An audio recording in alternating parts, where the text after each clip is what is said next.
Chapter 2:21. As a result, in this new village, which was made up of dozens of families who were mostly probationary citizens, Aguilas was elected without a doubt. This was because he was one of the mercenaries who followed the Devers to Turin. During the battle against the Lucania coalition, his left leg was seriously injured, and he became a cripple after he recovered. After the Tua alliance was established, when the Devers came to visit the wounded soldiers, he made a request.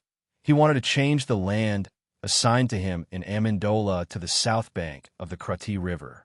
Initially, he just wanted to be as far away from his lively comrades as possible, so as not to be reminded of the past.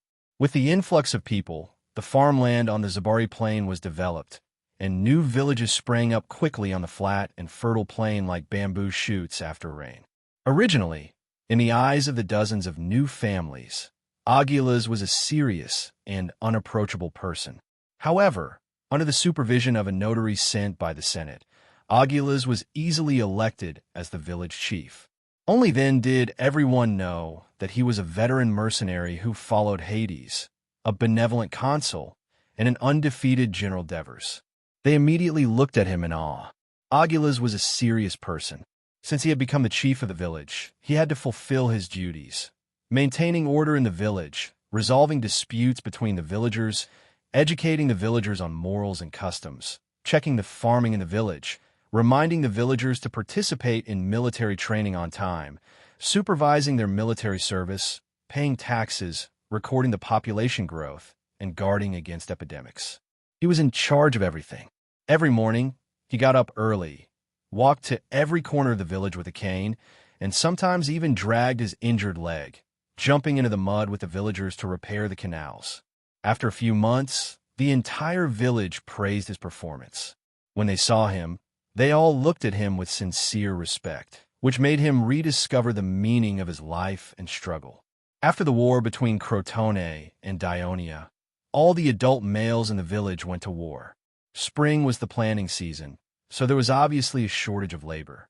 Although every family had slaves, agriculture was different from industry. There were not many fields, and the output was not high. Having too many slaves would only waste money and food. When labor was really tight, they could rent slaves to get through the busiest period. Therefore, every family only had 1 or 2 household slaves. Aguilas went to the Turin Senate, registered, and brought back 30 city-state slaves to help the village with farm work. In the whole village, except for Aguilas, the disabled man, the women, the elderly, and the children, the rest were all slaves, mostly strong male slaves. But Aguilas was not worried that these slaves would cause trouble, because the law of the League stipulated that every year, on the celebration day of the founding of the League of the Cities of Dionia, October 30th, a group of city-state slaves who worked hard and performed well would be granted freedom in front of the Temple of Hades. This was a reward for their obedience, and it also showed the mercy of the Hades. Since the law was promulgated, the city-state slaves became more enthusiastic about their work, and their efficiency doubled. For the household slaves in the countryside, it was not easy for farmers to have a slave, and they relied heavily on the slave, so they naturally cherished the slave very much. They often treated the slave like family. The longer the time, the closer the bond between the two parties would be, and the greater the freedom the slave would have. As long as the master was wealthy and could pay the ransom required by the League, many of the slaves would be freed before their master passed away. After being freed, these slaves would often return to their master's house and continue to help with the household chores as servants. With the help of the slaves, the spring plowing of the entire village was done well. Of course, when he was free, Aguilas would comfort the women and the elderly in the village who were worried about their loved ones who were going to war. One day, because the water wheel in the village was broken, Aguilas rushed to the city of Turin early in the morning to find someone to fix it. After making an appointment with a skilled carpenter, he hurried home. As soon as he opened the door, the female slave at home immediately came up to him and told him, "Madam is sleeping now. She didn't vomit today." Only then did Aguilas relax. He had fought on the battlefield for most of his life, and he thought he would die in the wilderness or be alone for the rest of his life. He did not expect that after coming to Greece with the Devers, he would become a citizen of the city, get a share of the land, marry a wife, start a family, and now have children. This was really a blessing from Hades. When he heard the news from the doctor, he was so happy that he danced with joy. He even used his savings to buy a female slave to take care of his pregnant wife. "Master, please drink some water." The female slave obediently held a wooden cup of water. Agilas, who felt thirsty, did not drink it immediately. He asked, "Is it boiled?" In the past, Greeks were used to drinking unboiled water, but the skilled Dr. Helpus had repeatedly urged citizens to drink boiled water, insisting that this would reduce the number of illnesses. Agilas was no stranger to this. When he was marching in Persia, the Devers had been strict with their mercenaries like this.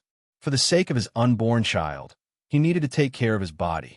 The female slave nodded, and he drank it without worry. Bang! The door was suddenly pushed open with a loud sound, and a young boy rushed in. Agilas stared at him and was about to scold him. The boy said breathlessly, "Uncle Agilas, I was collecting seashells by the sea. I saw a big ship stop on the beach, and many people got off. They were all armed. Enemies." Agilas was immediately alerted. He turned around and said to the female slave, "Go to the field and call Pomies back. Then help my wife go north and wait for me at the square of Turii." "Yes, master." The female slave ran out of the yard. Child. Agilas remembered that the boy was called Patroclus. He was naughty and often got beaten by his father, a strong Sassafon. "When you saw those people, was there anyone else on the beach?" "Just me." Agilas thought for a while and asked, "Can you ride a mule? I've ridden other people's cows and mules many times." The clever boy obviously realized the urgency of the situation and told his secret without fear of being scolded. "Do you know the village in the south that's very close to us?" "Yes, I even fought with the children in that village. Uncle wants you to ride my mule and immediately go there to inform them. Tell them that the enemy is coming and tell them to evacuate. Can you do that?" "Yes." The boy nodded vigorously. "Good boy." Agilas patted the boy's head with praise. Suddenly, he remembered something and took out the village chief's seal issued by the governor of Turii and stuffed it into the boy's hand. "If they don't believe me, show them this." "Okay." The boy nodded again. Agilas immediately led the young mule out from the pen in the yard. The boy easily jumped onto the mule's back. "Child, remember, after you deliver the message, go to the wooden bridge by the Krati River and wait for us." Agilas said, "Yes, uncle." The boy shook the reins, and the young mule ran out of the yard. Seeing the boy's skillful movements, Agilas was half relieved. As an old mercenary, he and most of his comrades had similar thoughts. This alliance was built by them with blood and sweat, and they had the responsibility to protect it, not just their own village. Agilas looked at the house reluctantly, then strode out and limped to the village square to ring the bronze bell and call the villagers to evacuate immediately. Not long after Agilas led the slaves out of the village with the old and the young, thick smoke rose behind them. The women screamed and cried bitterly for the burning village. Agilas could still remain calm. Based on his previous plundering experience, he judged that the enemy would not immediately leave the village to chase after them. So he urged the villagers to hurry up, but he clenched his fists tightly. His first new home in the alliance was destroyed just like that. This morning, 3 villages in Turii were destroyed and 15 people were killed, but we did not catch a single enemy. Felicius, you have to think of a way. If this continues, the victory square will be filled with people who lost their homes, and then the entire alliance will fall in a panic. Will the citizen soldiers still have the mood to fight? Kinagarada said anxiously. As the chief executive of Talii, he couldn't just watch as Talii, which had just recovered its prosperity, suffer another calamity. "Don't worry, Master Kinagarada. Sit down and discuss this slowly." Cornelius comforted him and explained on behalf of Felicius. To be honest, the Crotone are very cunning. They used small warships to land on the coasts of Turii and Castellan. There were dozens of sailors with bows and javelins on them. The young citizens of our villages have all gone to fight, or else they would not have been so easily ambushed. When these sailors found out that our troops had arrived, they immediately fled back to their ships. We cannot catch up, even if we wanted to. There are only 3 brigades in the city, and we do not have enough manpower to defend the port of Turiai and take care of Amendola. But the problem must be solved as soon as possible. Kunigarata snorted and said, "If we do not have enough manpower, we can consider using the freedmen." Chapter 222. The freedmen ran out of food. Kunigarata asked in shock. The war broke out too suddenly. Many freedmen didn't stock up on food beforehand. By the time they wanted to buy it, the market was already sold out. Felicius looked at the two of them. Wasn't the alliance the culprit? Then use food as payment and let the freedmen continue to fight for the alliance. Don't always shorten the citizenship period as a reward and make the alliance's citizenship less valuable. Felicius, the freedmen were able to make great contributions under the consul's leadership and defeat the Crotone's regular army. Even without the consul's leadership, it shouldn't be a problem to deal with the invasion of the ordinary sailors of the Crotone fleet, right? Kunigarata asked Felicius stiffly. Felicius didn't mind and said seriously, "Of course not. My plan is to have the freedmen form teams of 100 and patrol all the coastlines that can be landed on continuously. At the same time, send a company to the Turiai, Castellan Avenue, and station a company every 5 miles. The patrols and heavy infantry companies will be contacted by scouts. If they encounter a small group of enemies, the patrols should be able to repel them. If they encounter a large number of enemies, the patrols will first stop the enemy's surprise attack. The scouts will inform the nearest heavy infantry company and then rush over to attack the enemy."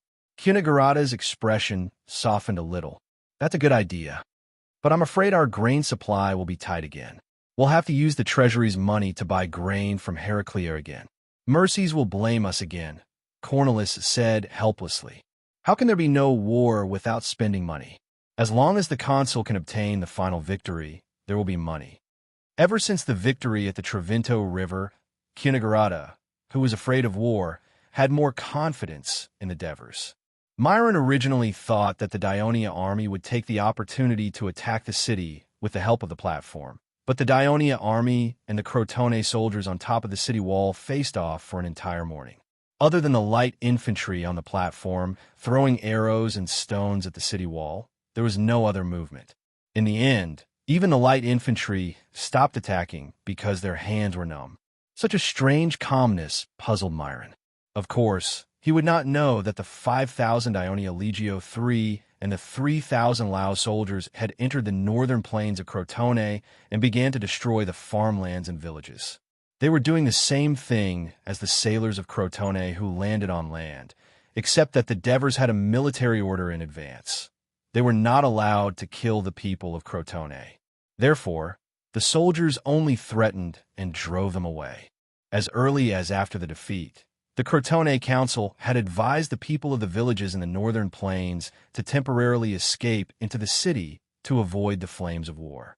Because of the spring sowing and the absence of the enemy for 2 to 3 days, the people of Crotone thought that Myron had blocked the Dionia and Cremissa, so most of the people did not evacuate.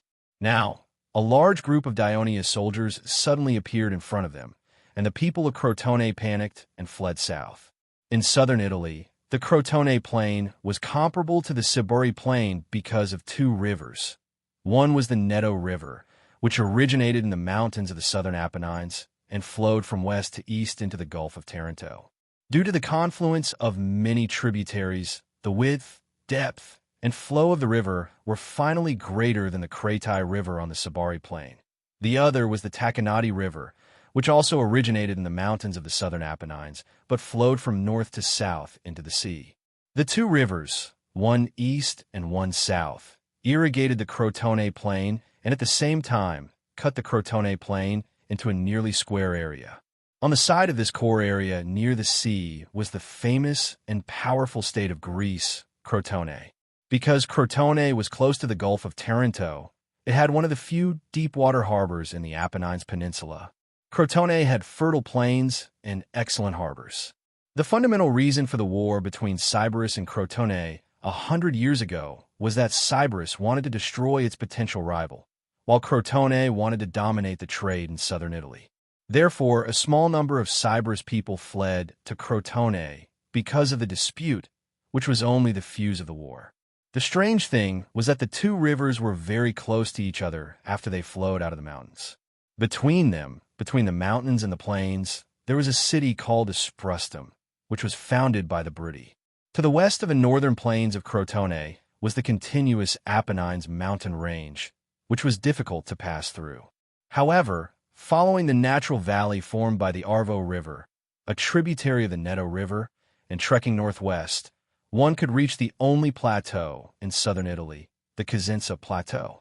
The Brути people who lived there originally started from the upper reaches of the Arvo River, followed the valley all the way down to Asprustum.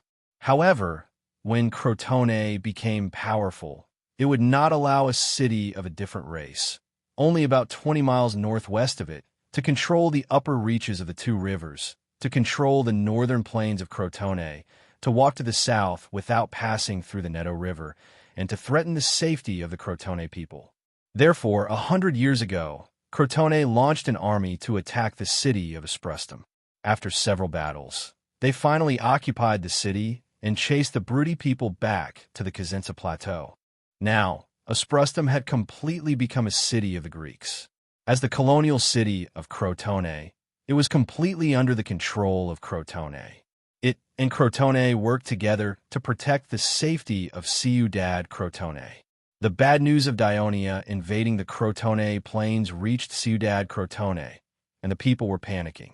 Especially Lau's 3,000 soldiers, who were advancing like crazy, were about to reach the northern shore of the Neto River. The guards on the southern shore panicked. In order to prevent the enemy from crossing the pontoon bridges and killing their way to Ciudad Crotone, they set a few pontoon bridges on the river on fire. This caused many fleeing people to stay on the northern shore of the Neto River.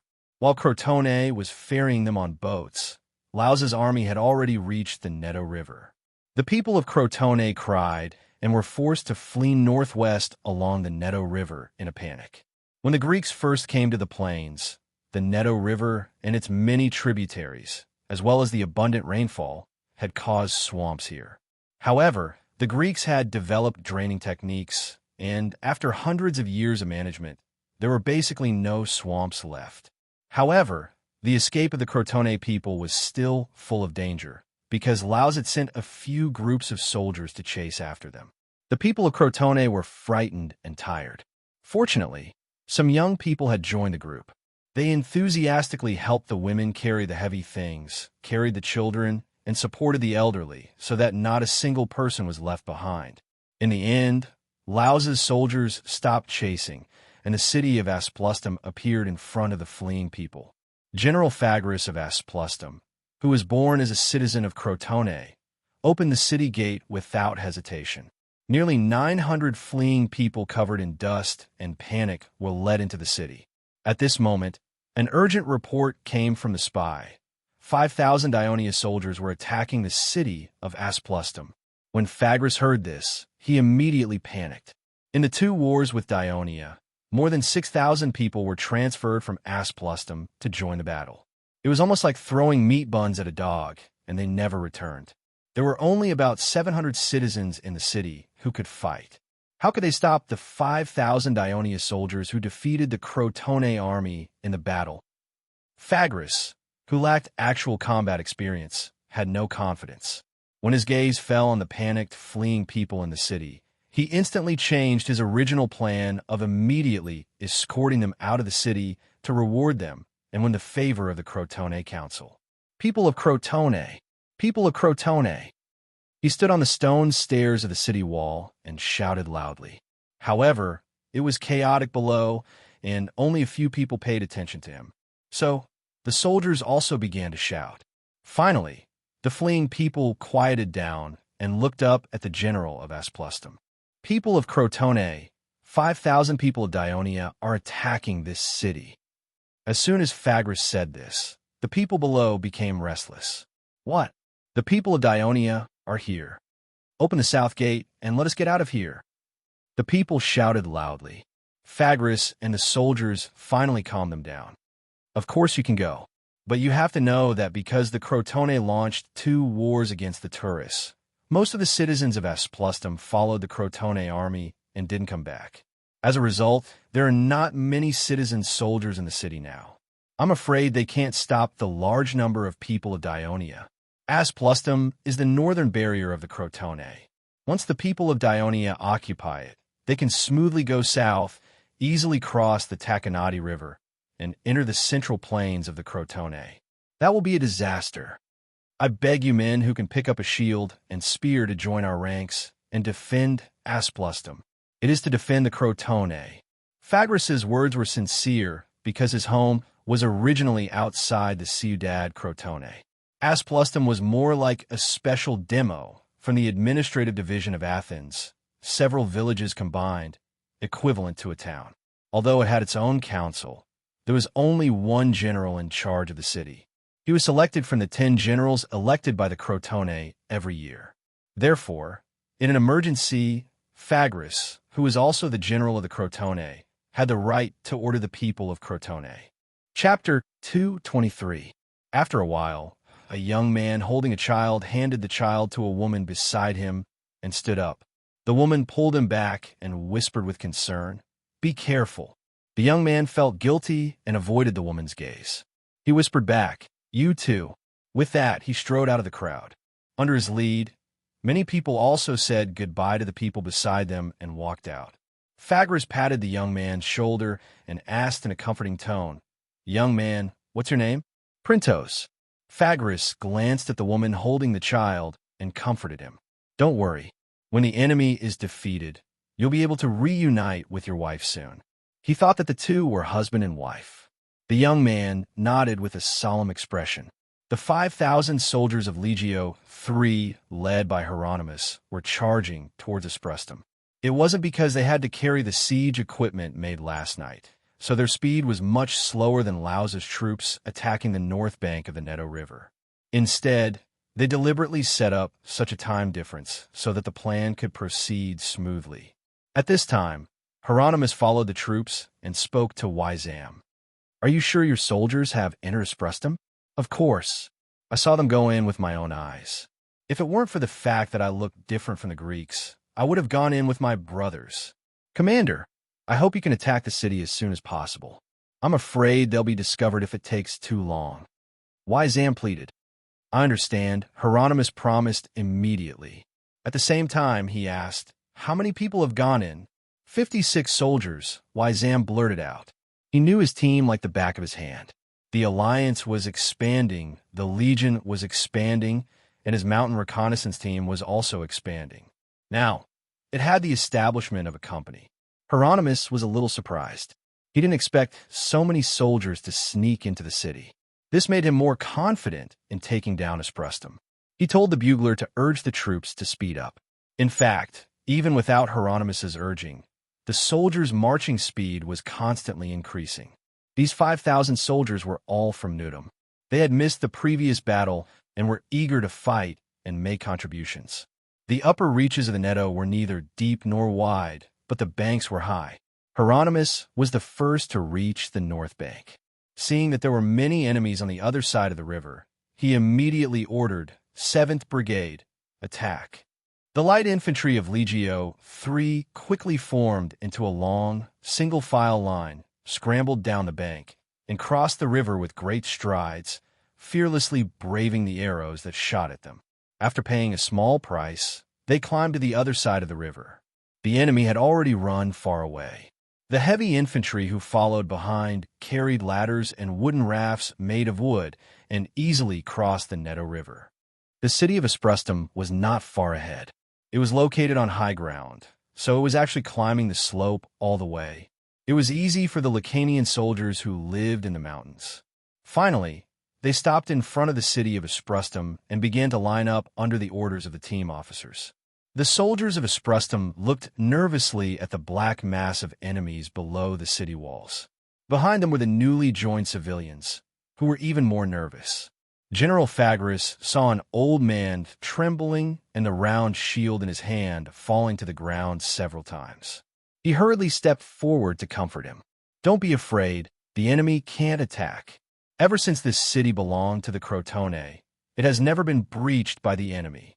Decades ago, we suffered a defeat in the south," referring to the war between Rockley and Ligium against the Crotone. The Briti wanted to take the opportunity to retake the city. There were more people than the Dionia under the city now, and they were defeated. His words made the soldiers feel slightly more at ease. When Phagris walked along the walkway of the battlements and surveyed the entire defense situation from west to east, he saw that there were enough soldiers at each of the battlements, and his own confidence was boosted. Although Asprustum was a small city like Castellan and Cremissa, due to its important geographical location, the Crotone had expanded and reinforced it many times. Therefore, it had a 7-meter-high wall, a 4-meter-wide wall trench, and water from a tributary of the Netto River to form a wider moat. Moreover, it faced steep mountains to the west and another large tributary of the Netto River to the east, which was also steep, wide, and deep. Therefore, it only had 2 gates, north and south, which were easy to defend. Wyzam carefully observed the enemy on the wall. Suddenly, his face lit up. He ran to Hieronymus and shouted excitedly in a low voice, "Commander, my brothers are on the wall. They're on the wall." Hieronymus, who had always been serious, could not help but be moved at this moment. He asked eagerly, "Where?" Although Wyzam was excited, he still remained cautious. He did not point, but said in a low voice, "On the leftmost side of the wall." Hieronymus immediately looked at the leftmost side of the wall. It was noon, and the sun was hanging in the middle of the sky, shining on the heavily armed soldiers on the wall. There was a dazzling light everywhere, but there was one place where the light was particularly bright. The dazzling round shields were neatly lined up, and the light reflected from them flickered in a very regular pattern. It was obvious that these people were flipping the round shields in their hands at the same time. Who would do such a boring and exhausting thing before a big battle? Hieronymus smiled. "Wyzam, if we take down Asprustum, your team will be the first." "Thank you, Commander." Wyzam was overjoyed. With the Mountain Ridge scouts as spies, Hieronymus quickly decided on a plan to attack the rightmost side of the wall to attract the attention of the defenders and attack the leftmost side secretly. When the horns sounded, the soldiers were like starving wolves in the mountains. They let out deafening howls and rushed towards Asprustum like a tidal wave. Bagul, Assists, Lism, Kelsima, Eurasa, and the other captains also took the lead and personally led the charge. The Crotone soldiers began to shoot arrows at the enemies that entered their firing range. For the heavily armored Dionia heavy infantry, there were very few casualties. The Third Army of Tulicania, whose wild nature was stimulated by the horn, even broke the arrows that hit their arms and thighs, and continued to advance with injuries. They quickly reached the side of the moat. According to the drill, the soldiers running at the front quickly put the 5-meter-long, 3-meter-wide raft on the moat. Then the soldiers carrying ladders stepped on the raft, crossed the moat, and went straight to the bottom of the city wall. Following behind them were the soldiers holding round shields and sabers. At this time, the attacks on the wall began to become fierce. Arrows, javelins, and stones rained down, and the casualties of the Dionia soldiers suddenly increased. Lucius did not expect the situation to become so bad as soon as he returned to Crotone. The people who escaped into the city spread the news that the Dionia army was coming, and panic spread in the city. Many people in the council were also very flustered. They thought that the Crotone army was defeated again, and the city of Cremissa was captured, which allowed the Dionia army to smoothly advance south. So, they threatened angrily, "If Myron dares to escape back, we must punish him." Lucius retorted, "I just came back from Cremissa. When I left, the city of Cremissa was still in the hands of Myron. It's impossible that the enemy captured the city of Cremissa just a few hours later, and they even attacked the north bank of the Netto River. Looking at the time, this is impossible, so the Dionia people must have bypassed Cremissa. I have to admit that the Dionia people are too bold. They don't have boats, so it's impossible for them to cross the wide Netto River. As long as Myron is still defending Cremissa, The Dionia, people who invaded the Crotone plains, are like rootless duckweed, and they will eventually have to retreat. The Dionia people can't cross the Neto River, but they can attack Asprustum. Someone said worriedly, Asprustum is not that easy to capture. How many times have the Briti people failed in the past? I hope that the Dionia people attack it, so that they can use it to deal a heavy blow to the Dionia people. Someone retorted, what good will it do us if we continue fighting like this? Crotone has suffered huge losses. Farmland has been destroyed, houses have been burned, prices are rising, and the treasury is being depleted. Due to the lack of labor, trade has also been greatly affected, and a large number of our people have been captured. The people are already dissatisfied with us, so it's better to negotiate with the Dionia people. Someone said pessimistically, negotiate? Didn't you hear what Lucius said about Dionia's conditions for the negotiation? That damn Consul of Dionia wants us to disband the alliance. How can we agree to it? Once Asprustum becomes independent, Corunna, Silatina, and Trine will no longer be our allies. Then, Rockley and the Briti people might destroy them tomorrow, and they will come to Ciudad Crotone. Someone rebuked, negotiating is like buying and selling things. If Dionia puts forward conditions, we can continue to negotiate with them and lower their demands. We can negotiate, but it must be after we defeat the Dionia people's attack. Only then can we stand up straight and speak loudly to the Dionia people. Chapter 2:24. Before the messenger of Crotone arrived, Myron had already received the news from the warships patrolling along the coast of Cremissa. The Dionia had invaded the Croton plain. Myron was shocked and thought to himself, I've been tricked by the Dionia. No wonder they never attacked the city. It turns out that they were just trying to attract my attention. The Dionia in the southern camp have already gone south. However, he was a little hesitant to attack the southern camp of Dionia. After all, the Dionia army was just below the city. Once he mobilized the army, they could see it clearly from the high platform. If he took the opportunity to attack and lost Cremissa, it would be even more troublesome. The siege of Asprustum was in full swing. Phagris did not expect the Dionia to attack so fiercely and fearlessly. The ladder was knocked over by the push-pole and was quickly put up again. The soldiers climbed up the ladder one by one.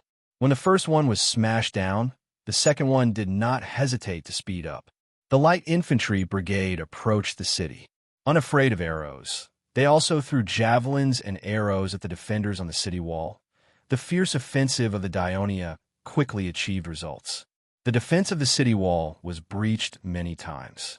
When the Dionia soldiers went up to the top of the city wall, the defenders found that these Dionia soldiers in Greek-style armor were tall and strong, with long hair draped over their shoulders and a strange roar. They were obviously not Greeks. They fought fiercely and had great strength. To kill or drive away one of them, the defenders had to sacrifice the lives of several soldiers. Phagris had to send reserves many times to help the frontline defenders drive the enemies down the city wall, especially the rightmost section of the city wall, where the Dionia attacked the most fiercely.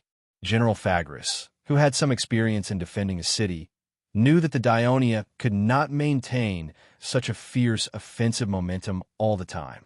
As long as they could hold on for a while, the Dionia would be powerless. Therefore, he sent all the reserves up while shouting at the soldiers to encourage them to fight bravely. However, he did not know that at the most critical moment of the battle, Hieronymus, the commander of the Third Army, gave an order. His personal guards lined up in a row and collectively waved their round shields at the left side of the city wall. The leftmost garrison on the city wall was focused on defending against the enemy's attack. Suddenly, a loud shout came from behind, "Attack!" The Crotone people, that they saw as comrades, stabbed at them with their swords and spears, easily taking care of the defenders. Before the Legio III soldiers could come up, the dozens of scouts immediately attacked the defenders nearby. When Phagris, who was still commanding the battle on the right side of the city wall, received the news, the Dionia soldiers had already captured the left side of the city wall. A large number of soldiers quickly climbed the battlements, jumped into the walkway, and aggressively charged toward the middle section. The morale of the Crotone soldiers was low to begin with. They immediately threw down their shields and spears and ran for their lives into the city. This run immediately triggered a domino effect. Under the fierce attack of the Dionia soldiers in front and on the sides, the defenders finally collapsed. They scrambled to escape from the city wall, but the walkway to the lower city was blocked. The panicked defenders jumped directly from the 7-meter-high city wall into the city, breaking their legs and heads. All of them lay on the ground and wailed.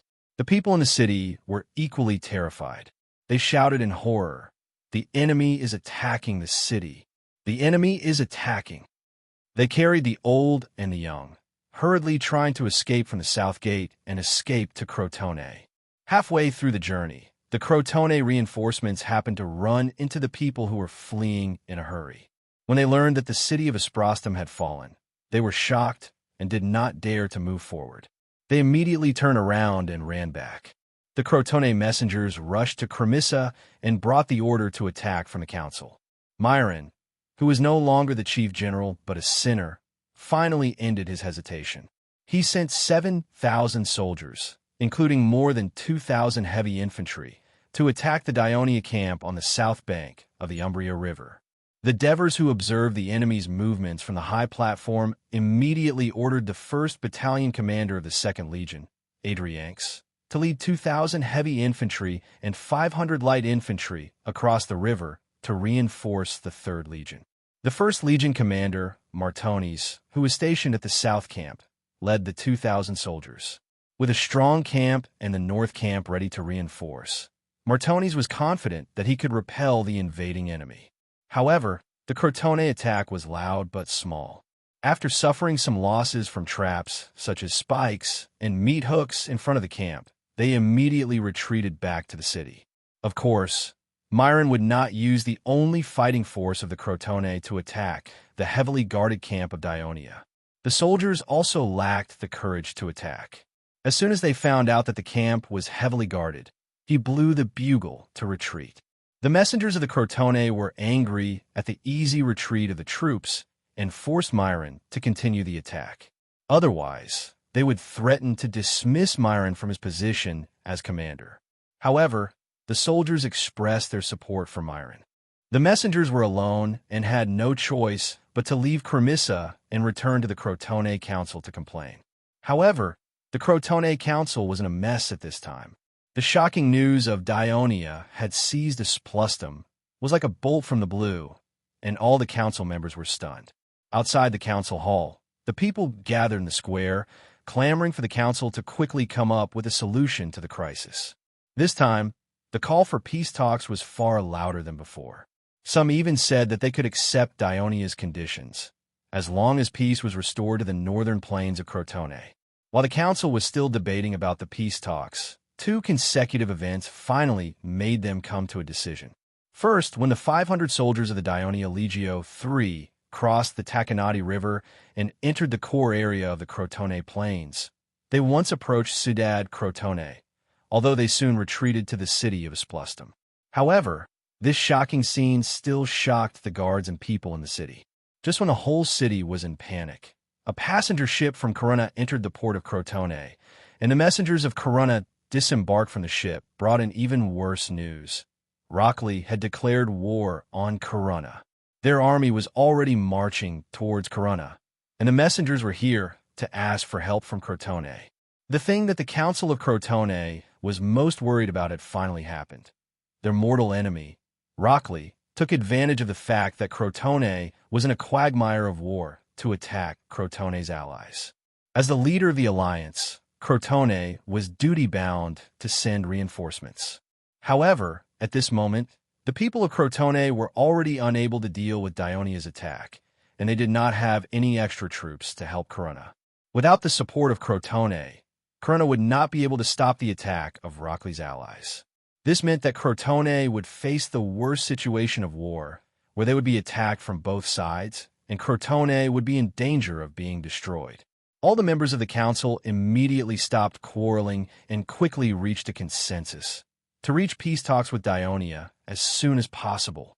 Lucius had no choice but to set off to the north again. In order to prevent his attitude from being too forceful and causing the negotiations to fail, he was accompanied by another messenger, the member of the council, Sisprotus. He was the one who said that no matter what condition Dionia proposed, as long as it could restore peace to the Crotone plains, they should agree to it. At this moment, in the main tent of Dionia's camp, there was a joyous atmosphere. The news that Legio III has captured Asprostum excited every general.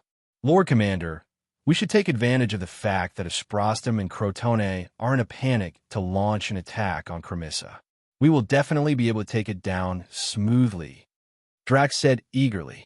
As the commander of the 2nd Legion, his army's achievements could not fall behind Legio III's. Asprostum is already ours. There's not much meaning for Crotone to hold on to Cremissa anymore. I'm afraid they will soon give up on Cremissa. We can easily take it. There's no need to sacrifice the lives of our soldiers to attack it, Capys said cautiously.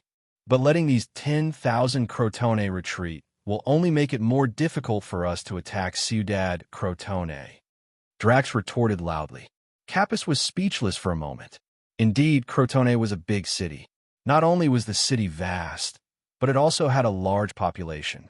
The city walls were 10 meters high and the moat was 6 meters wide. According to the conventional strategy, it was destined to be a long siege battle. However, the sea was not under Dionia's control. They could not completely seal off Crotone, so they could only attack. But against such a strong city, how many lives would they have to sacrifice? Could they take it down? Almost all the generals' hearts were beating like drums.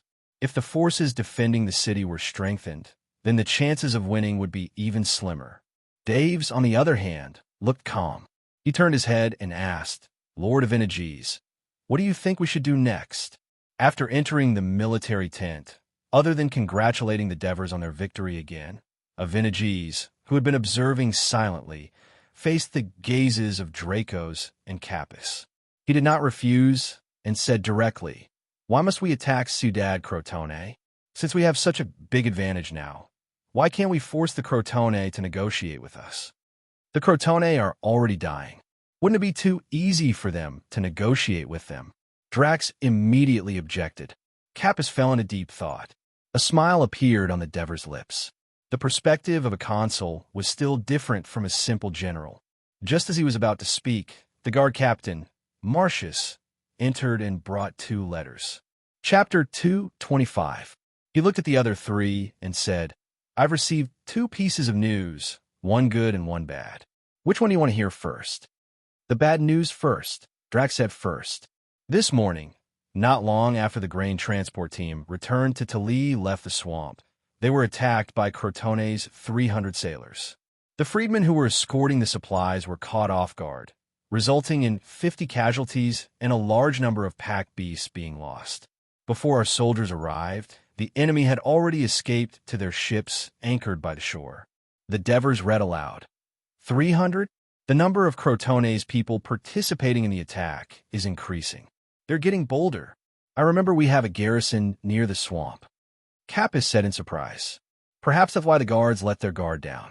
The Devers said with a serious expression. We must learn from this lesson and make sure it doesn't happen again. Capys and Dracos clenched their fists and nodded firmly.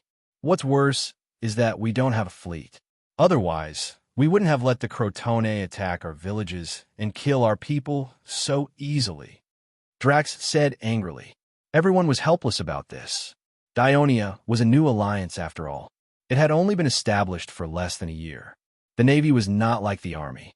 As long as they had people, weapons, and strict training, they could be deployed to the battlefield in a few months. It would take at least 3 months to build a warship for the Navy, especially the main warship, the triple-oared warship. Even if it was sped up, it would still need nearly 200 sailors, an experienced helmsman, and so on. After training, breaking in, and then familiarizing themselves with the warship, it would still take a few more months for the warship to have combat effectiveness. Therefore, the Navy was an expensive force that consumed time, money, and manpower. A small city-state could not afford it. With the current strength of the Dionia alliance, money and manpower were not a big problem. What they lacked the most was time. After the war with Crotone, The Devers had secretly listed the establishment of the Navy as the most important development of the alliance. "Master Devers, what's the good news?" Avenogis asked. Devers smiled. "Locke has sent troops to attack Coruña. Just like what you've said, under these circumstances, Crotone might consider negotiating with us again. If it still doesn't move," the Devers' voice suddenly became as cold as the wind, "I will order Hieronymus to send troops across the Takanati River and destroy all the farmlands, villages, canals, and other facilities outside Ciudad Crotone. I will force the people of Crotone to negotiate." On the morning of the following day, Lysias and Sesprotes entered the main tent of the army of Dionia. Devers looked at the two of them and said with a smile, "Master Lysias, I said that we would meet again. I didn't expect it to come true so soon." Lysias ignored the Devers' ridicule and said with a serious expression, "Master Devers, the Crotone Council has agreed to give up Cremissa and hand him over to Dionia to deal with. They are also willing to pay a certain amount of money to promote peace. As for disbanding the Crotone alliance," Lysias paused, considering how to use words to better persuade the Devers. However, Sesprotes continued, "The council has agreed to disband the alliance in principle, but now Locke is attacking Coruña. Based on the century-long friendship between Coruña and Crotone, Crotone must provide assistance to Coruña. With the identity of the leader of the alliance, it will be beneficial for Crotone to gather citizens, form an army, reinforce Coruña, and defeat Locke. After defeating them, we will disband." Sesprotes suddenly choked with sobs and could not continue. Crotone's century-long hegemony in Greece was established by the ancestors of Crotone through many bloody battles. Now it was going to be in vain. How could he not be emotional? Lysias, who was originally complaining that Sesprotes had revealed all his trump cards to the enemy as soon as they met and that it was completely stupid, was now filled with sadness. Crotone does not need to disband the alliance. The first sentence that the Devers said was beyond their expectations. Looking at the surprised expressions of the two, the Devers continued, "In fact, Dionia can immediately release the tens of thousands of Crotone citizens." Lysias and Sesprotes looked at each other, not daring to believe their ears. "But I have a condition," the Devers slowly said. "Dionia does not have the habit of returning what they have obtained." Lysias reacted quickly. "You mean Asprustum?" The Devers smiled. "Not only this." He walked to the map, stretched out his finger, and pointed to a place. "Our Dionia army has already started to build camp here." Lysias stepped forward to take a look and could not help but gasp. "You still want the land on the north bank of the Neto River?" "It's not that I want it, but this is a condition that must be met in order for Dionia to negotiate peace." The Devers said seriously, "Crotone is aggressive by nature. They launched 2 wars against Turiae and the Dionia alliance, burning Turiae, plundering wealth, and wantonly slaughtering the people of Dionia. Driven by the goddess of vengeance, we fought back bravely. With Hades' blessing, we were able to obtain victory after victory without a hitch. The people of Dionia are very confident. They want Crotone to suffer the pain of being burned once again. If there are no rich spoils of war, our people will never agree to negotiate with you. Many people have suggested sending these 10,000 captives to mining, just like how Syracuse dealt with the captives of Athens." The Devers' tone made Sesprotes' hair stand on end. Of course, he knew what happened to the captives of Athens. He said with a trembling voice, "Asprustum and the land on the north bank of the Neto River are almost one of the 3 territories of Crotone. If they're all given to Dionia, what will happen to the people of Crotone who originally lived on these lands? The council will never agree to it. The 2 wars have caused Crotone and Asprustum to lose at least 20,000 lives. Most of the land should have been abandoned. Moving the people to Ciudad Crotone, replenishing the manpower, and redistributing the land that lacks labor force. I think this is a good way to reorganize Crotone. At the same time, we can reach peace with Dionia. We can also let the returning people of Crotone form an army again to help Corunna and defeat Rockley. This is a good thing," the Devers said in a deep voice. His words seemed to have some kind of temptation, causing Sesprotus to nod involuntarily. He subconsciously looked at Lysias, and Lysias shook his head slightly. Sesprotus opened his mouth, but no words came out.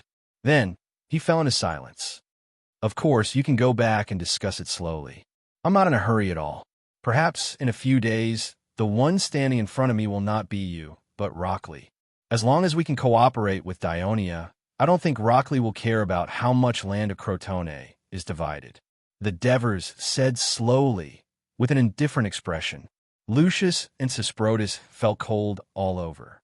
Sesprotus hurriedly said, Honorable Devers, giving all the land on the north bank of the Neto River to Dionia is indeed difficult for the council to agree, but part of the land. I think it can be given to you. As for the specific amount, we can discuss it later. As for Asbrustum, hearing this, the Devers interrupted him rudely. Asbrustum must be controlled by Dionia. This is not negotiable. This is to prevent Crotone from going back on their word again, tearing up the agreement, and starting a war. Sesprotus stood awkwardly, not knowing what to say. Lucius let out a long sigh in his heart. Sesprotus's easy compromise, incompetence, and weakness made him speechless, but this was the council's choice. In fact, Lucius also understood that Crotone had been completely passive since the start of the war. Even if he was confident that Dionia's army would not be able to break through Ciudad Crotone, and could even force Dionia to retreat in the end, so what? Farmland, villages, and town facilities were all destroyed, and there was a lack of young citizens. It would be a long process for Crotone to return to its previous prosperity. But the grim situation did not allow Crotone to have the luxury of time, and the panic people did not have the determination to fight to the end. Therefore, compromising in exchange for peace and reducing losses for the future revival was the council's best choice. After thinking this through, Lucius no longer hesitated. Asbrustum is the northern barrier of Crotone. If it falls into the hands of the enemy, it will only make the people of Crotone more uneasy. I think even if the council agrees, the citizens' assembly will oppose it. In that case, you have rejected Dionia's conditions for the peace talks. The Devers looked at Lucius stiffly. Sesprotus anxiously tugged at Lucius' clothes. Lucius said calmly, The people of Crotone oppose the enemy's possession of Asbrustum, but they will not necessarily oppose it being occupied by an ally. Ally. The Devers, who had been calm and steady in controlling the pace of the negotiation, was also a little surprised. Chapter 2:26. Sieprotus stood there with his mouth wide open. The Devers rubbed his chin, which had only a little beard, and fell into deep thought. Becoming an alliance was indeed a good move. The biggest obstacle to getting the Crotone people to agree to cede Asbrustum and the land on the north bank of the Neto River was the security of Crotone. Becoming an alliance would remove this obstacle, because the people of Great Greece now knew that the Archon of Dionia had always been known for keeping his promises. The weakened Crotone, after the war, could instead rely on the protection of Dionia. So, did Dionia need this alliance? Of course. With so much new land, just the immigration, administrative management, and the formation of new defense forces would take a relatively long time. The most worrying problem was that the immigrants would clash with the Crotone people near the border, or even start a war again. With this alliance, the people of Dionia could rest assured to slowly annex, assimilate, and stabilize this piece of land. Therefore, an alliance was the best choice for both sides. The Devers looked at Lucius carefully with a complicated expression. He thought to himself, his own city is being bullied, and in the face of the enemy he hates, he can actually come up with a clever proposal to form an alliance with the enemy. It is difficult to do this without a strong determination to keep calm and rational. Seeing that the Devers did not speak and kept looking at him, Lucius was a little flustered, so he urged, Does Lord Devers agree to this proposal? The Devers came back to his senses and kept his face calm. What kind of alliance? The Dionia alliance and Crotone will form a separate offensive and defensive alliance, Lucius said in a deep voice. The Devers pondered for a moment and understood that Lucius was playing a trick. He did not want the forces of Dionia to enter the Crotone alliance and affect the allies of Silatina, Trine, Corunna, and other Crotone states. The Devers did not care about this. He firmly believed that as long as they were strong enough, there would naturally be city-states that would come to them. The Dionia alliance can only form a defensive alliance with Crotone. The Devers responded calmly. It was not a problem for the Dionia alliance to protect Crotone, but to help Crotone expand, such as, in the future when Crotone attacks Rockley, Dionia would also have to follow the alliance agreement and lead troops to participate. Of course, the Devers would not do such a stupid thing, and Lucius, who was in a weak position, could only agree. The negotiations lasted until the afternoon, and a preliminary draft was reached. First, the Dionia alliance and Crotone would form a defensive alliance. Putting this in the first place was to appease the people of Crotone. Second, Dionia would release all the soldiers of the Crotone alliance unconditionally and let them return to Crotone. Third, Crotone would transfer the city of Asplustum and half of the land in the northern plains of the Neto River, mainly the land near Cremissa, to the Dionia alliance. Fourth, Crotone would pay a one-time payment of 500 talent to help the people of Dionia smoothly migrate to Asplustum. The alliance agreement was finally set to be valid for 5 years. The Devers initially requested for the alliance agreement to be valid for 2 years, but it was Lucius who strongly requested for it to be increased to 5 years. Compared to the situation when the agreement was reached half a year ago, it showed that the positions of power between the two sides had changed. The agreement did not mention Cremissa. The Devers believed that Cremissa was a neutral city-state and did not belong to the Crotone alliance, so Crotone did not have the right to discuss it. On the other hand, Lucius considered that to minimize the impact of the agreement on the people of Crotone, he even changed the compensation to aid. Of course, it was best not to mention Cremissa if possible. In fact, anyone with a discerning eye could see that the city of Asplustum and half of the land in the northern plains of the Neto River belonged to Dionia, and Cremissa was already surrounded by Dionia. It had no other choice. Lucius and Sesprotus returned to Cremissa. Myron immediately asked Lucius about the negotiations. Lucius was afraid of causing more trouble, so he said that the negotiations had just begun and that some of the conditions proposed by the people of Dionia needed to be discussed by the council before they could decide. Then, he hurriedly boarded the ship and left Cremissa. Myron felt uneasy. With the fall of Asplustum and the declaration of war by Rockley, Crotone did not have much choice now. It all depended on how harsh the conditions of Dionia were. Even more uneasy were the people of Cremissa. Although they were trapped in the city, what happened in the outside world could not escape their ears and eyes through the port. Lucius appeared in the city many times. What was he doing here?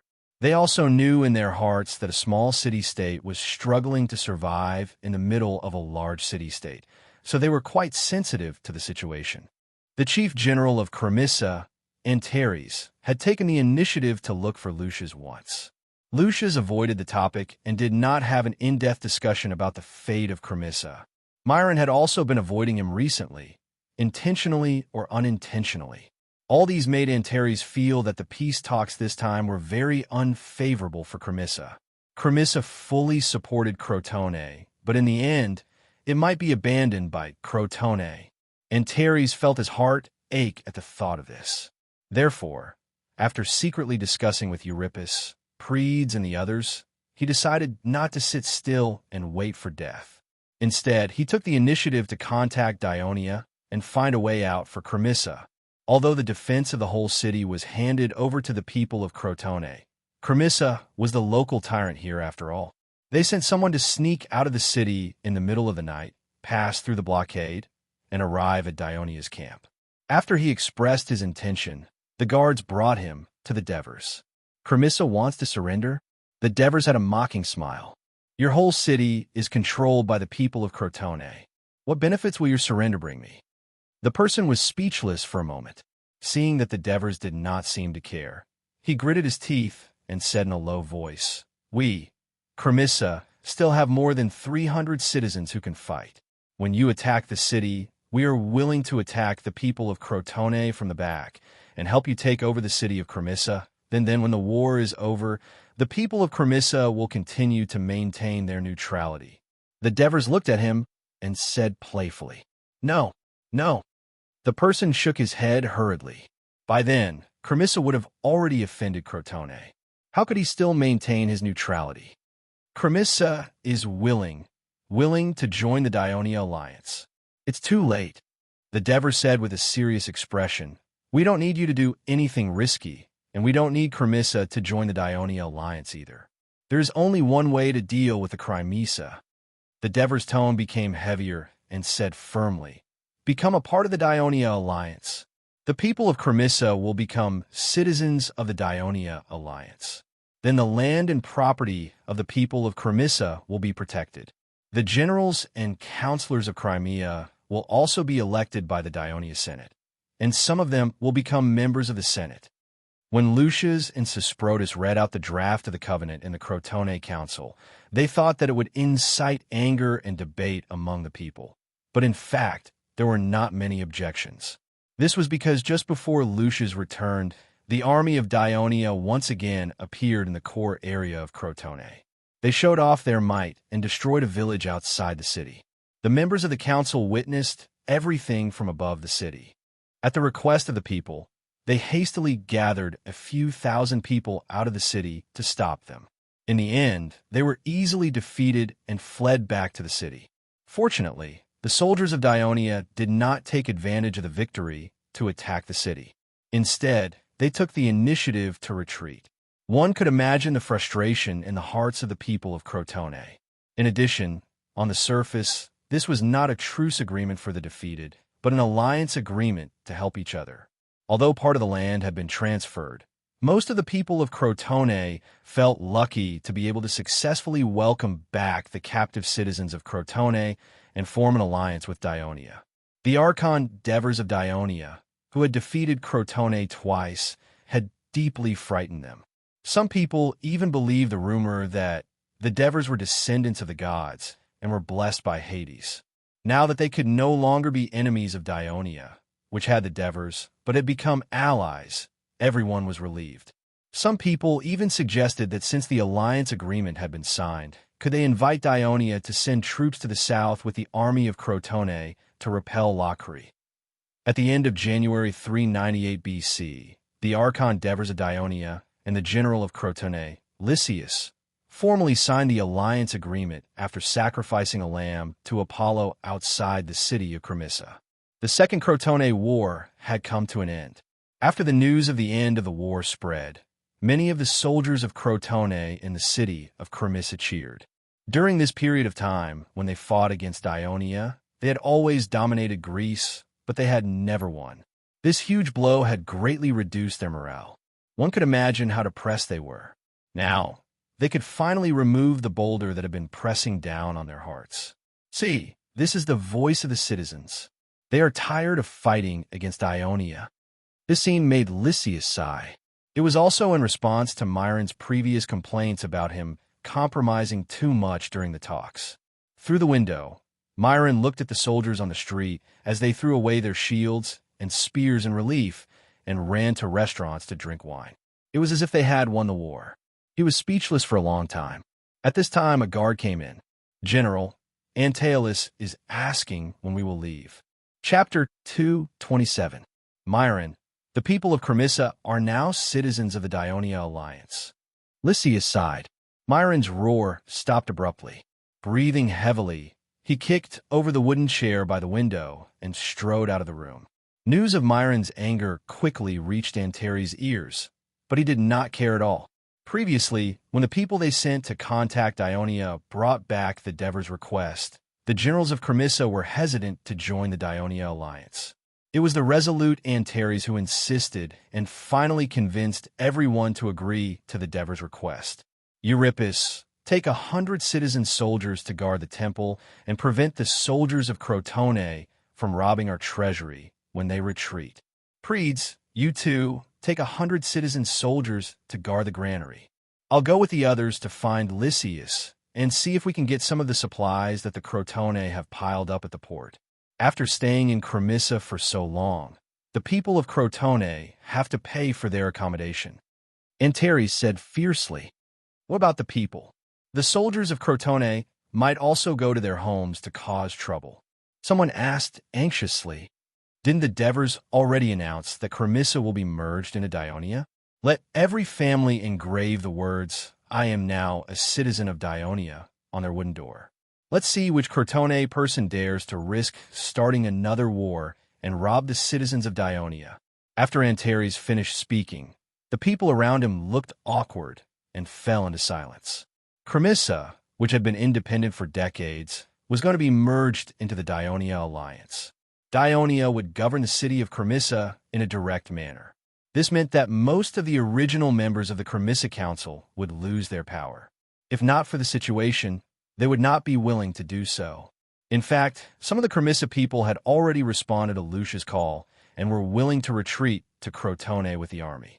However, due to the promise made by the Devers and the rapid rise of Turii and Amendola after their fall, most of the citizens of Cremissa who had been oppressed by the larger states were no longer willing to live such a life. Instead, they chose the winner of the war, the Dionia alliance. Everyone, please buck up and work hard to do these things well. Seeing this, Antares loudly encouraged them. We're not doing this for others, but for ourselves. As long as we can smoothly hand over a complete and resource-rich city of Cremissa to the Dionia alliance, and let them fully understand our sincerity and ability, more people may be selected to enter the Senate of Dionia and fight for more benefits for Cremissa in the future. In the afternoon, the first batch of ships filled with Crotone soldiers began to leave the port of Cremissa. Compared to the somewhat excited soldiers, Myron's expression was gloomy.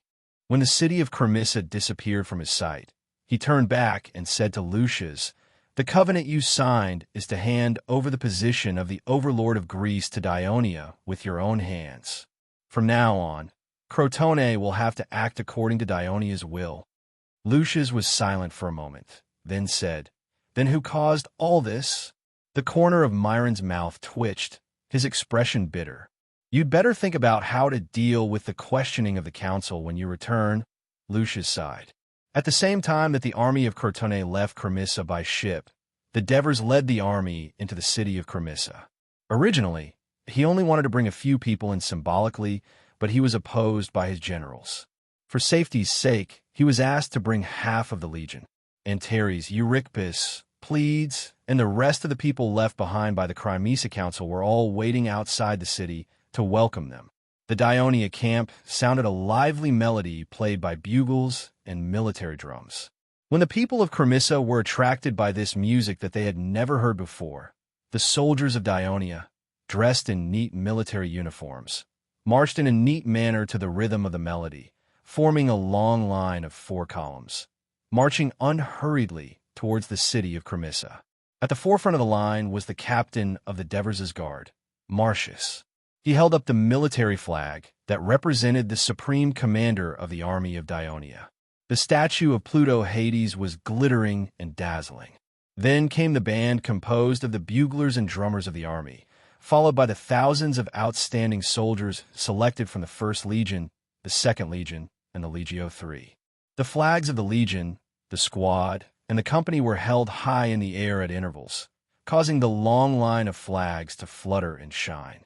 The soldiers were all smiling and had an imposing appearance, giving the people of Dionia the feeling that the people of Dionia were not here to show off and declare sovereignty, but to marry. Otherwise, the music would not be so cheerful and the colors would not be so gorgeous.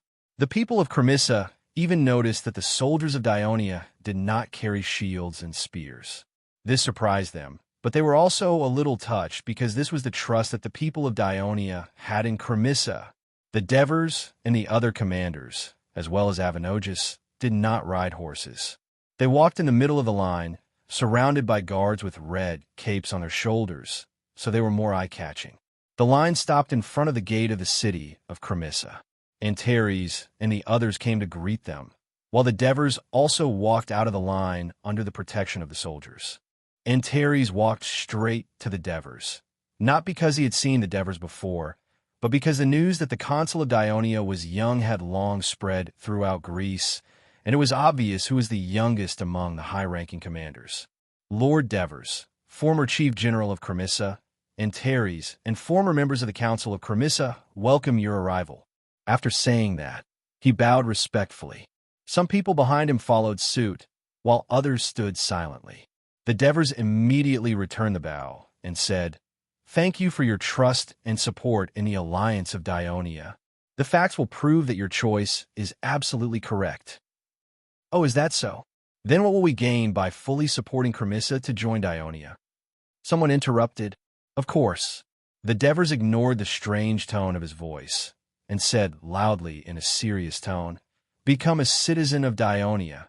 No matter where you go in Greece, you will be respected. Any act that dares to violate your rights, the Alliance will seek justice for you. No matter if you are a noble or a commoner, you are brave and good at fighting, and you can constantly obtain land with your military achievements. You are outstanding, and you can finally become a senator in the Dionia Senate with your achievements. Even if you are an ordinary citizen, you will enjoy the convenience of life provided by the Alliance of Dionia. The cheap and highly skilled hospitals provide health insurance for the citizens. The smooth roads and bridges provide convenience for the citizens to travel and trade. The agricultural officers provide technical assistance to the citizens in farming. The commercial officers can apply for low-interest loans for your business. And we also have a well-trained public militia to ensure the safety of the territory. So, when you're familiar with the life in Dionia and understand the system and laws of Dionia, you will know how different it is from other city-states, and you will be proud to be a citizen of Dionia. At this moment, the Devers were obviously boasting and proud. The eyes of Antares, Euripus, and the others were sparkling, and they seemed to be very moved, while some were thinking, "Oh, since Dionia is so good, then do we have a chance to become consul in the future?" At this time, someone said. As soon as this remark came out, Capys, Dracos, Hieronymus, and even Avinogus all widened their eyes. They all felt that the person who spoke had bad intentions and was obviously criticizing the Devers. Most of Cremissa's people also changed their expressions for fear that if they angered the Devers, they would do something bad to Cremissa. The Devers, on the other hand, looked calm. This was undoubtedly the most criticized thing about Dionia by other Greek city-states. He knew very well that Cremissa was, after all, different from Amendolara and Turin. These two cities were saved by the Devers when they were on the verge of destruction, and the people were grateful to them. At the same time, they needed strong protection, so there was not much objection to the Devers becoming lifelong consul of the Alliance. In addition, the Devers had always been law-abiding, and they often discussed everything with the members of the Senate and rarely acted arbitrarily. The only time they monopolized power was not long ago, when they stood out from the masses and strongly advocated the Battle of Crotone, and they eventually won. So, over time, the people also accepted it. There was no need to mention Nudum. The Lacanians had always believed in power, so they had no objections. Only when Cremissa, who was once an enemy of Dionia, was conquered by the power of Dionia, there would always be people who would be indignant and open their eyes to find faults with Dionia. So, of course, the Devers would not be polite. Dionia was able to develop into a powerful state in Greece in a short period of time, and even defeat Crotone, because we have a political system different from other Greek city-states. I heard that some Cremissa people have left with the Crotone people. If there are people who don't like Dionia, you are still free to leave now. But in the future, if you want to stay and become a citizen of Dionia, please adapt to Dionia's system as soon as possible and abide by Dionia's laws.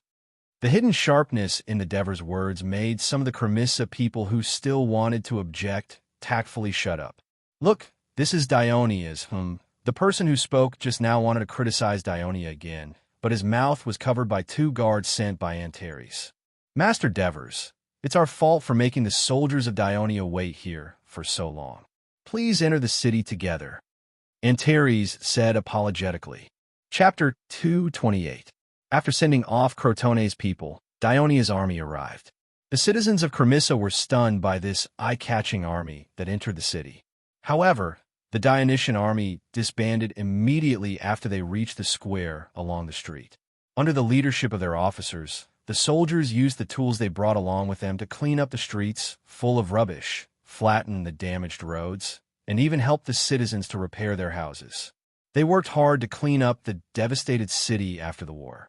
The citizens of Cremissa were surprised at first, then slowly tried to talk to these conquerors. Finally, infected by the soldiers' passion for labor, they guiltily joined in the ranks of rebuilding their homes. The women brought food and water to express their sympathy to the soldiers, and at the same time told them about the difficulties in their homes, hoping to get help from them. The soldiers were, of course, happy to contribute their physical strength and enthusiasm. In just one afternoon, Cremissa, the city that had experienced war and was somewhat lifeless, became full of life. The members of the former council of Cremissa were surprised to see this scene. They whispered to each other and discussed nonstop. As the former chief general of Cremissa, Antares admitted that he had been to many places and had seen many things, but he had never seen or heard of a city's militia helping the conquered citizens to restore their homes after the war, after conquering another city. Like the others, the surprise and excitement in his heart made him speechless. Sir Devers, this is really, from today onwards, the people of Cremissa are citizens of the Dionia Alliance. We're all family. We are all family. Of course we should help each other, right? Devers said with a smile. Looking at the shocked expressions of the people around him, he was very satisfied with the results of this operation. Before he came, he did order the soldiers to be cleaners, but orders alone could not make the soldiers work willingly. At the same time, he also told them that because of the victory of the war, based on the soldiers' heroic performance, the citizen observation period of the freedmen who participated in the war would be greatly shortened, and it was even possible for the soldiers who performed well on the battlefield to become official citizens. And with the victory of this war, Dionia would obtain a large amount of land. All the soldiers who participated in the war would be rewarded with land for their achievements, and the land that would be distributed in the future would mainly be near Crimea. Therefore, Cremissa would become the new home of some of the soldiers. And because of the frequent wars in Cremissa within half a year, a large number of male citizens were killed or injured. Now, there were more women than men. Devers encouraged the single soldiers to use their actions to win the favor of the women of Cremissa. It was because of these reasons that the soldiers did not have the arrogance of victors, but used practical actions to win the favor of the people of Cremissa, their future neighbors. And you, Devers continued, protected the treasury, the granaries, very well.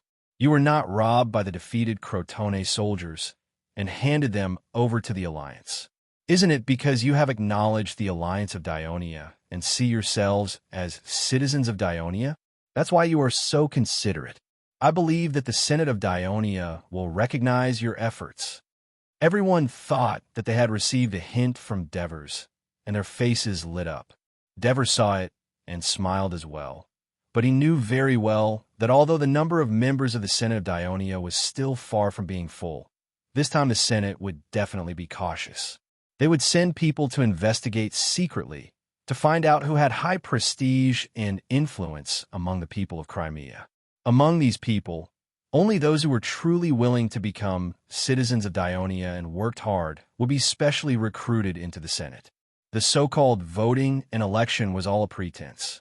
As a territory that had just been incorporated into the alliance, he and the Senate naturally had to keep a tight grip on Cremissa to prevent any accidents. Sir Devers, please follow me to the port to count the supplies we intercepted from Crotone. It was rare that the former chief general of Cremissa could still remain calm. This made Devers look at Antares with some admiration and said, "Very well."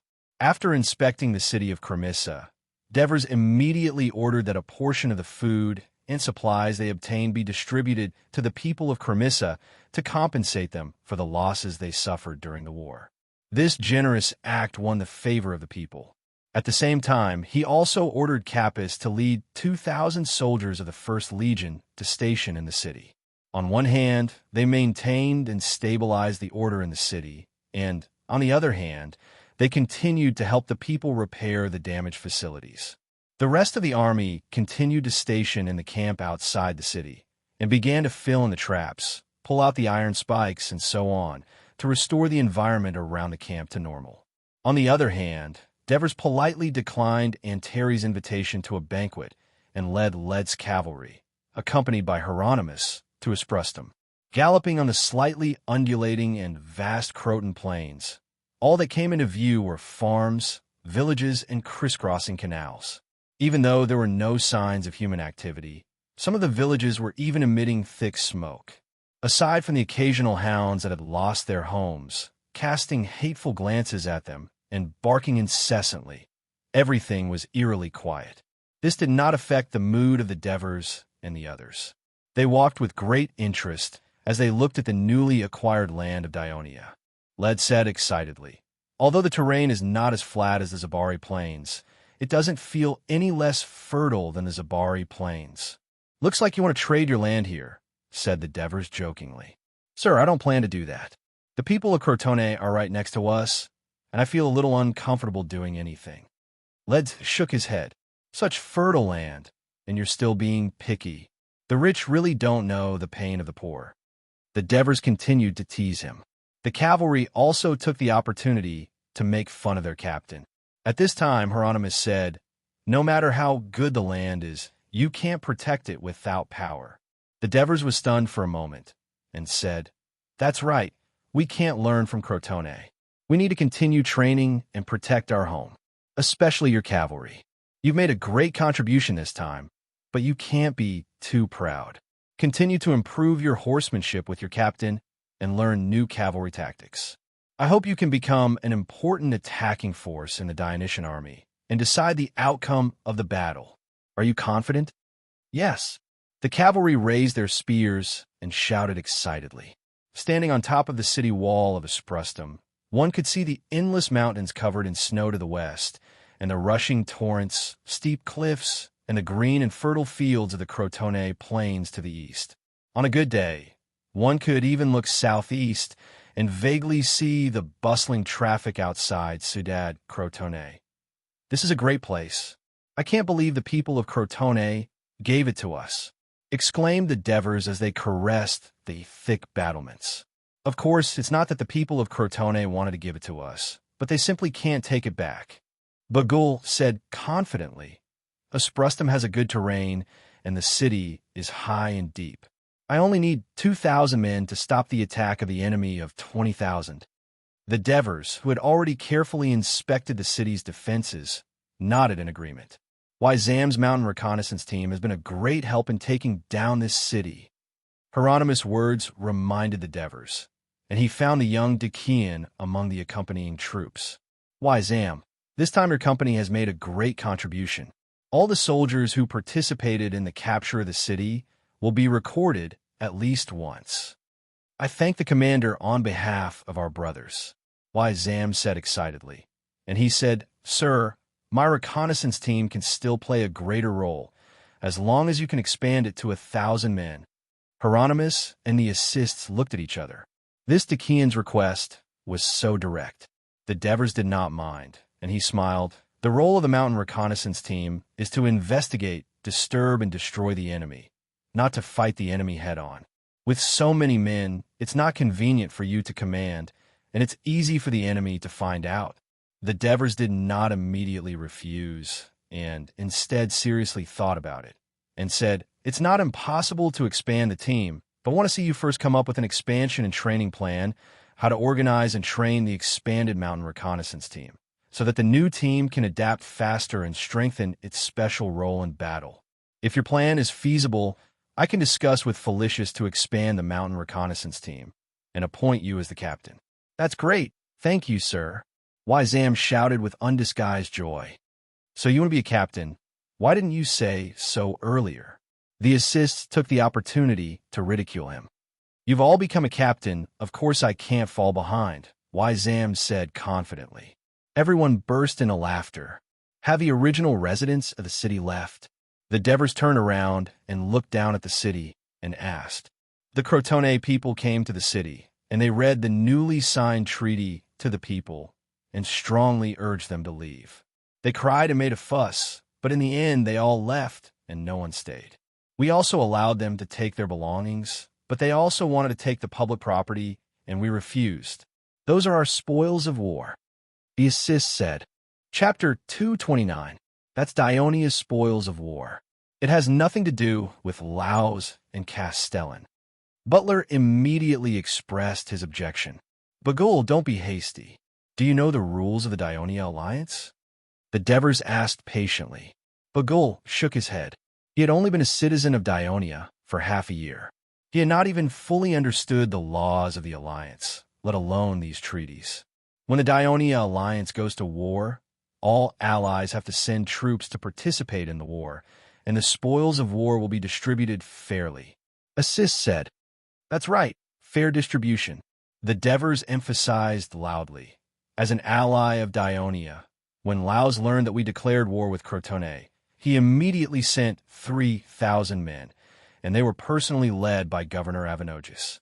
On the other hand, Castellan not only rejected Crotone's enticement, but also gave us great help in the war. These two allies have given their all to help Dionia in the war. Do you think that Dionia is so stingy that we are not even willing to give them a share of the spoils of war? If that's the case, which city-state would be willing to go to war with us in the future? In my opinion, it doesn't matter even if we give them all the spoils of war, because we still have something more precious. The Devers faced Hieronymus, Bagul, and assists, and slowly uttered a word, land. The three of them immediately understood that the spoils of war could be shared, but the land won in the war belonged to Dionia alone. It was actually quite a good deal for Dionia to use the soldiers of their allies to expand their territory. Lord Commander, speaking of land, there's a situation that I need to report to you. Assist interjected. Many Licarian soldiers of Legio III felt that the mountains around Espustum were suitable for grazing, and the grazing environment was even better than Nudum. They asked me for a piece of land here. Are you saying that they're asking for land for themselves? The Devers reacted quickly and immediately understood what assist meant. Yes, the assist said awkwardly, because their tribe has already been assigned a settlement in Nudum, so I don't know if they can get any more land. Devers did not answer directly. Instead, he looked at Bagul and asked, Do you know about this? I know. Bagala answered truthfully. The assist discussed it with me. Most of these warriors who are asking for land for themselves are from the various tribes in Nudum. They see that the Greek soldiers can have their own land, but they have to share it with the tribe. So they made the request to leave the tribe and live alone. Devers stared at him and continued to ask, Do you think their request is reasonable? I think it's very reasonable. Bagul answered without hesitation, not considering how Devers would feel after hearing it, which made the assists a little worried. The land that the warriors fought with their lives for should belong to them, and independence will be more conducive for them to integrate into the Dionia alliance. A smile appeared on the Devers' face. You can think of it that way. I'm very happy, but what will the leaders of the Lacanian tribe think? I don't think they will object. Bagul had obviously thought about this issue as well. He said, In the past, the Lacanian tribes absorbed people to survive and strengthen themselves. Now that they are under the protection of the Dionia alliance, they're no longer in danger of survival.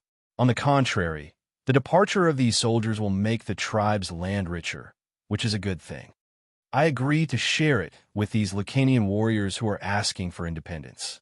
Devers' words made Bagul and the assists look happy, but Devers paced back and forth as he pondered.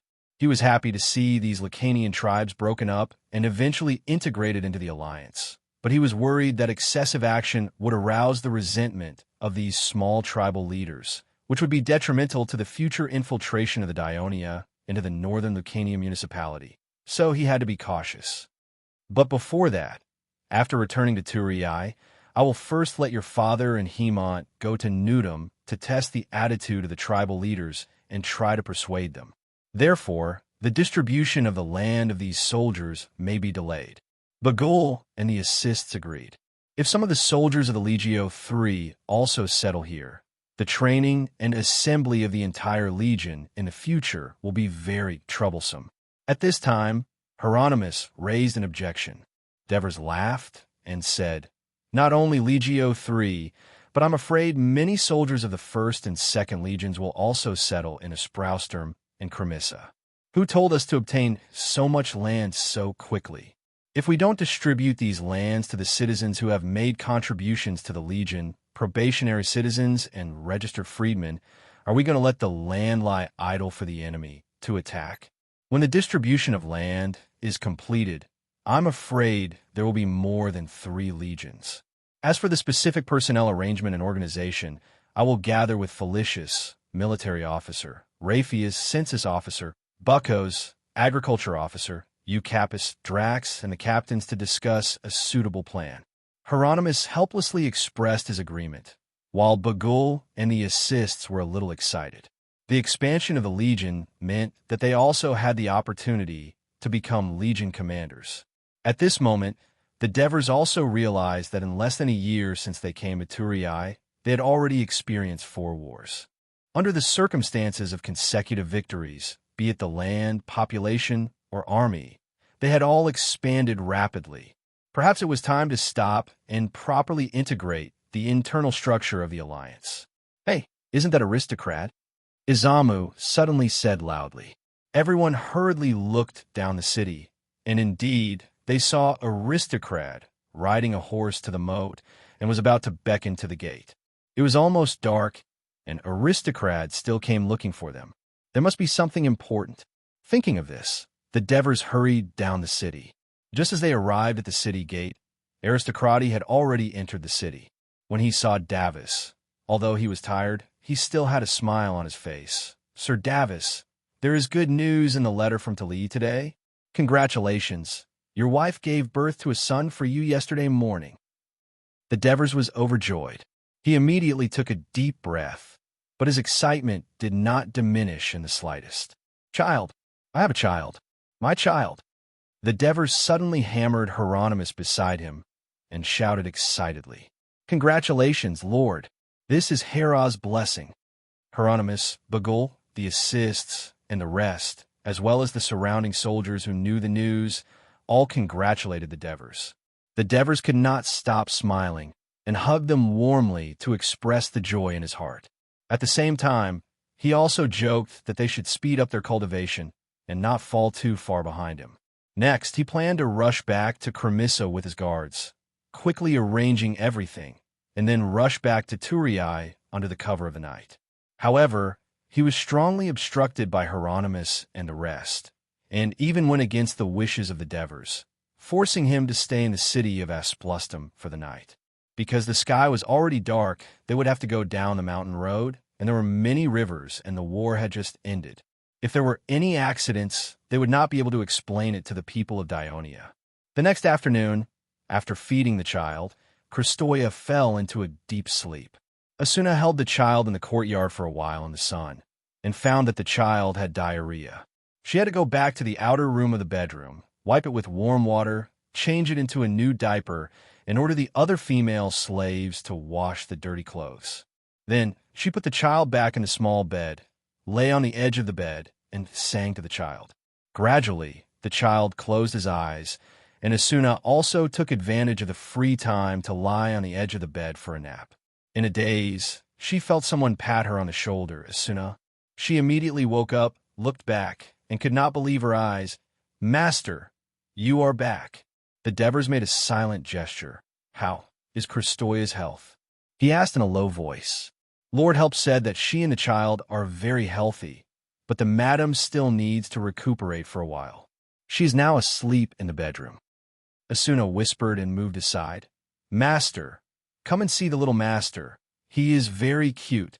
The Devers tiptoed forward, looking at his child with excitement and curiosity.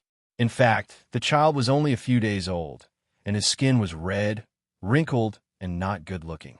However, the Devers was so fascinated that he could not help but reach out a finger and gently touch the child's red, tender face.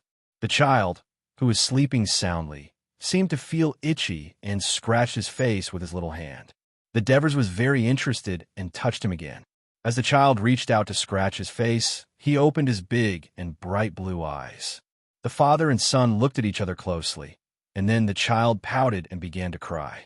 Whether in his previous life or this life, it was the Devers' first time as a father. He had no experience at all, and was at a loss. Asuna calmly picked up the child and began to coax him softly. Asuna, is the baby hungry again? Kristoya's soft voice came from the bedroom. No, master is back, Asuna said excitedly. Ah, Kristoya shouted in surprise. The Devers quickly walked into the bedroom and saw Kristoya lying on the bed, slightly tired but still looking good. You are back. Her eyes shone with joy. I am back. The Devers sat on the edge of the bed, leaned over, and kissed his wife. You have worked hard, he said softly. Chapter 230. Yes, he's beautiful, just like you. I haven't named the child yet. I'm waiting for you to come back and name him. As for the child's name, Devers had thought about it on the way back. He put one hand on his wife's shoulder and the other hand under his chin. He said thoughtfully, I remember the first time I learned that you were pregnant. It was when we had just defeated Crotone. And this time, when he was born, we defeated Crotone again. The war with Crotone had just ended. This child is so fated with Crotone. This is the wish of Hades. I think it's better to name our child. Crotocatax, what do you think? Crotocatax. Crotocatax. Kristoya whispered a few times. She looked up at her husband worriedly. Isn't this name too flamboyant? Catax means conquest, and Crotocatax means Crotone's conqueror. Devers smiled. My child has this name. When he grows up, the people of Dionia will call his name. They will remember the hardships of the founding of the country and his father's contribution to this alliance, and they will be more tolerant of him. At the same time, if my child has ambition, he will create his own glory under the inspiration of this name. Kristoya, who was not very satisfied with the name, thought for a while and finally nodded. Okay, let's call him Crotocatax. As soon as she said that, the crying of the child outside the room stopped abruptly. Kristoya covered her mouth and looked at Devers in surprise. Oh my God, this name has been blessed by Hera. The child himself has accepted it. At this time, Asuna came in with the child in her arms. Kristoya took the child and said softly, Little baby, this is your father. Call him Daddy. The child laughed and danced with joy. Look, he's calling you. Kristoya smiled gently, then carefully placed the child in front of Devers. Devers carefully put him in his arms, for fear that he would hurt the little guy if he used too much strength. This time, the child did not cry. He opened his bright eyes and looked at Diva's curiously. His two chubby little hands scratched Diva's face. Devers let him play. At this moment, he felt the surge of blood connection in his heart. He said excitedly, Kristoya, I want my name to be the family name and pass it on to my children, and then they will pass it on to their descendants. I believe that the Devers family will become the most dazzling family in the Mediterranean Sea. Devers' words made Kristoya's eyes light up. Most Greeks only had first names, not surnames. In order to distinguish between duplicate names, they often added a place of origin or other annotations in front of the name to distinguish it. For example, Socrates of Athens, Socrates son of Acidatus, and so on. However, the aristocrats of the large eastern country of Persia had names. As a native of Miletus in Asia Minor, Kristoya, of course, knew that. From Devers' words, she heard her husband's ambition. She repeated her son's future name with great interest, Devers Crotocatax. At this time, Devers saw a little head popping out of the bedroom door. Cynthia, come in. He waved and said. 7-year-old Cynthia held the hand of almost 5-year-old Adoris and hesitantly came to the bed. Come and see your brother, Devers said happily to the siblings. You have a child. Do you still want us? Cynthia asked timidly. Devers was stunned. He did not expect his adopted daughter to be so sensitive. He immediately handed the baby to Kristoya and hugged them in front of his chest. He said loudly, You will always be my children, Devers. How can I not want you? Kristoya also said softly, and Mommy also hopes that when you grow up, you can take good care of and protect your brother. The two children were comforted by the husband and wife.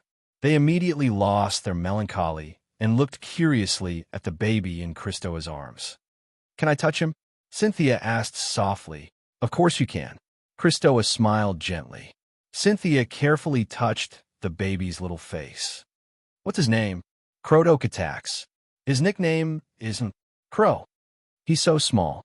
Adoris also held the baby's little hand curiously and said like a little adult, "Little brother, I will protect you. Hey, wake up! Wake up!" Krobus, who was sleeping soundly, was woken up by someone. He opened his sleepy eyes, but he still felt sleepy. He turned over and prepared to continue his sweet dreams. Immediately, the wet whip lashed at his body, burning with pain. He immediately jumped up in pain, and the supervisor's demonic voice rang in his ears. "Go to the quarry immediately. Lord Lysimines wants to lecture you." Krebs had long been afraid of being whipped by the supervisor. He dragged his sore legs and endured his hunger as he staggered out of the cave. He accidentally knocked into his companion beside him and subconsciously reached out to pull him up. As a result, he, who had no strength left in his body, was dragged to the ground as well. He struggled for a while before he could get up. In the process, he was kicked by the supervisor several times. The Crotone captives staggered out of the various quarry caves like ants and gathered in the circular quarry square. There were piles of freshly excavated marble materials everywhere. On the sentry tower at the entrance, Lysimines, the person in charge of the Turii stone mine, looked down impatiently at the scene below. "They're too slow. Go," and urged the Crotone cowards to hurry up. He ordered his subordinates. Hence, the Crotone captives were herded to the sentry tower by the supervisors with sticks and whips like lambs. A similar scene happened at the Turii copper mine and the construction site of the Temple of Hades. Crotone people, just based on the crimes you've committed against the Turii, I can't wait to lock you up here for 100 years. I'll turn your filthy flesh and blood into dirty water and turn your fragile bones into powder. Lysimines cursed them viciously.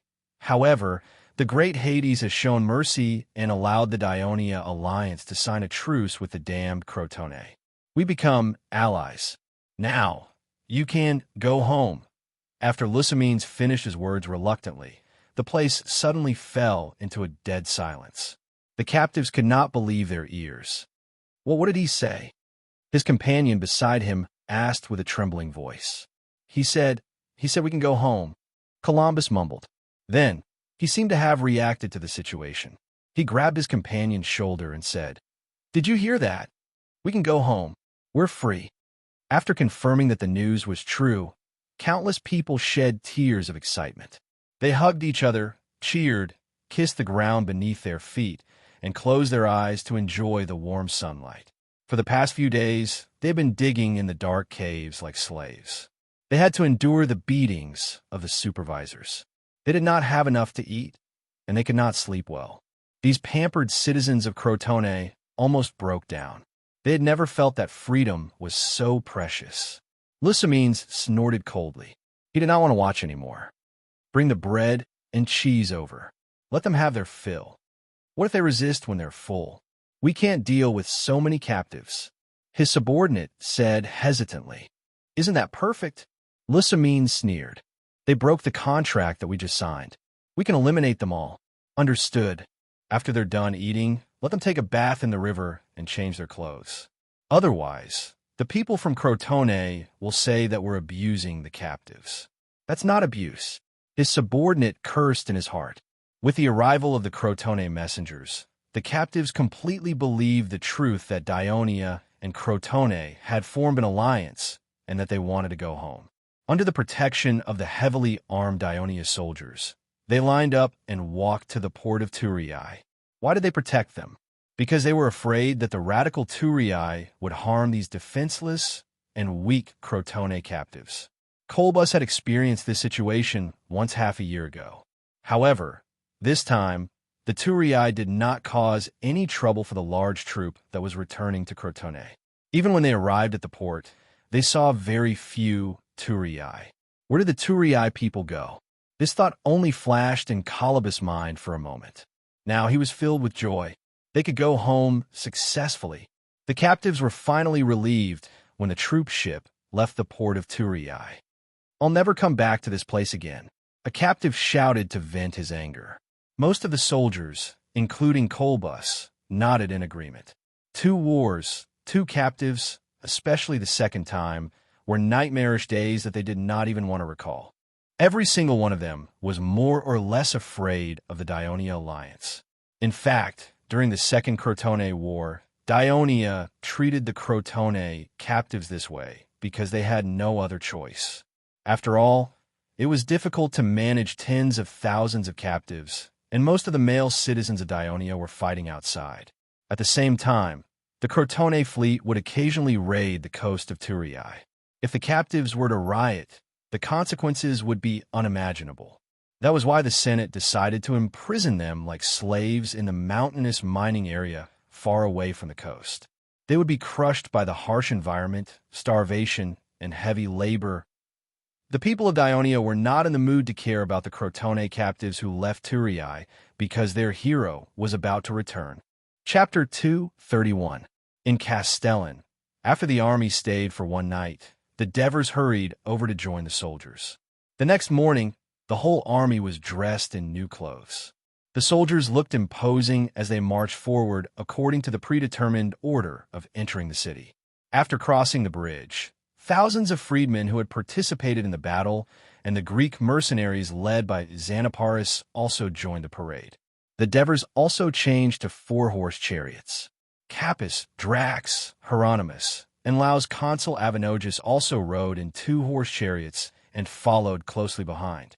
The army marched majestically towards the city of Turii, not far away.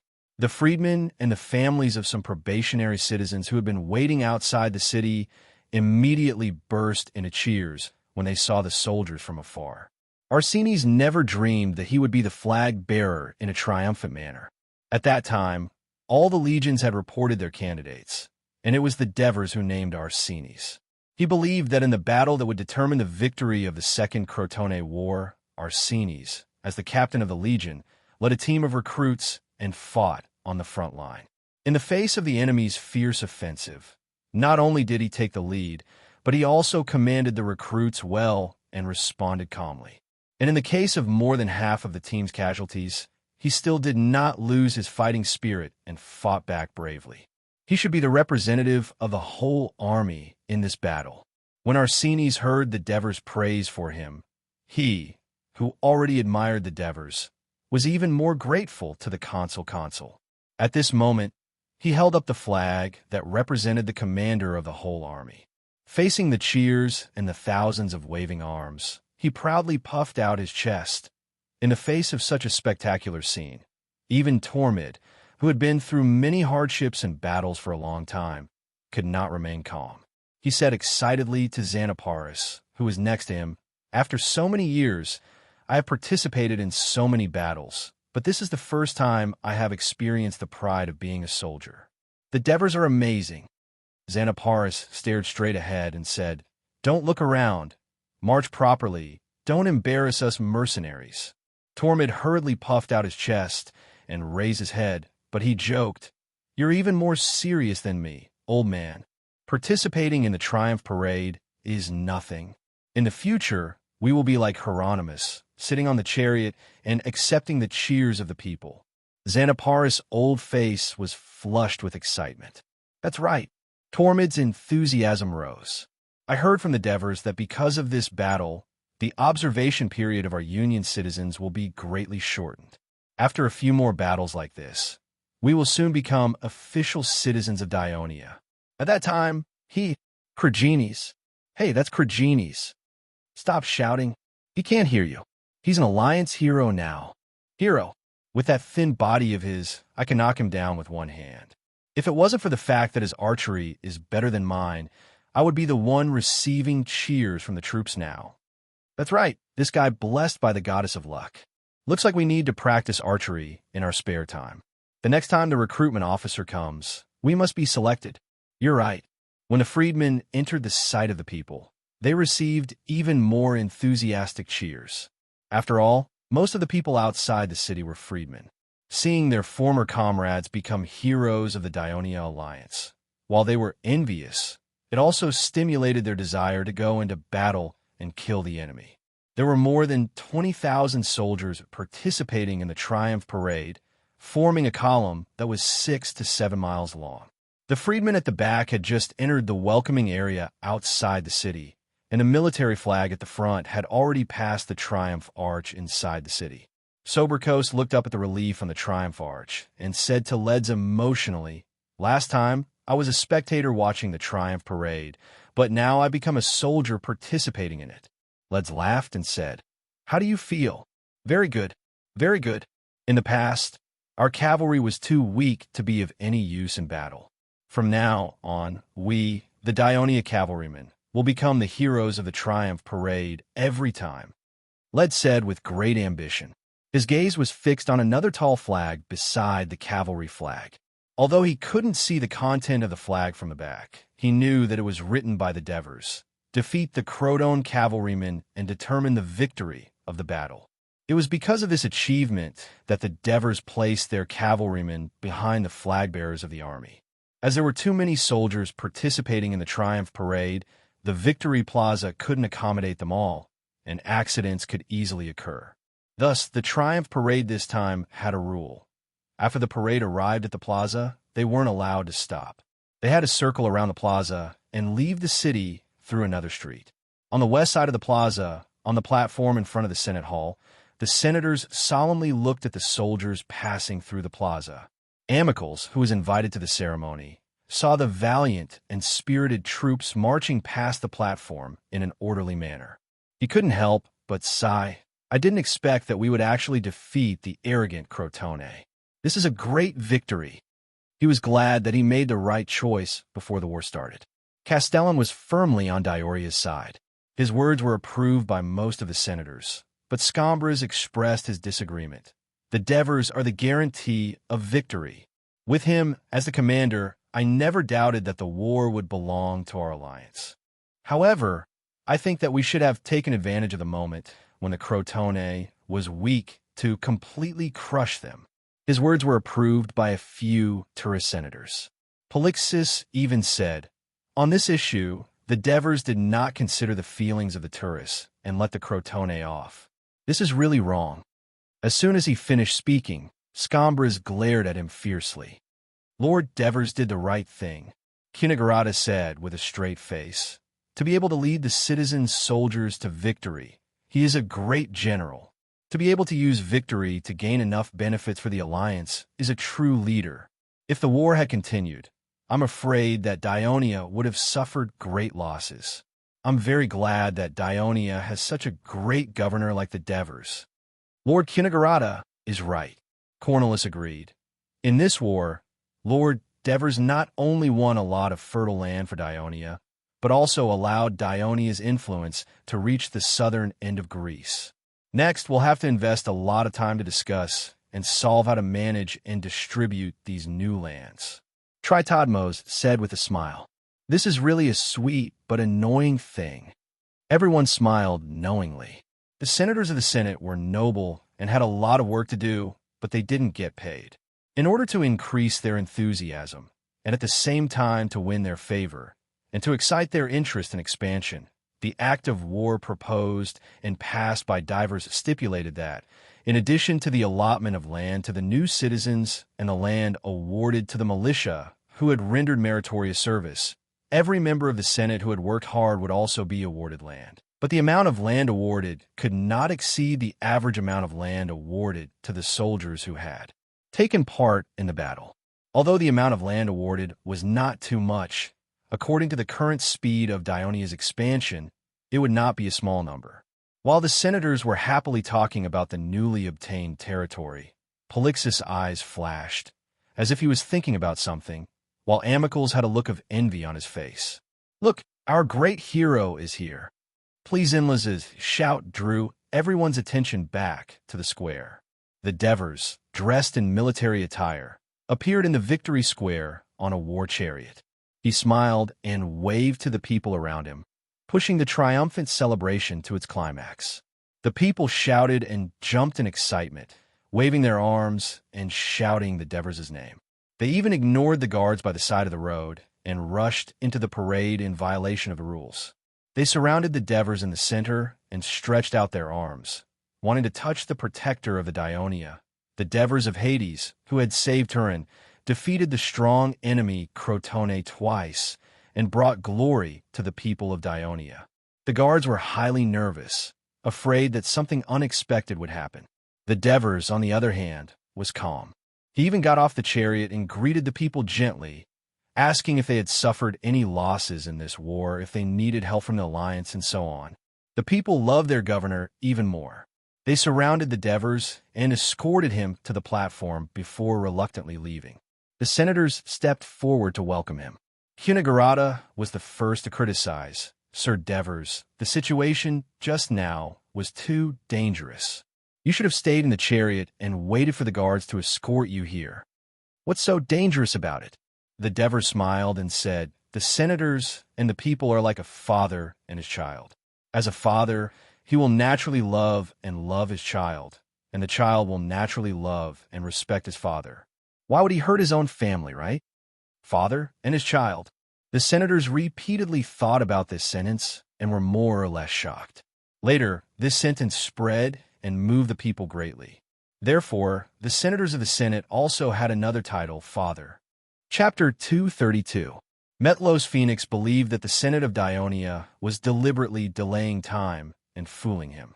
In fact, they had already prepared for the peace talks with Crotone. He had wasted all his efforts to rush to Turii. The newly established alliance of Dionia actually dared to fool and despise Rockley. Therefore, he dragged his sickly body to participate in the triumphal ceremony. Because he was the messenger of Rockley, the Senate arranged for him to stay in a hotel not far from the Senate's hall. Since he lived in the city and was a VIP, he was naturally allowed to watch the triumphal ceremony. Originally, he wanted to take the opportunity to meet the consul of Dionia to vent his dissatisfaction. At the same time, he represented Rockley to express an appropriate threat to Dionia, which had just allied with Crotone, and forced them to make some changes that were beneficial to Rockley. However, after watching the magnificent and lively triumphal ceremony that he had never seen before, he was shocked by the huge military strength, high morale, and the fanatical atmosphere of the people of Dionia. He realized that this was an alliance that worshipped heroes from the elders to the commoners. They were warlike and could not be ignored. He was afraid that they would not compromise easily, so he decided to retreat. After sending off the last contingent of freedmen, the people poured into the square. The speech of the Devers drew a perfect end to the triumphal ceremony. People of the Dionia Alliance, I thank you on behalf of the Senate. When the enemy invaded, you were not afraid, you did not retreat, but worked together and fought bravely. The soldiers fought bravely at the front, not afraid of sacrifice, and fought to be heroes, while you worked tirelessly to transport supplies and evade the enemy's ambush. You endured the pain of losing your loved ones and supported us in the battle. Today we won. This is the result of the joint efforts of all the citizens of the Dionia Alliance, prospective citizens, freedmen, and their families. We will use this victory to comfort the warriors who died on the battlefield, and hope that their souls can reach the Elysium of Hades smoothly. Consul Daves, will also use this victory to tell you that the days of the Dionia Alliance being bullied are over, and you'll have a better tomorrow. Victory to the Dionia Alliance. Victory to the Dionia Alliance. Victory to the Senate of Dionia. Long live the Devers Consul. Victory to the Devers. At that moment, the square was filled with cheers, and the whole city of Turin became a sea of joy. After the holy day of sacrifice for the Sparta king Archas, after a period of preparation, the Sparta Council of Elders finally decided to elect a new king of Sparta to prevent the throne from being vacant for too long, which would lead to political instability in the country. On this day, the 29 elders of the council hall in Sparta entered the hall early. There were also 2 candidates for the throne. They were the son of the former Sparta king Archas, Leotychides, and the brother of Archas, Agesilaus. The chairman in charge, Creostida, announced, "The Sacred King Selection Conference has begun. First, the candidates will state the reasons why they should be the king." The young and energetic Creostida stood up first and said loudly to his uncle, "Agesilaus, The ancient law clearly states, the first to inherit the throne should be the king's son, not his brother. If the king happens to have no children, then his brother may inherit the throne. If you don't want to embarrass yourself, leave as soon as possible. Agesilaus did not face his nephew, but the crowd. His attitude was respectful, and his tone was low, but it was certain. Respected elders, the one to inherit the throne should be me, the only brother of Arches, Agesilaus.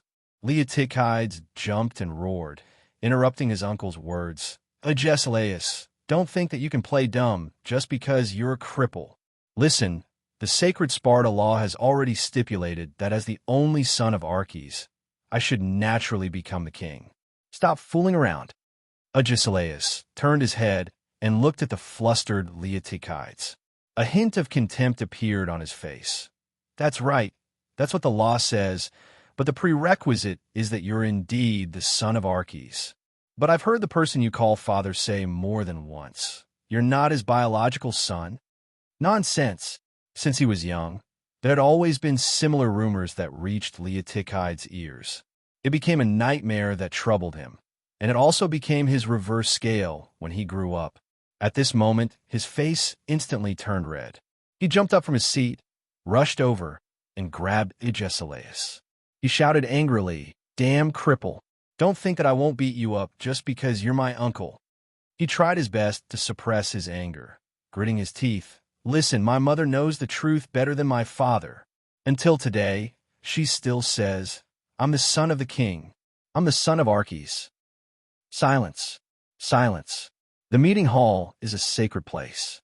No fighting is allowed, or you'll be banished. Chairman Cleostida warned. Agesilaus pushed his nephew's hand away, and his expression became calmer. He said solemnly, Respected elders, perhaps you still remember that year when there was an earthquake in Sparta. Arches left his wife and led the guards to provide disaster relief. He was gone for almost a year. Poseidon's anger filled the people of Sparta with reverence. At the same time, this god was the most convincing witness that Leotychides was not the son of Arches. Because of time, Leotychides was only born 10 months after Arches left his wife. As soon as he said this, the elders seemed to be deep in thought. Some of their expressions also became solemn. Nonsense. Leotychides flew into a rage again. He was stopped by the guards who were already prepared, so he could only roar angrily. All right, that's the end of the candidate's statements. Chairman Cleostida quickly said, Elders, do you have anything to say? Diopetus stood up and said, Everyone, as you know, before this meeting, I had already received Pausanias's authorization to represent the Elder Council to go to Delphi and seek an oracle from Apollo. He warned us. The people of Sparta should beware of the king becoming a cripple. Therefore, I believe that Apollo has already given us a warning. If Agesilaus becomes king, it will definitely bring danger to Sparta. He then passed the parchment in his hand to everyone. Some of the elders nodded as they read. Diopetus glanced proudly at Lysander, who was sitting in front of him, and then made a placating gesture to Leotychides. Agesilaus tried his best to maintain a calm expression, but his hands were clenched tightly behind his back. He saw the elders glancing at his feet from time to time, and he subconsciously moved his left foot back. At this time, Lysander stood up. His influence was great, and he immediately gathered everyone's attention. As we all know, the oracle of Apollo in Delphi has always been profound and difficult to understand. If we only understand it literally, we will often come to a wrong conclusion. Lysander looked around at everyone and said loudly, Back then, the king of Lydia received the oracle of a great kingdom will perish and thought that Persia would be defeated. In the end, it was his kingdom that perished. If the people of Athens had really built a wooden wall according to the literal meaning before Persia invaded, they wouldn't have been able to defeat Persia in a naval battle. Therefore, we should understand this oracle more deeply. If the king we elect isn't of the true bloodline of Agis, then wouldn't the system of 2 kings that we are so proud of, the divine bloodline inherited from Hercules, be missing a leg? It should be said that Lysander's words were thought-provoking.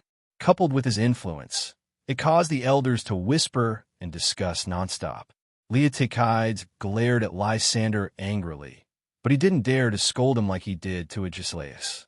Although his power was intentionally weakened by the Council of Elders a few years after the end of the Peloponnesus War, he was still the hero of the people of Sparta.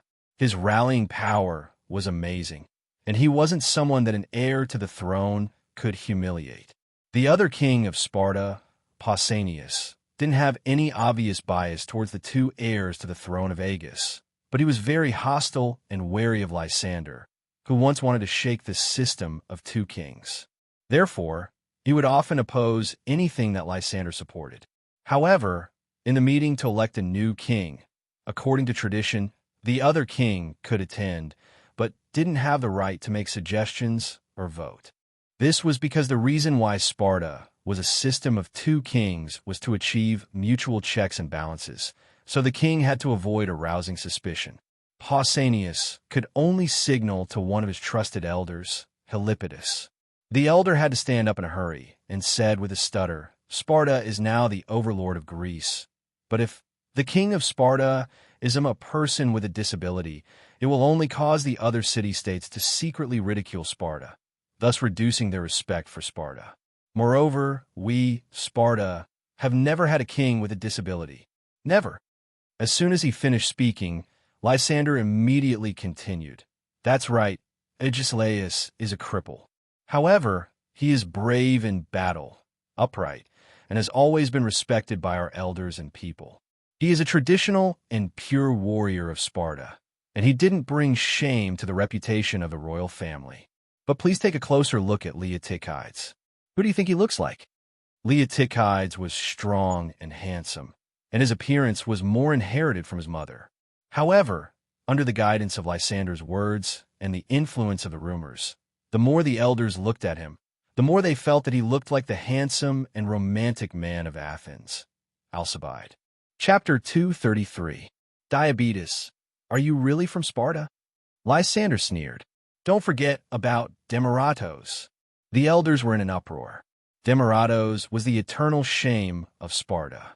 Although the Sparta warriors worshipped killing and despised pleasure, they still liked beautiful women. The best way to judge a future wife was to see if she could bear children easily. The beauty of a Sparta woman was also the best way to judge if she could be the mother of a future child. Training with men from a young age gave the women of Sparta their own unique beauty. They had long blonde hair, strong bodies, and elegant legs. Giving birth to an ugly daughter would make the parents depressed, but there was still a chance to change. That was to go to an ancient sanctuary next to Helen's tomb and pray to the bronze statue of Helen. It was said that the child would grow up to be beautiful. 100 years ago, a pair of Sparta parents prayed to Helen for their ugly daughter. The ugly priestess in charge of the sanctuary grabbed the long hair of the child. After looking at the child's face, she made a prophecy. She would become the cutest woman in Rasman. As time passed, the girl became a famous beauty. Her charm made the king of Sparta fall head over heels for her. He used his royal power to take her away from her husband. Only 7 months later, the new queen gave birth to a son. Was the father of the child the king or the commoner? The people of Sparta did not investigate further. The child grew up and eventually became the king. He was Demaratos. When Demaratos succeeded to the throne, another king of Sparta, Cleomenes, had been on the throne for 5 years. It was much more difficult for him to succeed to the throne because his father could not get his wife pregnant. The elders of the Law Enforcement Council asked him to divorce his wife and remarry. He hesitated for a long time and chose to marry again. Not long after his second wife gave birth to 3 sons, his first wife gave birth to Cleomenes. But the king was already deeply in love with his second wife and naturally preferred her children. Cleomenes was not favored by his father, and his half-brother, Dorius, was given special training by the king and was appointed as the legitimate heir. People also thought that Dorius was the best of his generation. However, after the king suddenly died in battle, the conservative people of Sparta believed that Cleomenes, who was the son of the king's first wife, had the right to inherit the throne. Cleomenes, who succeeded to the throne, banished his brothers with the excuse of sending Darius to colonize the western Mediterranean. Cleomenes was quick-witted, decisive, ambitious, and had a strong desire for power. Demaratos, who had just succeeded to the throne, was no match for him. Soon, he was overthrown by Cleomenes. Cleomenes ruled Sparta for more than 20 years.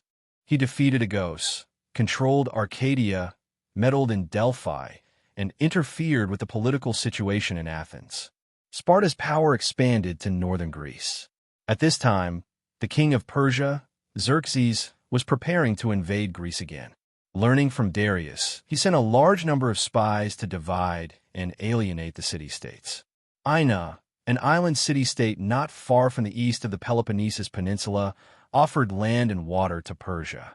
Cleomenes angrily denounced this treachery and decided to punish Ina. The people of Ina hurriedly asked another king of Sparta, Demaratos, for help.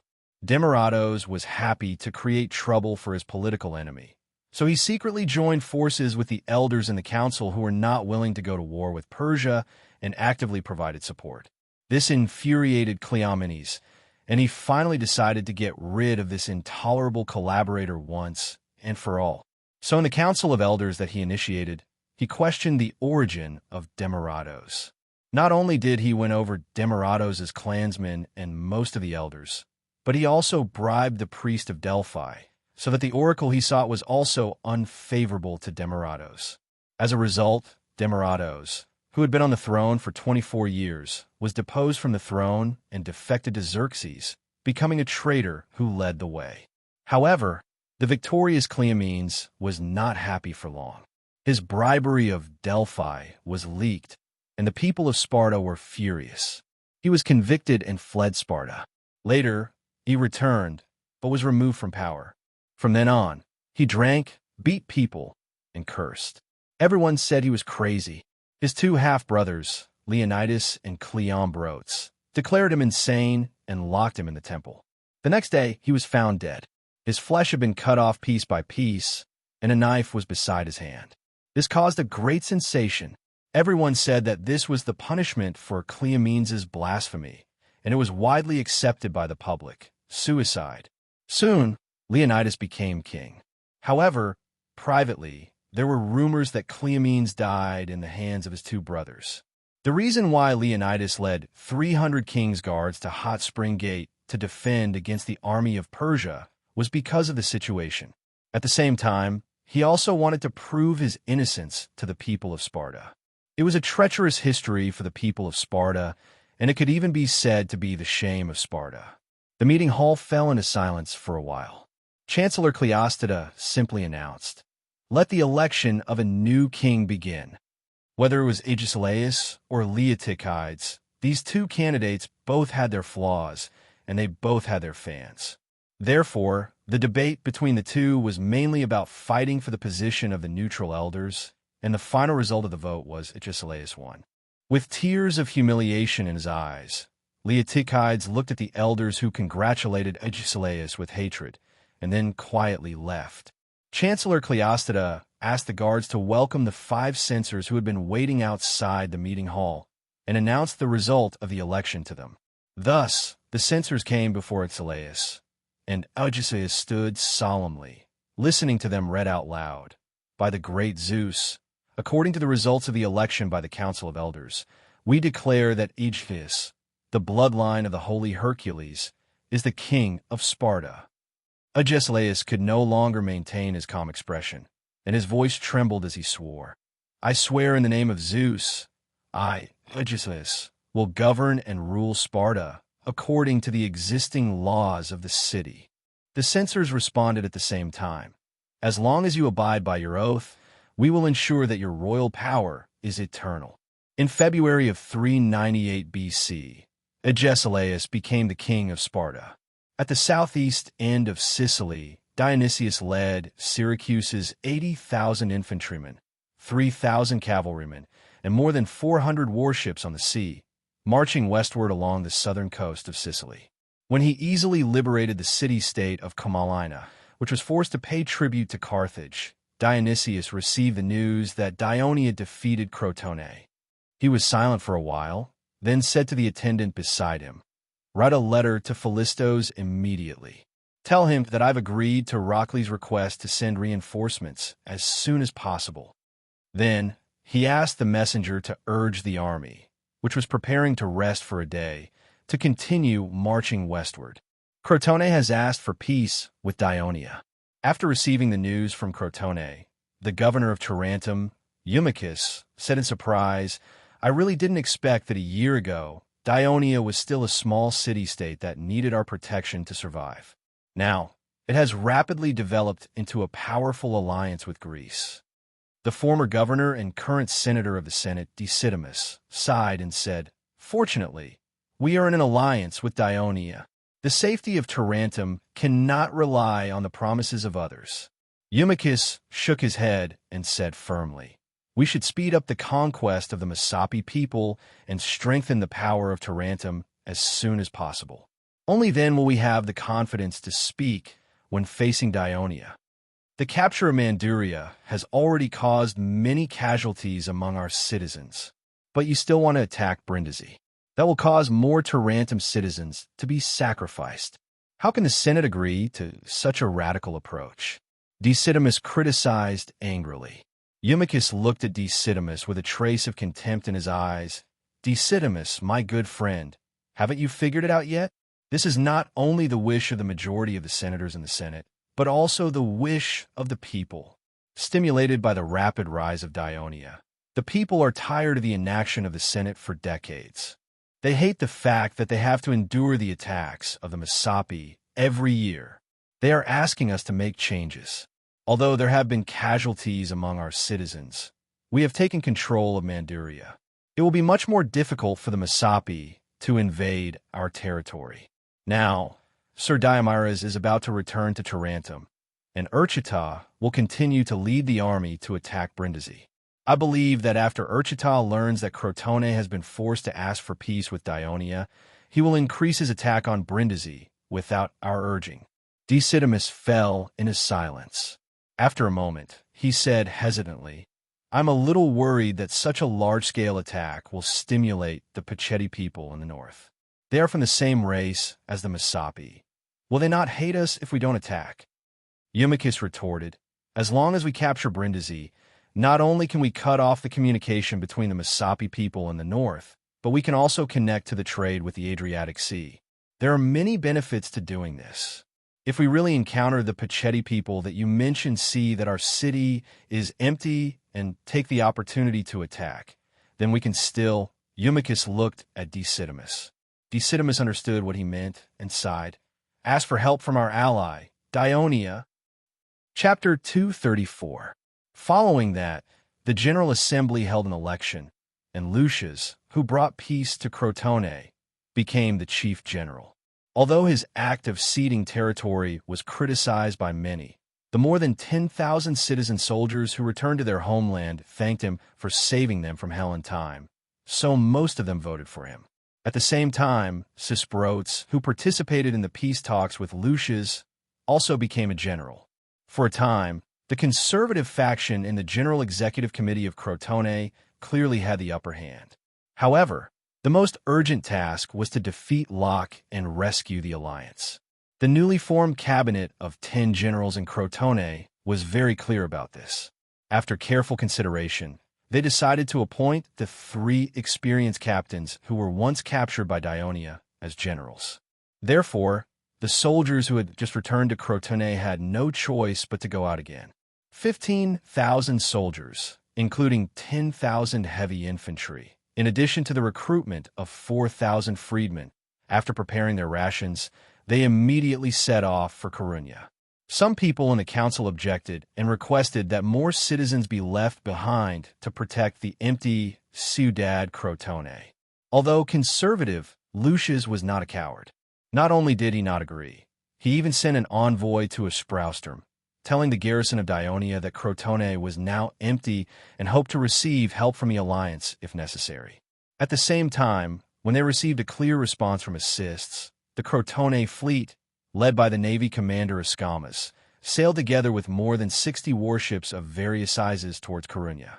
Just as Crotone and Locke were about to fight, the Senate of Dionia voted to select 5 candidates for Cremissa to enter the Senate. Antares, Euripus, and Predes were all selected. This matter was just the appetizer of the long Senate meeting today. What followed next was the reward for the soldiers who participated in the War of Crotone. Due to the large number of people who participated in the war, Felicius, the military officer, and Raphias, the census officer, only decided on a rough number during the meeting. About 7,000 official citizens would receive 1 to 3 acres of land based on their contributions. The senators, led by the Devers, suggested that as much land as possible be allocated to the citizens in the cities where they lived. Of course, if they were willing to swap, it should be accommodated. About 15,000 registered freedmen participated in the war. According to the law, more than half of them would directly enter the probationary period of official citizens. As the war had obtained a large amount of land in 2 cities, a large number of people were urgently needed to occupy these lands and guard the new cities. Therefore, even though the official citizens' probationary period had not yet ended, the Senate still decided to grant them 5 acres of land in Cremissa, Aspraustrum, and northern plains of Crotone. Because they had not become official citizens yet, during this probationary period, they still had to pay 10% of land income. Until official citizens became official citizens, the probationary period would Senate. For nearly 6,000 freedmen who participated in the war, the probationary period for them to become probationary citizens would be halved. At the same time, they would be given the priority to rent land in the city-state. Of course, the 20% tax burden would not change. For the soldiers who sacrificed themselves in the war, regardless of whether they were citizens or freedmen, as long as their relatives were still alive, the Senate would reward them according to the normal soldiers' rewards. At the same time, generous compensation would be given, mainly from the spoils of war. The entire matter of reward and distribution would be handled by the agriculture officer, Burks, and the census officer, Raphias, with the assistance of the 3 army commanders, Capys, Dracos, and Hieronymus. The citizens of Dionia will respond to the call, fulfill their duties, and fight bravely for the Alliance. As the helm of the great ship that is the Alliance, the Senate must also give them the corresponding rewards and care fairly. We cannot let our warriors shed tears while they bleed. Only in this way can more people contribute to the prosperity and strength of the Alliance. Finally, the Devers used a passionate speech to remind Burks and the others who were about to go to work. Next, the discussion was about the candidates for the chief executive of Cremissa and Aspraustrum. There were many senators who signed up to run for Cremissa because it was a seaport city with favorable conditions and the residents were all Greeks. Although it was adjacent to Crotone, they had already become allies, and with Aspraustrum at the forefront, the governing environment was relatively safer. The final result of the voting was that Scombres received the highest number of votes, which surprised some people. But after thinking about it carefully, although Scombres had a bad temper, he was a straightforward person who would correct his mistakes. He was not too scheming, and he was willing to help the younger generation. Therefore, many people were willing to associate with him. According to the law of Dionia, the Devers had the final right to veto any proposal in the Senate, but as long as the proposal was reasonable, he rarely used this right. Just like now, he thought that the candidate for the chief executive of Crimea was not bad. Scombres' straightforward personality might win the favor of the Crimeans who were still hostile to the people of Dionia. So, he was the first to congratulate Scombres. "Don't worry, Your Excellency. I will definitely let the people of Cremissa recognize the alliance of Dionia as soon as possible, and, at the same time, coordinate the relationship between the local people and the new immigrants." Scombres promised the Devers in high spirits. Having an old man at home was like having a treasure. Before the 50-year-old Scombres took office, he had already grasped the 2 major problems he needed to solve after becoming the chief executive of Crimea. So, the Devers smiled and said, "With you in Cremissa, the Senate has nothing to worry about. As for the candidate for the chief executive of Aspraustrum, Because the Devers had said in advance that Asprustum was different from Cremissa, it was located in the middle and upper reaches of the Netto River, and from time to time, it would be harassed by the Brudi who swam from the southwest. In the south, it was necessary to be vigilant and deter other Greek city-states from coveting the northern plains of Croton, and at the same time, to coordinate the relationship with the people of Crotone. In addition, the Devers also told the senators that many Lucanian warriors were willing to move to Asprustum. In this way, apart from the Lucaria region, including Nudum, of course, Asprustum had the highest proportion of Lucanian residents among the cities of Dionia. Therefore, the requirements for the chief executive of Asprustum were higher.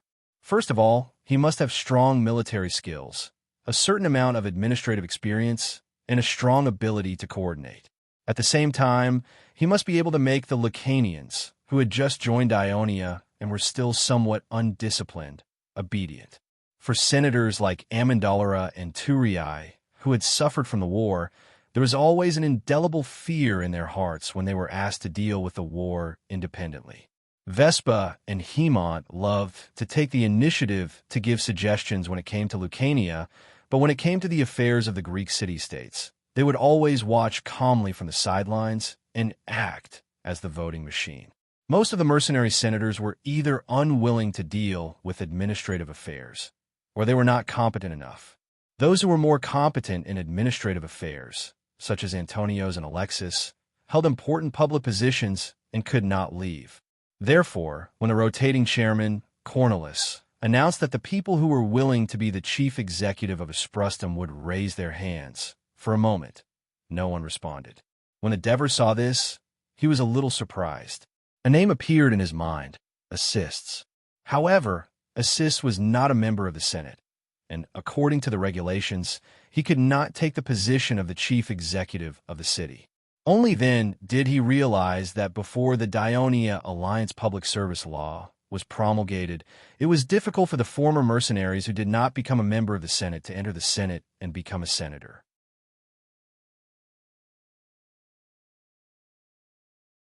Chapter 235. Helos thanked Cornelis for his compliment. I'll ask Amandolera to recommend a suitable patrol captain, the Devers said. Cornelis immediately perked up. Go ahead, Sir Consul, Epthenus. He'll make an excellent patrol captain, the Devers said confidently, pointing to the back row. Epthenus, who was talking to Xpid in a low voice, did not expect to be called. Why me? He asked in surprise. So that you can focus more on the administration of the Alliance and be a good role model for your soldiers instead of wasting your time on the youngsters of Dionia, the Devers said half-jokingly. The crowd burst into laughter. Everyone knew that Epthenus liked handsome young men. Many elders had the same hobby, but Epthenus was more obvious about it. It was not only a fashion, but also a tradition for the Greeks to like young men and guide them. Although the Devers did not like it, they still showed their respect and did not want to force the change. Apart from that, what the Devers admired the most about Epthenus was his ability to think calmly on the battlefield and react flexibly in complex situations. He always completed the tasks given to him, and even exceeded expectations. Under the pressure of divers and the repeated pleas of Cornelis, Epithenus had no choice but to agree. Epthenus' helpless expression made Amintas and the rest burst into laughter again. It was already past noon when the meeting went on. Cornelis announced a half-hour recess. The slaves who had been waiting outside the Senate immediately came in and gave their masters food and water to fill their stomachs. The Devers did not have any free time even after the half-hour recess. He munched on his bread while discussing with Scambras and Helos about the problems they needed to solve after taking office, as well as how the two cities could cooperate and strengthen communication to deal with any situation that might arise in the south. Then, Kinagarata found him to discuss the arrangement of the 5 new Senate elders. As an elder of the Senate, his family should naturally be settled in Turin so that it would be convenient for him to perform his duties. Even if he became the governor of another city, he would not move away from his mansion in Turin. After all, the governor only served for 2 years, while the elders served for life. There was still a lot of unused public land in Turin that was under the control of the Senate and would not be given away easily. Allocating a small piece of land for the new elder to build a house was naturally not free of charge. The Land of Dionysia Act clearly stipulated that even if Divers wanted to buy the land, he would still have to pay the market price. Due to the influx of people over the past year, the price of residential land in Turin had risen again. The price would rise even more after Dionia defeated Crotone. Cunigurata hoped that the Senate would sell the land to the new elders at the original price in order to show the sincerity of the Senate of Dionia and appease the newcomers. The Devers agreed. He also considered that if any of the 5 new Cremissa elders could not afford the money, the national treasury could pay for it first and repay it later. The half-hour break was over and the Senate meeting continued. The Devers stood up and said his first proposal. Although Dionia won the war against Crotone this time, some problems were exposed. The most important and urgent one is the navy. As soon as the Devers' voice fell, it immediately resonated with the elders. The consul is right. In this war, the biggest loss that the Crotone caused us was their fleet's continuous onshore raids.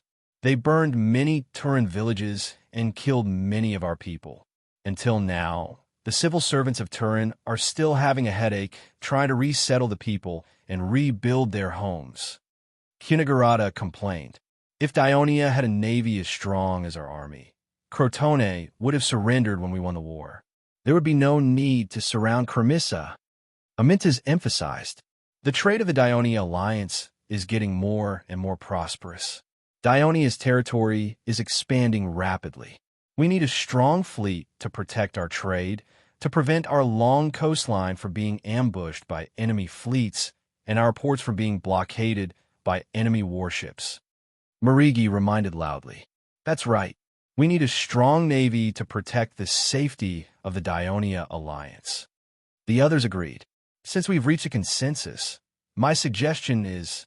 The Devers looked at the others and said, other than speeding up the completion of the 3 three-tiered or warships that are under construction, we'll build 7 more this year. I've asked Ananalos, and Turin shipyards don't have enough docks to fulfill such a large order. Cremissa also has a larger shipyard that can build 3-tiered or warships. We can give them a small portion of the order to fulfill. In the future, we'll build 10 3-tiered or warships every year until we have 50 3-tiered or warships in 5 years. At the same time, we'll be equipped with 20 medium-sized warships, 100-man warships, and 10 small warships, 50-man warships. That way, we'll have a relatively strong Dionia navy with 80 warships. The others agreed that the plan was feasible. Only Mercis objected. No. This way, the Alliance will have to spend more than 100 talent every year. That's too much. Although it's a little too much, I think our treasury will be able to handle it. Last year, the treasury received more than 200 talent just from the land tax, rent tax, and trade tax. This year, Marigi's lowest estimate is that the treasury's revenue will at least double. When the Devers said this, many of the elders were shocked. Unknowingly, Dionia's treasury's revenue was almost equal to that of Tarentum and Crotone. Taking out a small portion of the money to build a fleet should be more than enough. Everyone, Lord Mercis. Actually, building 10 3-tiered or warships every year won't cost more than 100 talent. Marigi stood up and reminded everyone. The cost of building a warship is mainly divided into 2 parts. One is the wood, and the other is the manufacturing cost. In the mountains of our alliance's territory, especially in Lucania, there are countless high-quality cedar trees that are most suitable for building 3-tiered or warships. I heard that Athens had a special agreement with Turris. Every year, Turris had to provide Athens with a certain amount of shipbuilding wood. There was indeed such an agreement.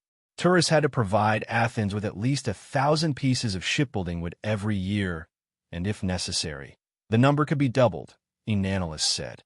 Back then, in order to complete this agreement, the Turris had cut down a lot of trees for decades. Although they earned some money from the wood, the older cedar trees in the mountains around Turris became fewer and fewer. Moreover, there were more than a dozen large shipyards in Athens, so there was no need for them to build ships in Turris. Enanolus's family had always complained about this. Later, because of excessive logging, many barren hills appeared around Turris. Only then did the people discover this drawback. They began to buy wood from other Greek city-states and resell it to Athens, earning a little bit of the difference. In the later stages of the war between Athens and Sparta, we were forced to cancel this agreement after the Spartan navy gained the upper hand, Kinagarata added. Devers nodded. After becoming the alliance consul, he understood this agreement. He even believed that when General Pericles of Athens agreed to build Turris and called for the establishment of a great Panhellenic city-state, one of the real strategic purposes was for wood. Athens had two natural flaws. First, it didn't produce a lot of food, and it had to rely on imports to maintain the huge population of the city-state. Therefore, along the coast of Greece to the Black Sea, it built many colonies or controlled city-states in key locations, such as Byzantium, to ensure the smooth transportation of food from the Black Sea. It needed a powerful navy, and the people of Athens were ambitious to establish a powerful Mediterranean Greek city-state alliance, so they needed a powerful navy even more. However, the second flaw of Athens was that it didn't have a lot of forests, and it didn't have trees that could make high-quality warships. Also, with the size of Athens' navy and merchant ships, the amount of wood they needed was massive. Therefore, finding wood for ships became a strategic issue that determined whether Athens could maintain its strength or not. Egypt didn't have forests. Persia had wood, but they wouldn't sell it to the enemy, Athens. Northern Greece and Thrace had forests, but they were inland, and it was difficult to cut and transport the wood. Therefore, Greece, which was surrounded by the Apennines Mountains, became an important place for Athens to buy wood, and Turris, which was built by the people of Athens, was the main source of wood.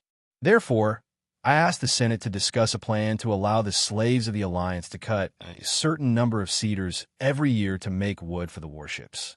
It doesn't cost a single opal. As for the production fee, Marigi looked at Enanolus and jokingly said, "I think Mr. Enanolus will not charge too much." Enanolus smiled helplessly.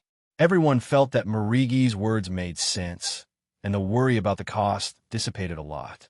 But have you considered the maintenance of these warships after they are built? It's also not a small cost. Merges said, unconvinced. Enanolus and I have discussed this issue before, Devers said. Enanolus nodded to show that it was true. When there is no war, of course, we won't leave the warships idle at the docks.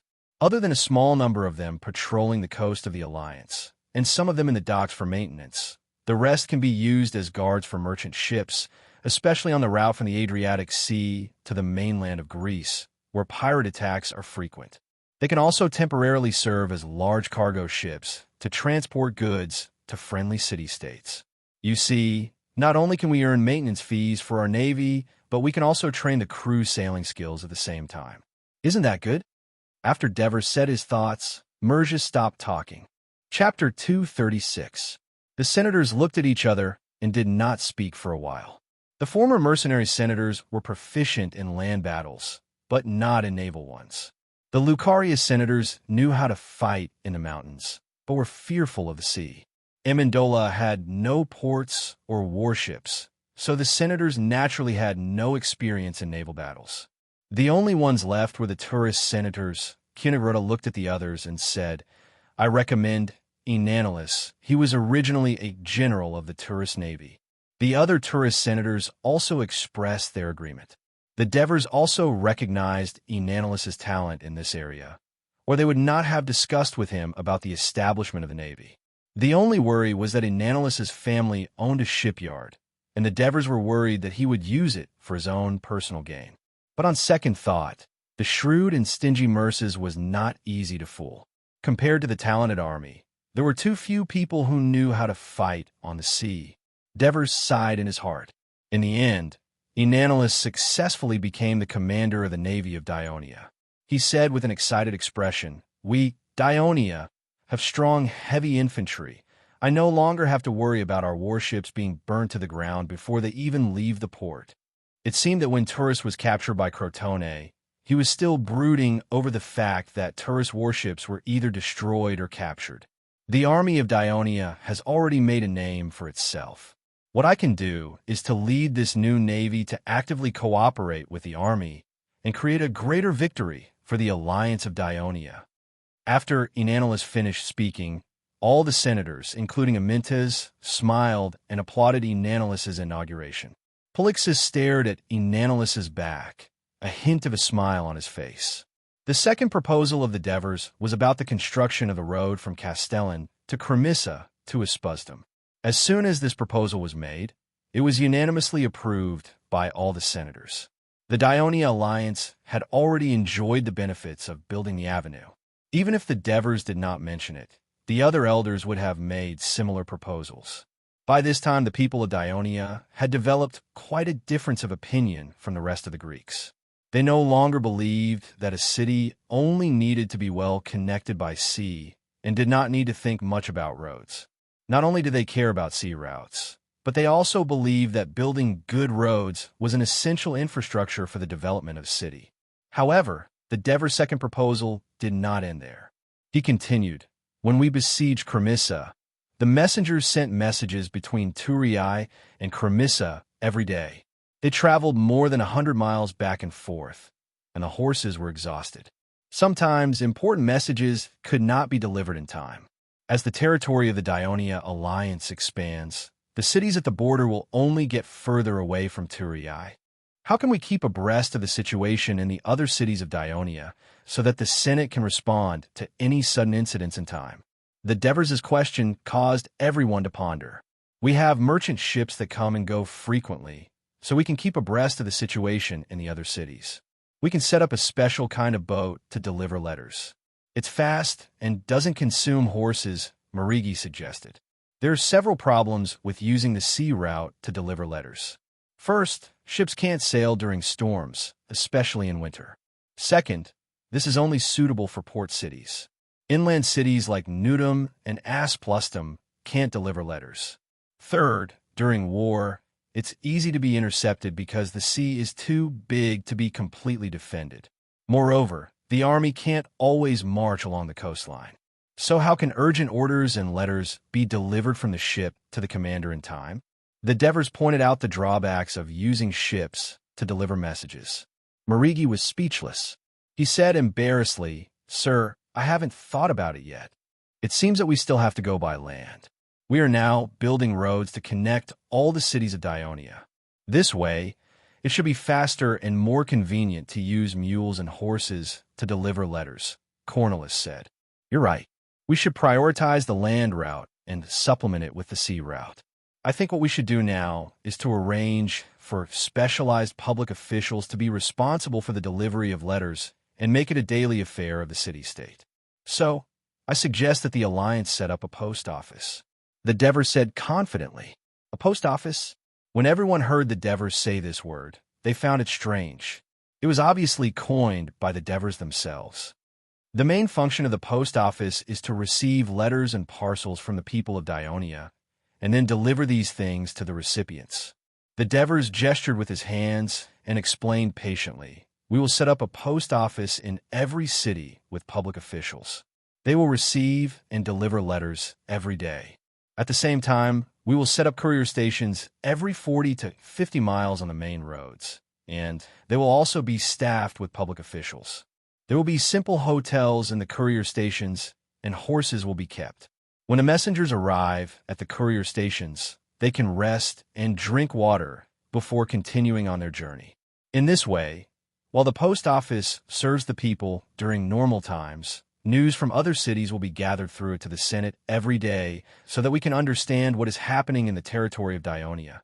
And during wartime, the messengers of the army can use our main road system to go to various courier stations to replenish food and water, change horses, and quickly convey the orders of the army. This is a wonderful idea, as expected of the favored." Hunigarata could not help but praise. "If the post office is established, not only will it be convenient for the army and the people, but it will also strengthen the relationship between the people of various cities. The cities of the Alliance of Dionia will become closer. I think in the future, we can also set up a post office in our alliance to strengthen our communication with them." As an experienced former consul, Kunigarada could see the bright future that the establishment of a post office would bring to the Alliance of Dionia at a glance. I hope the post office can be established as soon as possible. When I reach Kermissa, I won't have to worry too much about my children. Scombris said happily. I heard that you always scold they don't listen to you, and you don't want to live with them, right? Strompoli asked, pretending to be curious. Scombris raised his head. You don't have children, you don't understand. Don't talk nonsense. His words almost caused Strompoli to quarrel with him. Everyone laughed and tried to calm them down. Mirzas stood up with a bitter expression. Consul, we have to build a post office and relay station. How much will the cost of these buildings, the salaries of the civil servants, and the cost of rearing the horses be spent on a national treasury? Without the need for the Devers to explain, Marigi spoke first. Mercies, do you still not understand? Does the post office need to pay for delivering letters and parcels to the people? There are hotels in the courier stations. Do people need to pay to stay there? I really don't know how you became a financial officer. Marigi seized the opportunity to make a run at Mercies. Mercies didn't mind. Instead, he asked the Devers anxiously, do we need to pay for delivering a letter? How much? The Devers nodded. The main purpose of setting up a post office is to deliver messages and make it convenient for the people, so it can't be too expensive. I think 1 letter for 1 opal is enough. As for the delivery of parcels, the price depends on their size and weight. Let Marigi and the person in charge of the post office discuss this. 1 letter for 1 opal. I think the people will be happy to accept this price. I'm afraid the post office will be very busy in the future. Cornelis smiled. Because after we distribute the land this time, many of the citizens' land will be distributed to different cities. We need this post office to deliver messages and strengthen the management of the land. Cornelis's words resonated with many of the elders, not just the ordinary citizens, but also the land they were distributing. Therefore, they all agreed with the Devers' proposal. Mercies was still calculating the income of the post office. When he realized that the income was considerable, he immediately asked, will the income of the post office be handed over to the national treasury? After deducting the salaries of civil servants and various costs, the remaining income will naturally be handed over to the national treasury. The Devers' words made Mercy smile. In addition, I propose to set up a road bureau. It will be responsible for the planning, construction, maintenance of all the roads in the Alliance, as well as the management of roadside facilities. The Devers' proposal received the approval of the elders. They enjoyed the benefits of the road, but at the same time, they knew that after a road was built, it needed long-term professional maintenance. Otherwise, it would become dilapidated in a few years. In the future, there will be a fee for using the road, right? Mercies looked at the Devers hopefully. For free. Divers spat out 2 words. Building a road between cities will cost at least 30 talent. This does not include the cost of the land, because the land used for the road was planned before the land was distributed to the citizens. It belongs to the Alliance, so there is no need to spend money. Otherwise, including the price of buying the land, the cost would be many times higher. The subsequent maintenance costs are also being spent at any time. Can't we charge a little money? Mercies pleaded. Roads are different from the post office. If we charge a fee, most of the citizens can choose not to use the road we built. This will not affect their travel. On the contrary, it will cause the road we worked so hard to build to serve the citizens. But in the end, only a few people use it. This goes against the original purpose of building the road, the Devers explained seriously. Chapter 237. Everyone thought about it and shook their heads. Athens might be the wealthiest, but it could not provide so many benefits to its citizens. As a city-state with a long history, there were too many vested interest groups, deep-rooted legal systems, and traditional ideologies. It could not do all that the emerging city-state alliance of Dionia could do, even though it was considered to be very considerate of its citizens among the Greek city-states. Can the powerful Persia of the Mediterranean do all this?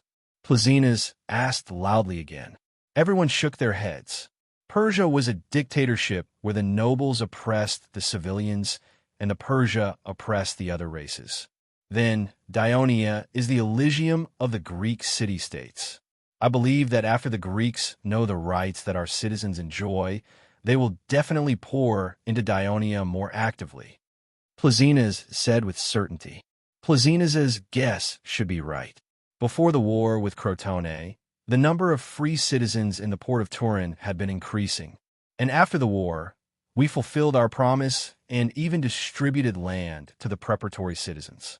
There will definitely be more immigrants pouring into Dionia. We need to make preparations to settle them down. Cunegurata took over the conversation and reminded everyone in advance. Everyone was both happy and worried when they heard that.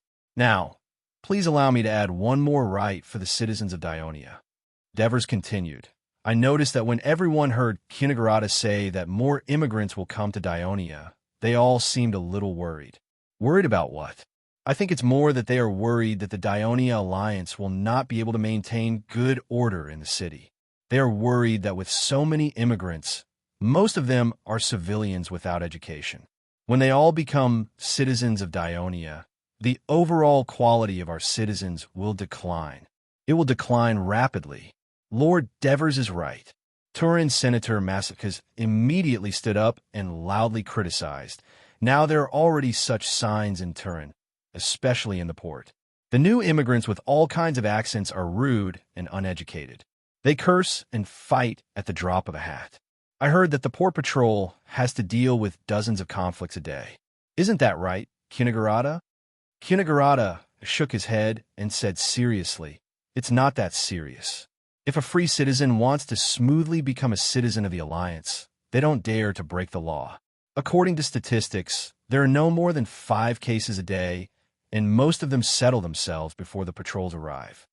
Massicus asked for a snub and muttered, 3 or 4 conflict a day. That's not a small number. Polixus looked at Massicus, his eyes flashing. Devers smiled and said, because of these problems, my next proposal is to set up a school in Turii. All the citizens of Dionia can send their children to the school to learn literacy, arithmetic, drawing, music, and sports after paying a small fee. School. Everyone pondered over this new term. At this time, the Athens school had not yet been established. The Greeks' method of education mainly relied on wealthy nobles and the rich to hire private tutors and by learned slaves to educate their children. Or famous scholars opened private schools, charged exorbitant tuition fees, and recruited disciples. It was still unheard of for the city-state to fund the construction of a school to collectively educate the children of its citizens. But the senators were very interested, and most of them felt that this could really help solve the problem of the low literacy of the citizens of Dionia, so they all stood up and asked questions. Devers was very familiar with schools. Combining the experience of his previous life with the reality of this life, he easily answered their questions. For example, Amyntas asked, what if the citizens also want to study in the school? Devers answered, set up a special class in the school to educate adults. Its curriculum and education methods are different from children's, so it is convenient to quickly eliminate illiteracy. For example, Cunegurata asked, the children are of different ages and have different levels of education. How can they benefit and improve in the school? Devers answered, set up 3 levels of education, beginner, intermediate, and advanced. Children who have never learned anything will enter the beginner class and begin to learn how to read, count, and read articles. For those who are already literate and have a certain foundation in arithmetic, they will enter the intermediate class and learn how to use words to form sentences, write articles, and do complex calculations. The advanced class will mainly master rhetoric, speech, debate, and calculate a large number of complex data. This is to prepare for the cultivation of high-level talents, such as lawyers, accountants, and intermediate officials. The senators were satisfied with the detailed answers of Devers. Even Cunegurata, who rarely praised others in public, could not help but exclaim, Senor Consul, I now really think that you have the blessing of the gods. Otherwise, it is impossible for you to come up with so many wonderful ideas and a complete implementation plan. Cunegurata's words were approved by the senators. Devers smiled and continued, I propose that Ansitanos be the person in charge of this school." Agreed. The elders all expressed their agreement. The most knowledgeable person in the Senate was undoubtedly Ansitanos, who was once a disciple of Herodotus. Of course, there were also people who thought that the Devers, who was rumored to be illiterate but had always been mysterious because of Pluto's revelation, had unfathomable knowledge. Ansitanos, who was sitting in the back row, was awakened and hurriedly shook his head and refused. "I can't. I don't have time." The history of the Peloponnesus War written by Thucydides of Athens has been completed, and it is said that it has been very well received by the people of Athens. But I haven't even started writing my history of Great Greece. Under the repeated requests of the senators, Devers even promised everyone that all the senators would do their best to contribute materials for his creation, and if he wanted to interview someone, they would do their best to cooperate. Ansitanos reluctantly accepted, but he immediately began to complain. "Sirs, it's not that I don't want to manage the school just now, but you have to know that there are thousands of children in the Dionia Alliance, including the city of Thurii, and you just said that you want them to learn Greek words, arithmetic, drawing, music, and so on. How many teachers do you need? The Dionia Alliance can't find so many teachers to teach the children." After hearing what he said, everyone immediately realized that this was indeed a problem. But Devers had obviously thought about it long ago, and he said unhurriedly, "The Dionia Alliance doesn't have enough teachers, but the other city-states do. We are in urgent need of rosin, and we can reduce the tariff for it to encourage the merchants of Cyrenaica to ship it into the port of Thurii in large quantities to sell. We lack teachers, so, of course, we can make a preferential bill for them to encourage outstanding foreign scholars to come to Dionia. Am I right?" The senators were deep in thought, and Ansitanos asked anxiously, "What kind of bill?" "My proposal is that all foreigners who come to Dionia to become teachers, even if they are slaves, will immediately be granted citizenship in Dionia. But the premise is that they first have to pass the assessment of a specialized agency of the Senate to determine that they have the ability to be teachers." "Well, Ansitanos, you can take the lead in this assessment. But once they have citizenship and become teachers of the Alliance, they must devote their lives to teaching children. If they change professions halfway, their citizenship will be revoked immediately and they will be expelled. In addition, the citizenship of the Alliance only applies to the teachers themselves, and their children cannot inherit it unless they also become teachers." Everyone was moved by the Devers' proposal. Ansitanos, who did not care about being the school administrator at first, said with some excitement at this moment, "Since Lord Plasinas and Kinagrada think that the Greeks are envious of the citizens of Dionia and want to become citizens of Dionia, then I think the situation of the lack of teachers in Dionia will soon change. I remember that there was an alliance bill specially made for doctors, and now there's a bill for teachers that is beneficial to them. My lords, doctors and teachers are the two sacred professions besides the priests of the gods. One heals the body, and the other improves the mind. I thank the governor for your vision. I also hope to get your support. The Senate of Dionia has fully demonstrated its respect for knowledge. It will make our alliance not only prosperous in trade, strong in military, but also glorious in culture. The alliance of Dionia will become a great city-state alliance." The meeting went on until dusk, and there were still two people who had proposals to make. The senators had to let the guards light the candles and continue the meeting. The first to speak was Scambrus. He said apologetically, "I'm sorry for delaying your dinner time. I've just consulted Lord Devers, Capys, and Hieronymus in detail. I learned that there is a large swamp north of Cremissa. Especially in spring, when the rain floods, the swamp will expand outwards, affecting the road traffic and encroaching on the farmland. I'm wondering if we can invest a lot of labor to fill up the swamp and build a dam for the Lakili River. This will ensure the safety of the territory, prevent the outbreak of diseases, and add a large area of fertile land. You've just been elected as the governor of Cremissa. You haven't even taken office, but you've already begun to implement your management of Cremissa." Protesilaus joked with a smile. Chapter 238. Protesilaus shrugged and did not speak. The technology of draining and filling swamps, depressions, and tidal flats is a mature technology that is often used by us Greeks. The tourists used to build dams on the banks of the upper reaches of the Cosini River during the rainy season. We can do what Sir Scombros suggested. Cunigarata asked seriously, but to fill such a large swamp area into farmland, we will need to invest a lot of manpower and resources. Have you considered all these? Didn't you just say that there will be a large influx of free people in Dionia in the future? We can recruit a large number of them to work on this project. For these free people who have made great contributions to the Dionia Alliance, not only should we shorten their citizen probation period as an incentive, we can also consider giving them land in the swamp area to encourage them to work harder. Also, we have to consider the breeding grounds of mosquitoes. I hope that Herpes can send doctors to help the sick at any time to prevent epidemics from happening. Scombros said incessantly. Although he had never been a governor of a city, he had put his heart and soul into his role as the governor of Cremissa. He used his long life experience to carefully consider the problem, so he was more thoughtful.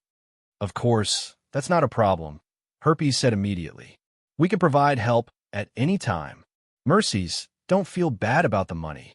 Scombros turned to the financial officer and said loudly, as long as the swamp area is successfully transformed, how much farmland can we provide? How much land tax can you collect? And these are available every year. Use your brain and think about it. Mercies raised his hand helplessly. Sir, don't think about it, I agree. Does anyone have any objections?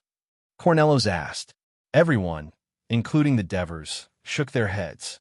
Scombros had settled this matter by himself. Wespa was the next to stand up. My lords, I have received news from Nudum. Potentia's army is approaching the Gramentum. Sensing may be worried about the tribes of the Gramentum that he annexed by force, so he did not come out to fight. He defended the city of Gramentum and sent people to Nudum, hoping to ally with us against Potentia. Sensing has a good idea. Devers smiled faintly. What do you think of this?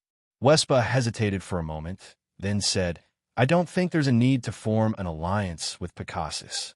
The previous events have already proven that Sensing is completely untrustworthy. Moreover, no matter who wins the battle between Potentia and Picassus, the strength of both sides will be weakened, which is very beneficial to Dionia. Devers was happy to see that Wespa could think this way.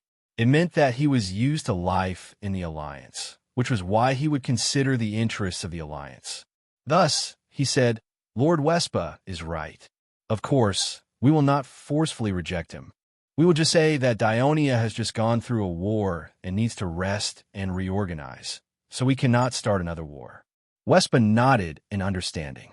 At this time, Hemont said, not only Sensing has expressed goodwill to us, but the tribes of the Gramentum have also secretly sent people to contact us, hoping to get our help in driving away the Pixie and Potentia people. Were they prepared to pay? Devers asked. They said, we are willing to let the Gramentum become a subsidiary of Dionia, Hemont replied. This condition seems to be worth considering, Protesilaus said, a little tempted. Devers looked at him, then at the other senators who expressed their agreement, then sneered and said, these tribes once betrayed their great leader, Lizzo, and later had a conflict with Pixie. The Gramentum wants to use this statement to make Dionia start a war with the two major forces of Lucaria, Potentia, and Pixie. Is this even possible? Now that Cremissa and Espustum need a large number of citizens and prospective citizens to settle down, the army of Dionia will need to reorganize and divide up the areas for a period of time. So there is no way they can send enough soldiers to Lucaria. Besides, Bagul, how effective do you think our heavy infantry can be in the Lucaria Mountains? Bagul thought for a moment, then said frankly, we were able to seize Nudum because of a sneak attack, not a direct confrontation with the Lacanian warriors.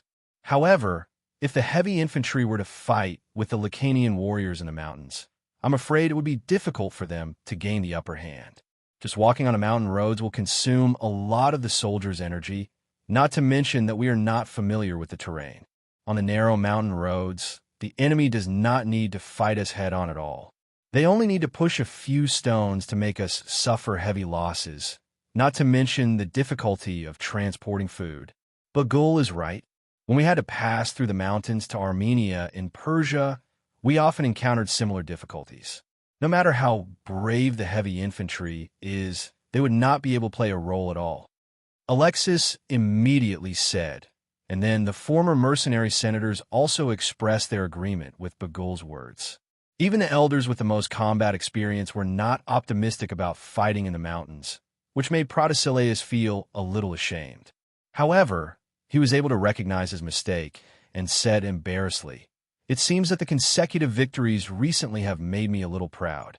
The senators who agreed to accept the Gramentum tribe's conditions also lowered their heads in shame.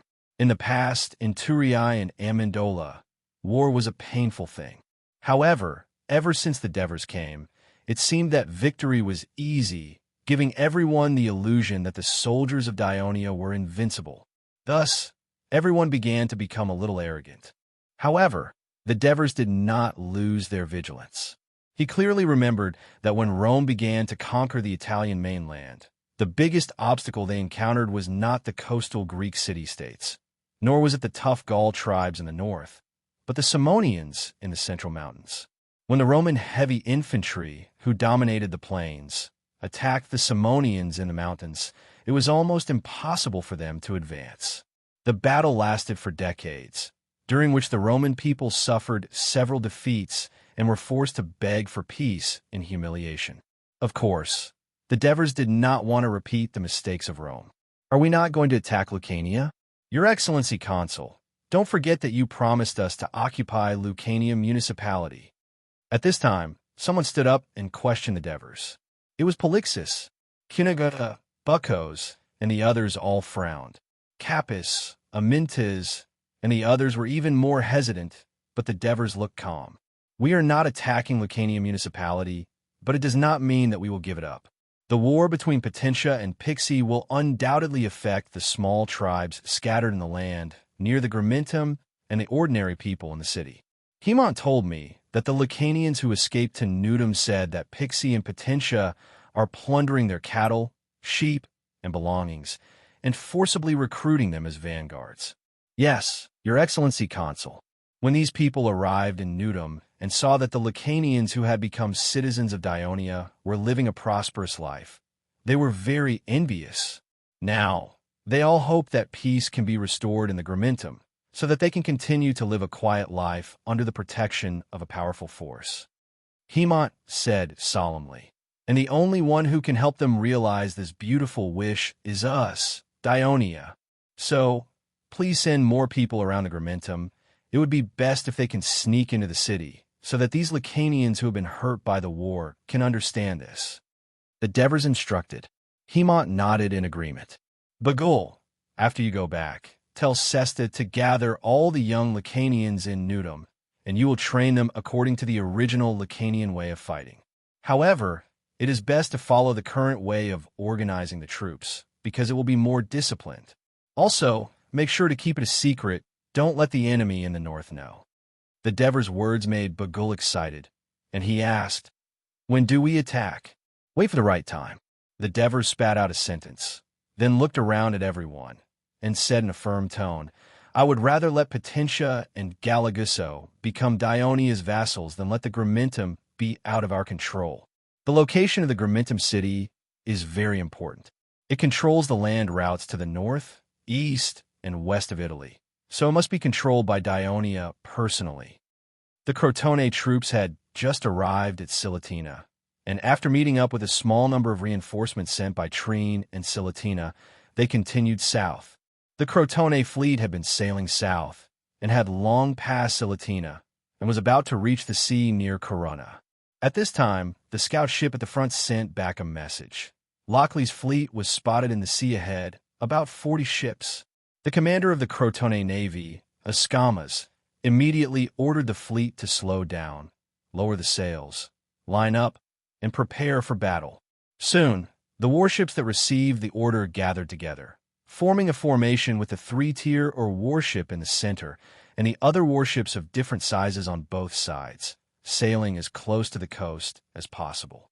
Because it was the east wind, even though the sails were lowered, the sailors could still use the wind to save some energy, so the fleet tried to seize the upper hand.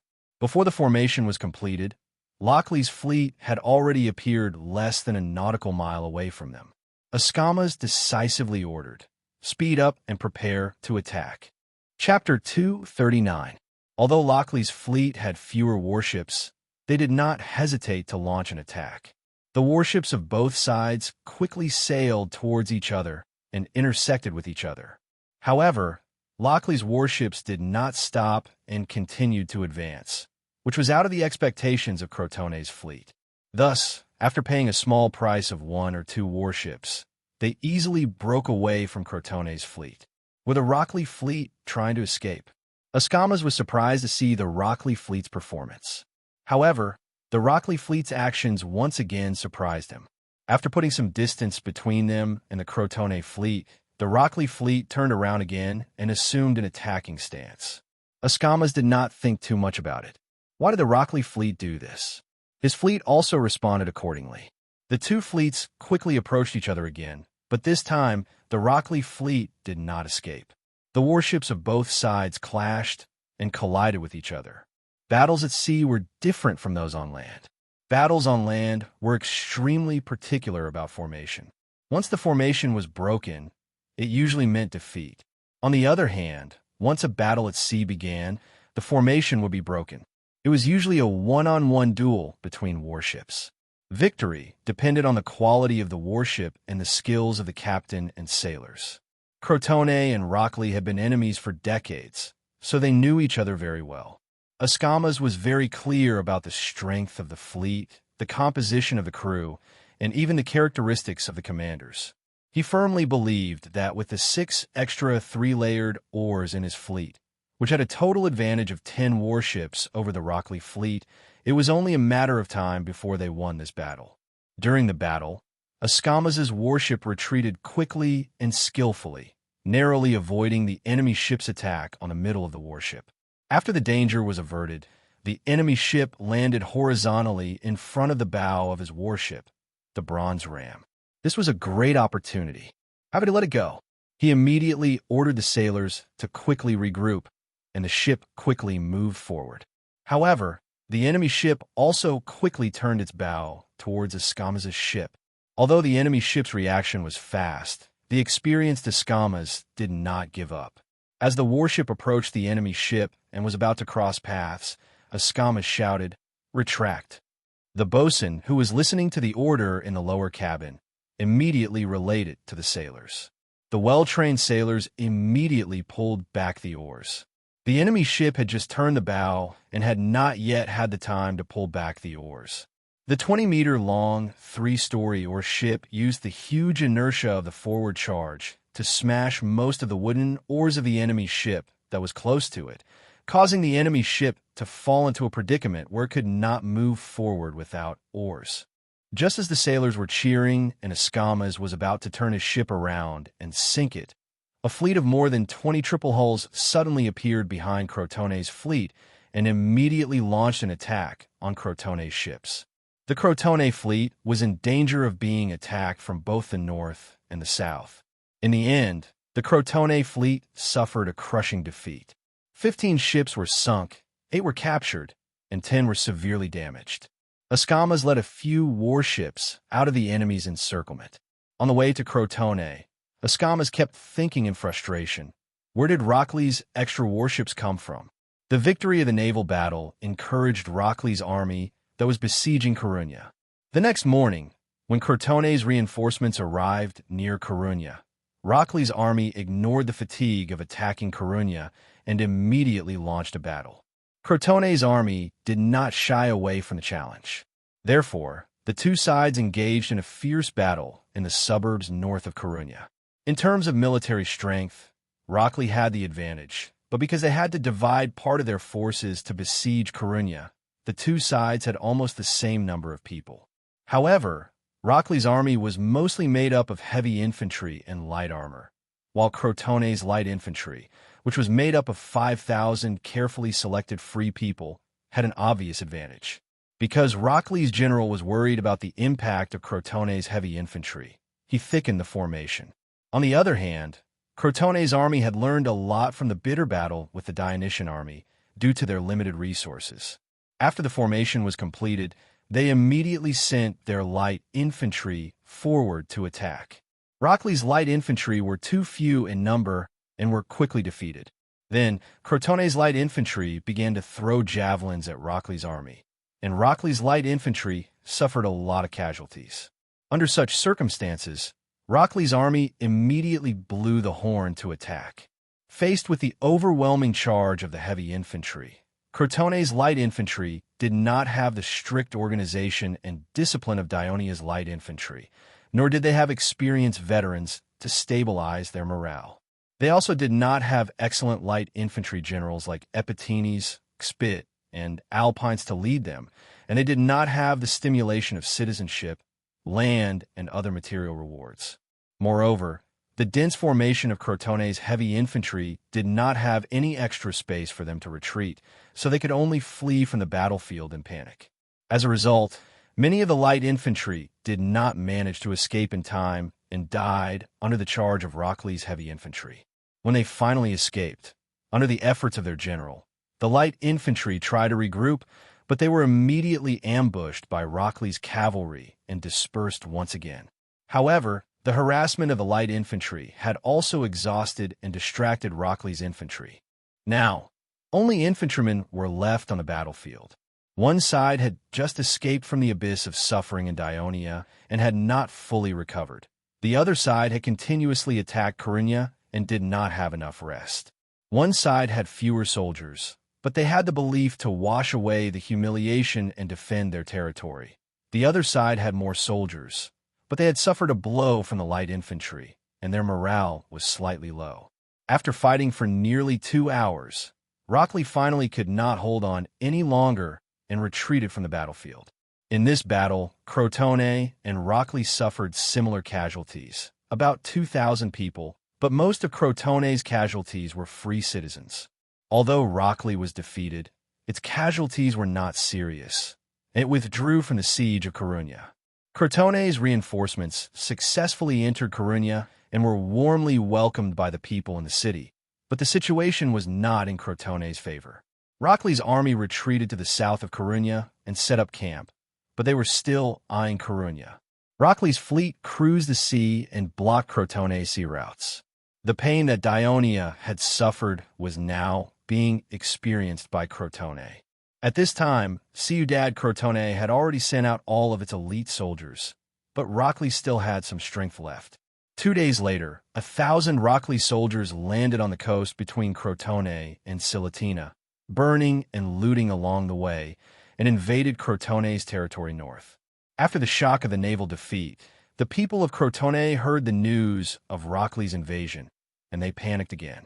The council, on the other hand, blamed Lucius for his stubbornness, leaving the city empty and unable to send troops to repel the enemy's invasion.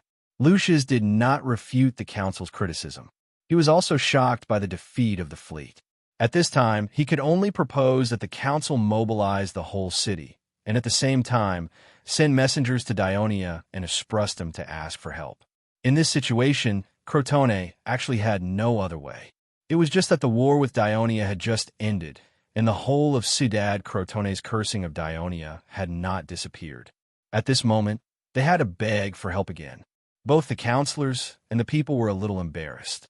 Asprustum was not far from Crotone, and Sesprotus spurred on his horse and arrived at the south gate of Asprustum in less than 2 hours. Although Dionia and Crotone had made peace, Asprustum's defense did not relax. Instead, it was even tighter. There were teams of sentries patrolling back and forth on the city wall, and there were guards stationed in front of the city gate. Although there were only a few pedestrians entering and leaving the city gate, they still carried out their duties seriously. This allowed Sesprotus to patiently accept the interrogation of the guards. When the city guard captain appeared in front of him again, he brought with him the order of the governor, Helos. He was allowed to enter. As soon as he entered the city, he was shocked by the scene in front of him. The main street under his feet was not very wide, and some people were digging ditches with T-picks on both sides of the street. Some people were using hammers and awls to beat the stones piled up on the roadside, and then laid the cut stones on the dirt road. Some people were demolishing some buildings that blocked the road and building new brick walls, moving soil, stones, garbage. Countless strong men were busy, turning this place into a large construction site. Everyone was working in full swing, and almost no one stopped what they were doing to look at him. "What are they doing?" Sesprotus asked curiously. The city guard captain replied, "Because we will be moving here in the future, so we are building our own home. The roads in this city are too narrow, and the roads are uneven. Garbage and sewage are everywhere." The captain mentioned a lot of the city's shortcomings, and Sesprotus was amused. He often came to Asprustum and felt that it was no different from Tarentum. There were none of the problems mentioned by the people of Dionia. He immediately asked, "You are not Greeks, are you?" "We are Licarians, but we are citizens of Dionia," the city guard captain said loudly. "You speak Greek well." Sesprotus praised him, and then changed the topic. "I heard that the Lucania region is full of mountains, barren land, and people often don't have enough to eat. I didn't expect you to care so much about your living environment." Chapter 240. The captain continued in a loud voice, "The engineers of the Legion often tell us, building flat roads can make it convenient for us to walk. Digging ditches can take away sewage and garbage, keeping the city clean, and elevated water bridges can lead clear streams directly into the city, saving us the trouble of going back and forth to fetch water, so that we can continue to use water." Chief Executive Helos also told us that Lord Devers said, "All the facilities for the convenience of the people in Turin should be built in other cities of Dionia, so that every citizen of Dionia can enjoy a clean and convenient life, whether in Turin or in other cities." The captain's excited voice attracted the attention of some of the working soldiers. Fearing that it might cause some misunderstanding, Sesprotus did not say anything more.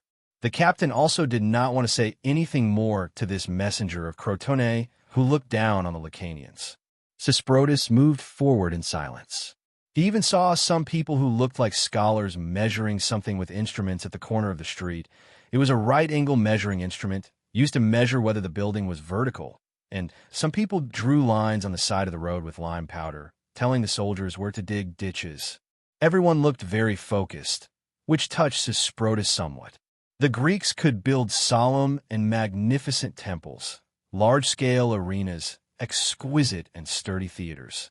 They had the most advanced construction technology in the Mediterranean Sea in this era, but they would not apply it to the infrastructure to improve the lives of the people. The people were also used to the simple material life, devoting their energy to the political life, sports, competitions, and drama of the city-state. It seemed that only the people of Dionia invested a lot of manpower and material resources in the infrastructure that other Greek city-states were unwilling to do.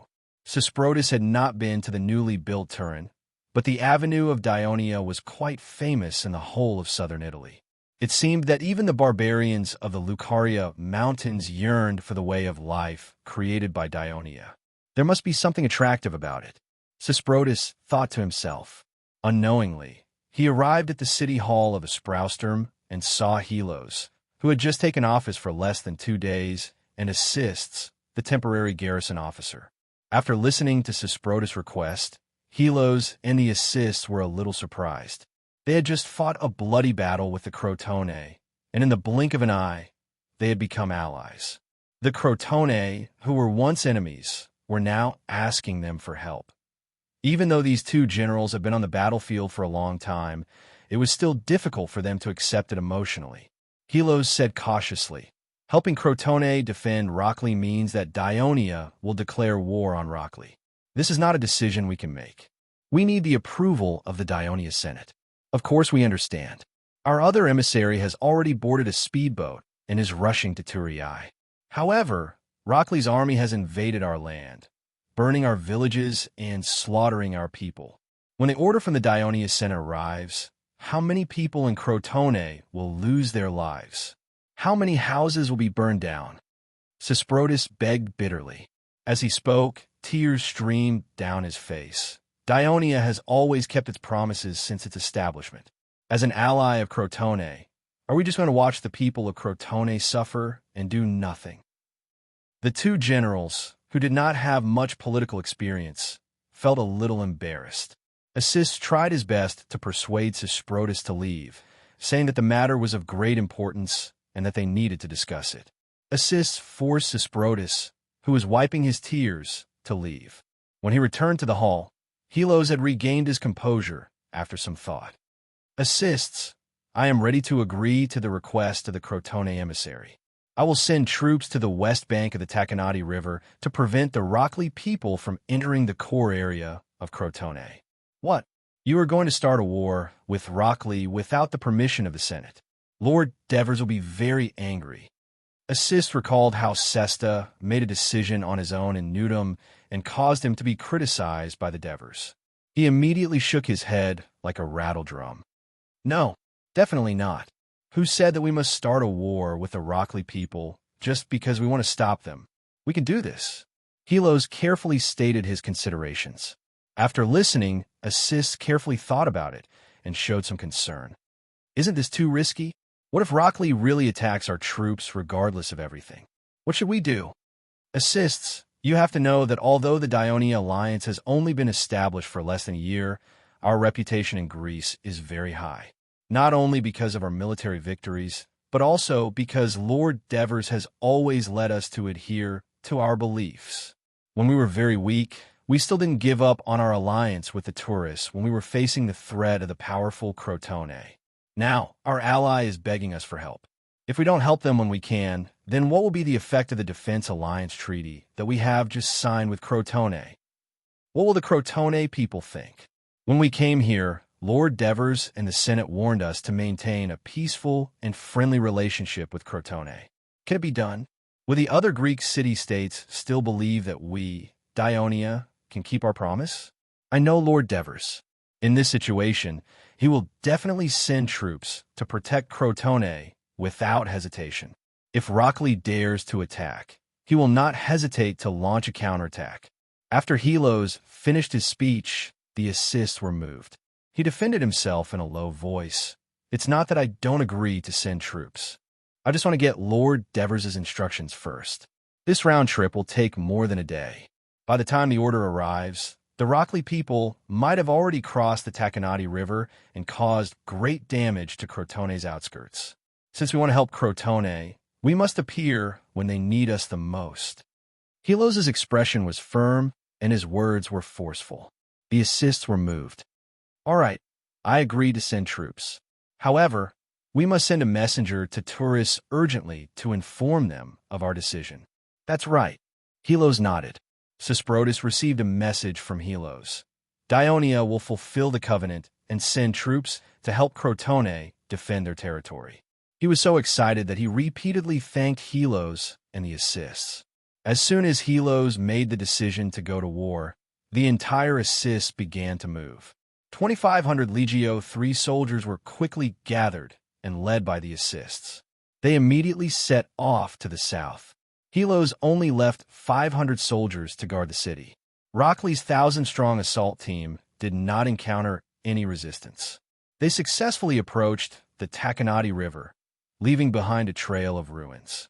If it was a few hundred years ago in the Archaic era, the war between cities was still considered warm. Both sides would agree on a time and place for the battle. Before the battle, there would even be duels between warriors.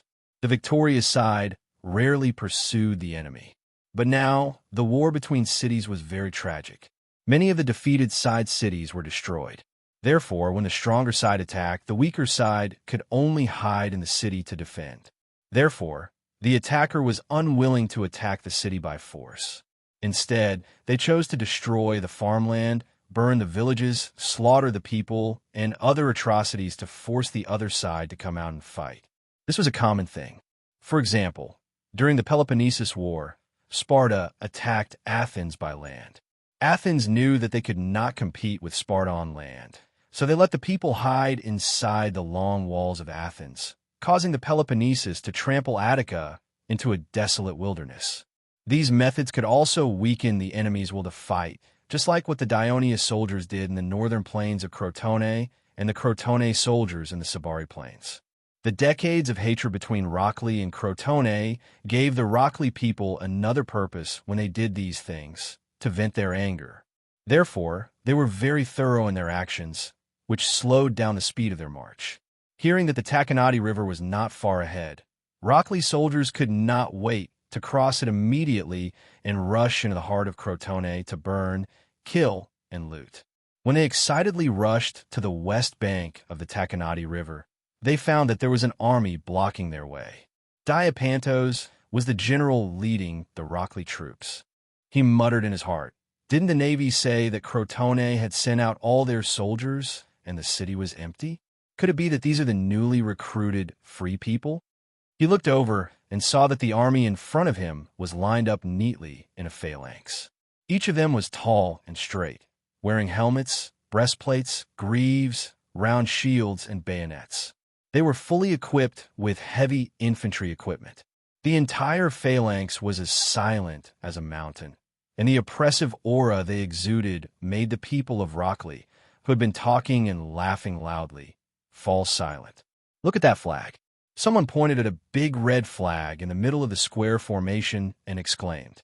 The Rockley soldiers with good eyesight could see that there was a bronze statue of a person with wings and a sword at the top of the flag. "It looks like the Grim Reaper," someone said with uncertainty. The Grim Reaper? Diapantos remembered that Metlos, who had just returned to Rockley a few days ago, told the council about what he saw in Dionia. He immediately realized that the unusual army in front of them was not from Crotone, but Dioria, who had forced Crotone to sue for peace not long ago.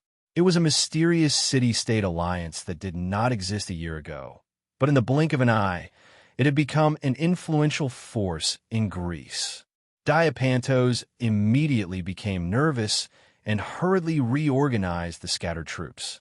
At this time, a small group of cavalry came from the opposite side and stopped about 50 meters away from the Rockley troops. The general in the middle, wearing a purple helmet, spoke loudly while the other cavalrymen acted as voice transmitters. "I am Assists, the captain of the Legio III of the Dionia Alliance. Dionia and Crotone have signed an alliance defense treaty. According to the treaty, Dionia is responsible for the safety of Crotone's territory. Rockley people, Dionia has no intention of starting a war with you. But if you continue to stay in Crotone's territory, we will have no choice but to drive you away." There was a commotion in the Rockley troops. Damn it! Diapantos cursed in his heart. The thing he was most worried about had finally happened. Chapter 241. Some of them were already thinking of retreating. They suggested that Crotone was already enough for Rockley to handle. Now that they had an even more powerful ally, Rockley was no match for them at all. They should withdraw their troops immediately. At the same time, there were also many who objected. They thought that this was a rare opportunity to attack Crotone. Moreover, Dionia and Crotone were in a defensive alliance. They probably would not send troops to interfere. Moreover, Dionia had just ended a war. They should have suffered a lot of losses. Their hatred towards Crotone could not be erased immediately. They could not help Crotone wholeheartedly. They should seize this opportunity to attack. Both sides argued until Chief General Demodorus brought the good news that Syracuse agreed to assist. Only then did the council change their minds and agree to continue the war. When Diapantos was sent to attack Crotone's territory, the councilors of Rockley were still hoping that Dionia would not send troops. Therefore, the council did not even come to a final decision on what to do if Dionia sent troops. Now that Dionia was waiting in front, Diapantos had no idea what to do. Attack! That would mean starting a war with Dionia's alliance. As a member of the council, he understood that Rockley's decision was wishful thinking. They were too eager to defeat Crotone and could not accept the existence of any variables. Dionia was undoubtedly the biggest variable. They could defeat Crotone, which Rockley had been unable to defeat. In addition to the triumphant scene in Turiae that Metlo Finest described, Diapantos was a little afraid. If he launched an attack here and caused Dionia to join the war would escalate. Although Rockley's ally, Syracuse, agreed to assist, it was currently at war with Carthage. Other than providing some naval assistance, it could not provide any more help. Therefore, the counselors would definitely blame him for the final defeat of the war. But what if he did not attack? If he retreated like that, not only would it damage his reputation, but it would also damage Rockley's reputation. He would still be reprimanded when he returned. While Diapantos was hesitating, some of the soldiers started to make a ruckus. People of Dionia, don't think too highly of yourself. If you want us to retreat, we'll retreat. I'm telling you, we're not retreating. You're right.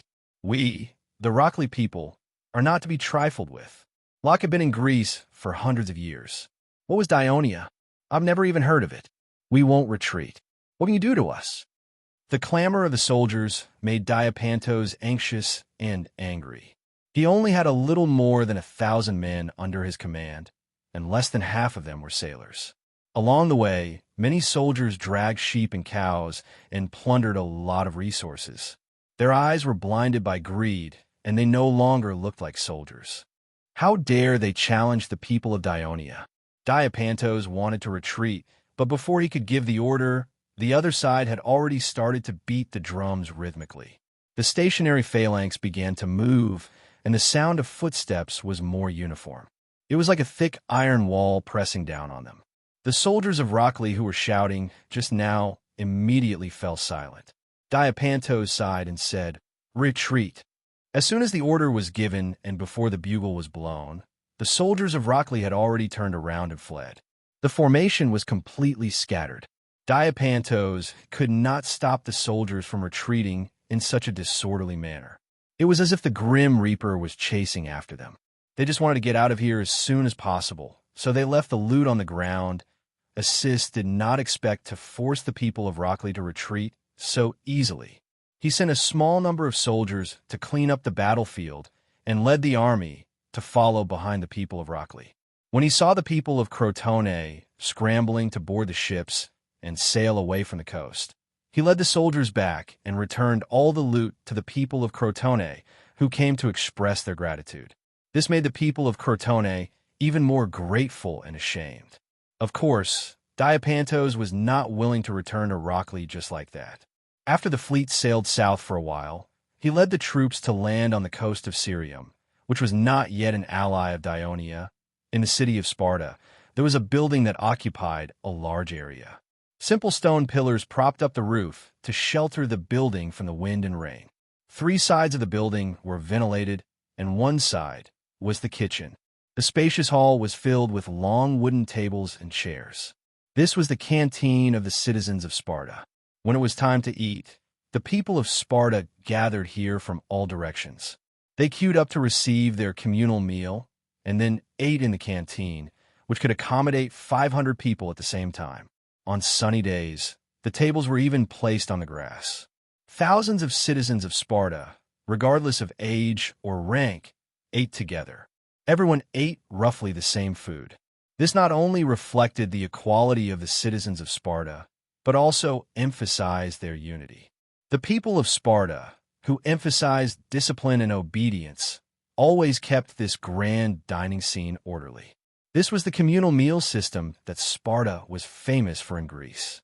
The food they received was not free. Instead, it was produced from the land allocated to the citizens by the city-state. The citizens had to pay to the city-state before they could enjoy the communal meal. Although it was said that the land was the citizens' own, in fact, the citizens themselves did not have the right to use it. The land was managed by the city-state, and the Helots worked hard to cultivate it. Once the citizens lost their land and were unable to pay, they would lose the right to participate in the communal meal. Thus, they would become the marginalized people of the city-state, the Paliasi. Therefore, the communal meal system created by the people of Sparta was not only a dining system, but also an important political activity. It was also the authentication of the identity of the Sparta citizens. Since the Peloponnesus War, it was difficult for the Sparta cafeteria to recreate the spectacular scene of thousands of people eating together. The citizens had been fighting wars for a long time, and they were accompanied by death. The number of people eating here at one time had never exceeded 500. Even after the war was won, the number did not recover. This was because Sparta's fleet was patrolling the Aegean Sea. Some of the cities conquered by Sparta needed the loyalty of the Sparta garrison. Although most of the soldiers were mercenaries, Palaeocei, and Helots, the authentic citizens of Sparta had to serve as commanders and high-ranking officers. On this day, there were only about 100 Sparta citizens eating in the cafeteria.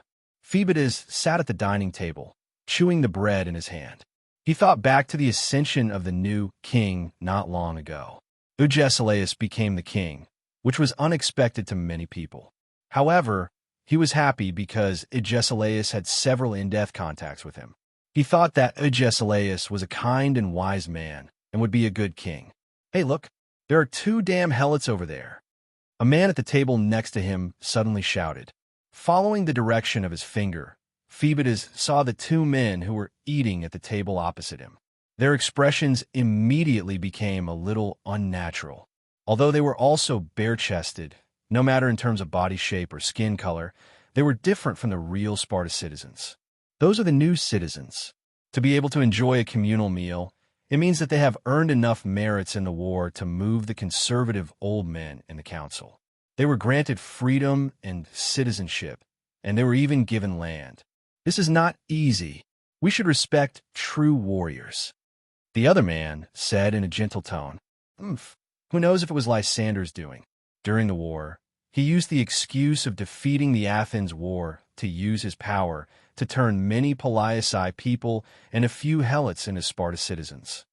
The man lowered his voice and said angrily, No matter how brave the people of Sparta are, we can't withstand the casualties caused by frequent battles. Without these new citizens, we couldn't have won the war against the Athens war.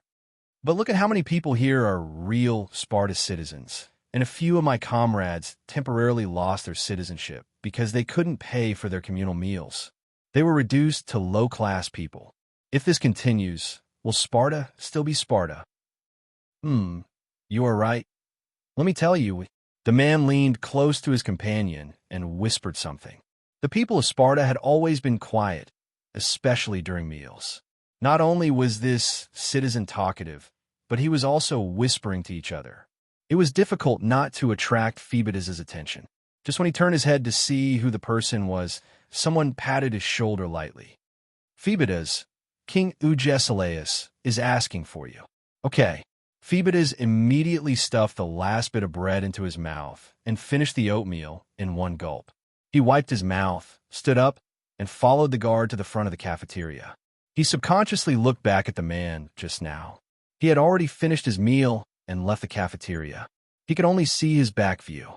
Phoebidas shook his head and dispelled the trace of doubt in his heart. He walked to the new king of Sparta. The current Agesilaus was different from before. He was calmer and more dignified. Phoebidas bowed respectfully. Sit down, Phoebidas. Agesilaus looked at him with a smile. We are old friends. You don't have to be so polite. Phoebidas listened and no longer acted humble. He sat opposite Agesilaus. Are you full? If it's not enough, I have more here, Agesilaus said as he pushed a plate over. The king of Sparta also had to participate in the communal meal. The food was no different from other citizens. The only privilege was that he could receive 2 portions of the communal meal. It wasn't that the king had to eat more. Instead, the king of Sparta could use the extra portion to invite others to eat with him. It didn't have to be a citizen of Sparta. It could even be a foreigner. The last king, Agis, had entertained Alcibiades in this way. Chapter 242. Phoebidas gladly accepted. He happened to be a little hungry, so he picked up another piece of bread, smeared it with honey, and chewed on it.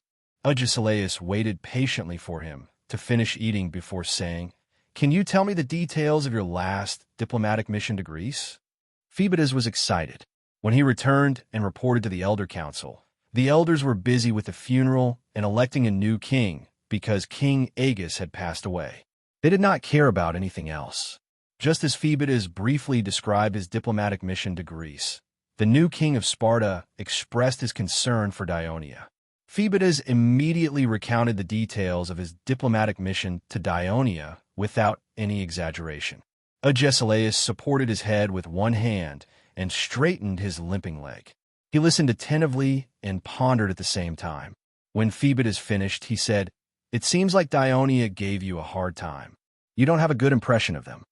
I'm angry because Dionia lacks due respect for Sparta, but personally, Phoebus paused for a moment and revealed a strange expression. He said honestly, "Actually, I rather admire Dionia." Oh, Agesilaus was a little surprised. Why? Perhaps it's because of the toughness they displayed. Phoebus recalled the situation at that time and sighed. Although I only stayed in Turiae for a short while in a hurry and did not have deep contact with the citizens of Dionia, I felt that the soldiers of Dionia were also very disciplined. I even heard that the Senate of Dionia even held a celebration ceremony for the generals and soldiers who returned from a victory. The feeling I felt. Phoebus pondered and suddenly said, "Dionia is like Sparta in Greece." Aegisai was taken aback for a moment. Then he joked, "I can't believe you compared a city-state union ruled by a tyrant to Sparta, where our citizens are equal and free. Although there's only one consul in Dionia, and it's a lifetime appointment, they still have a senate. Based on my experience in the Senate of Dionia, those senators seem to be able to influence the laws of Dionia. The relationship between the consul and the senators in the Senate. How should I put this? Unlike Syracuse, where Dionysius has the final say." Phoebus said seriously, "You don't seem to have a good impression of Syracuse," Agesilaus said, glancing at him. "I think anyone who hears that Syracuse is able to mobilize such a huge force to attack Carthage wouldn't be in a good mood." Phoebus said straightforwardly, "The tens of thousands of infantrymen are nothing. The key is that he has thousands of cavalrymen and a huge fleet that isn't any weaker than ours. Dionysius is an ambitious man." Agesilaus looked at him and smiled. "Phoebus, I'm glad that you can see this. We only began to pay attention to the West during the later stages of the war with Athens. It was through the alliance with Syracuse that Sparta was able to intervene in the affairs of the West.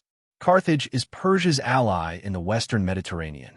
We need an ally in the Western Mediterranean to suppress Carthage and protect the safety of Sparta's rear. This is why we support Syracuse. At the same time, Sparta's influence in the Greek forces in the West has gradually deepened.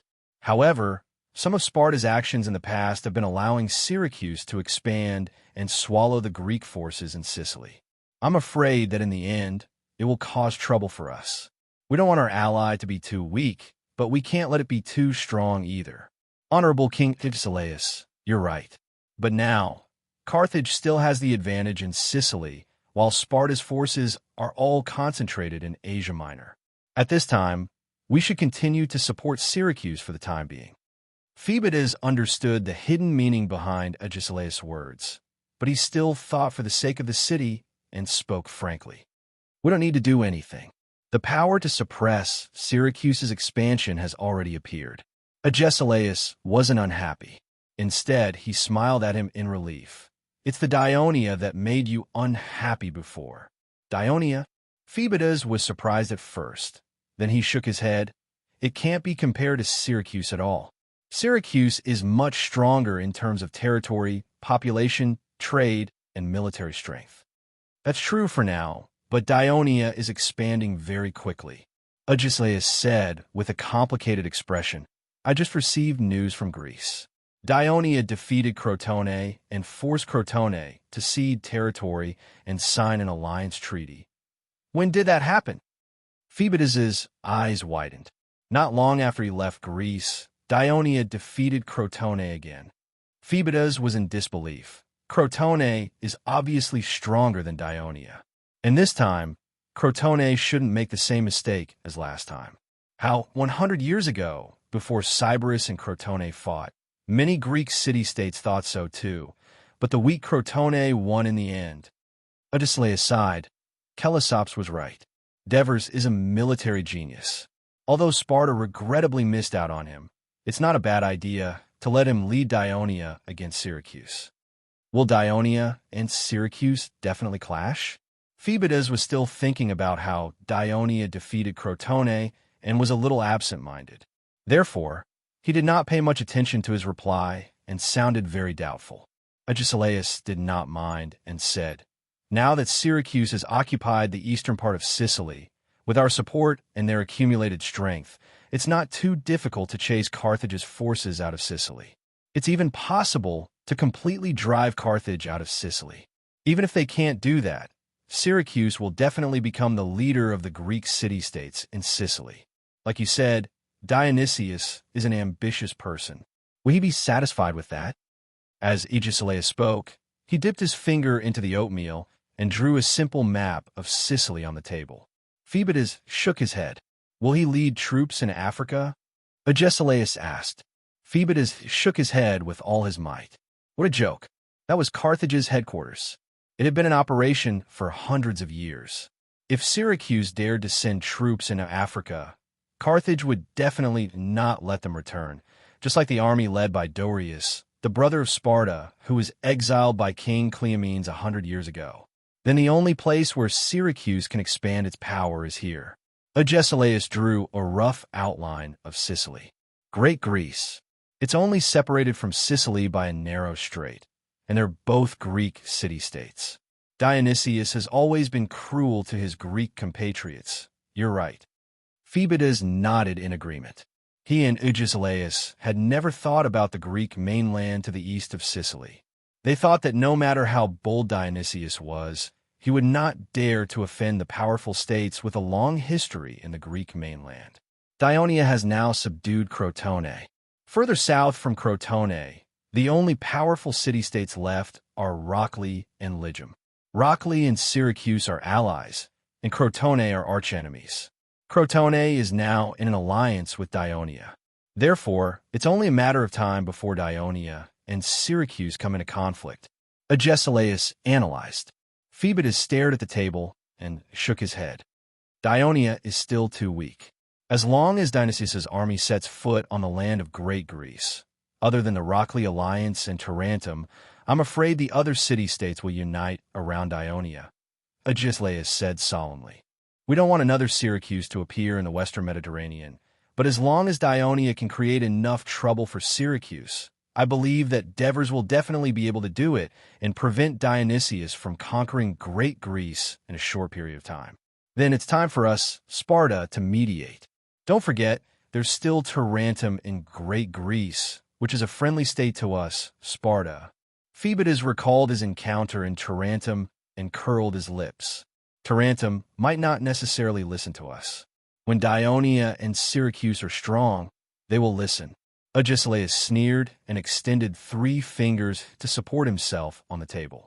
Syracuse, Dionia, and Tarentum are the 3 important city-states that maintain the stability of the western Mediterranean. This is the result that the Elder Council came up with after learning that Syracuse's army attacked western Sicily and Dionia defeated Crotone. So, don't worry about Dionia anymore. Honorable King Laius, I understand. Phoebidas understood that the indifferent old men in the Elder Council would not care about the conflict in a young general's heart, and Agesilaus had specially come to comfort him. Phoebidas was extremely grateful for this. Agesilaus smiled faintly, as though it was a piece of cake. He then said, I called you here for another matter. Phoebidas immediately leaned forward with a serious expression. Chapter 243. Supervising the implementation of the peace treaty, ceding land, and the resettlement of immigrants in the city of Elis has been temporarily put on hold due to the passing of Arsis. I've recommended you to the council. Are you willing to go? Agesilaus said with a straight face. I'm willing. Phoebidas blurted out. During this period of time, he had nothing to do other than military training and attending the king's funeral.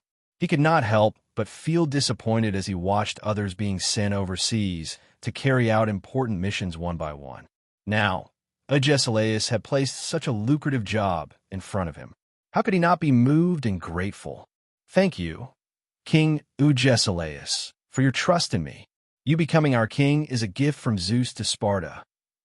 Agesilaus smiled when he heard Phoebidas, one of the talented younger generation of Sparta, flattering him.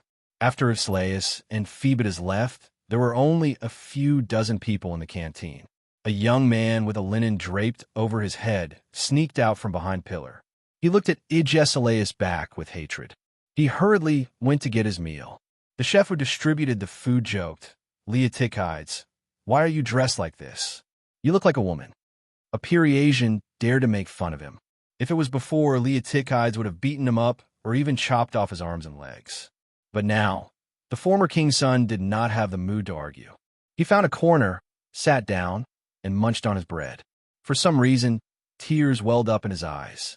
His failure in the election for the throne had made him a joke in Sparta. His uncle, who usurped the throne, gave half of his father's inheritance to his people who were living in hardship, thus gaining the support of the royal family. While the people praised Agesilaus' benevolence, some people suggested to chase him and his mother out of Sparta. The reason was that he and his mother are not Sparta, but have become a disgrace to Sparta. Although the elder council refuted this absurd suggestion, the Sparta people looked at Leotikides with even more contempt. What did I do wrong? Why is the goddess of fate punishing me like this? In order to prove myself, I participated in the Agog, the cruel military training that Sparta boys undergo from a young age, which the heirs of kings did not have to participate in. I always performed well in every training. I always fought at the forefront of every battle. My debates always left my peers speechless. My essays were better than theirs. But why? Why? They can't see this, but they always use these rumors to humiliate me and my mother. Damn you, Agesilaus. Damn the elder council. Damn it, Arches, if you didn't mistreat mother. How could there be so many rumors? In the end, Leotikides began to blame his dead father. I can't stand such humiliation anymore. I want to take my mother away from this disgusting place. I want to leave Sparta. Leotikides finally made up his mind. His footsteps became vigorous again. When he was about to reach his destination, he saw many people gathered in front of his house. All of them shook their heads and sighed. Their expressions were solemn, and a sense of unease rose in his heart. Leotikides, a clansman who was usually on good terms with him, saw him and said sadly, "Your mother committed suicide." Diapanto's army ravaged the Silic-Guardian territory. The Silic-Guardian garrison was forced to leave the city to face the enemy, and the Rockley people retreated early. On the second day, the Rockley people appeared again. When the Silic-Guardian garrison chased them to the coast like yesterday, they found nearly 2,000 Rockley soldiers waiting for them in battle. The disorganized Silic-Guardian garrison quickly retreated. Under the pursuit of the Rockley cavalry, the Silic-Guardians paid the price of a few hundred casualties. They hid in the city and did not come out. They sent people to Carunia's Crotone army for help. As the leader of the alliance, Crotone had no choice but to send 3,000 people to help Silic-Guardian. However, the Rockley people retreated by sea again. Just as the Crotone army was hesitating whether to stay in Silic-Guardian or return to Carunia, the 3,000 Rockley, Medma, and Hihernian army marched along the west coast, crossed the Lala River, and entered Trine territory. The Trine people who had learned their lesson from Silic-Guardian did not dare to act rashly. Instead, they asked for help from Crotone. Not long after the Crotone army left Silic-Guardian and entered Trine, the Rockley people landed on the coast of Silic-Guardian. The Crotone army was mobilized back and forth, but they could not touch a single hair of the Rockley people. They had nowhere to vent their anger. Silic-Guardian and Trine people were also suffering. The newly sown farmlands were destroyed, and the people's war-weariness grew.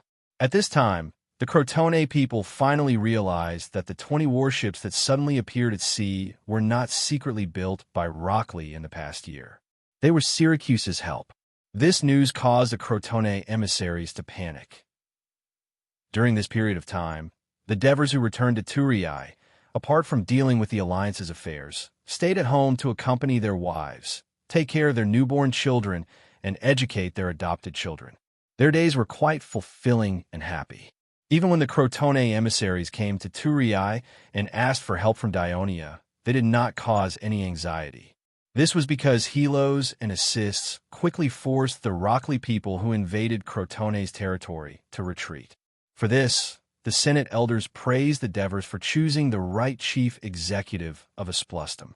In their letters to Helos and assists, The Devers praised them for their decisiveness in taking the right measures in such a complicated situation.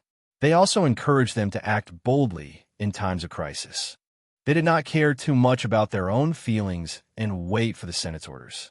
The outstanding performance of helos and assists also made the Devers completely relieved.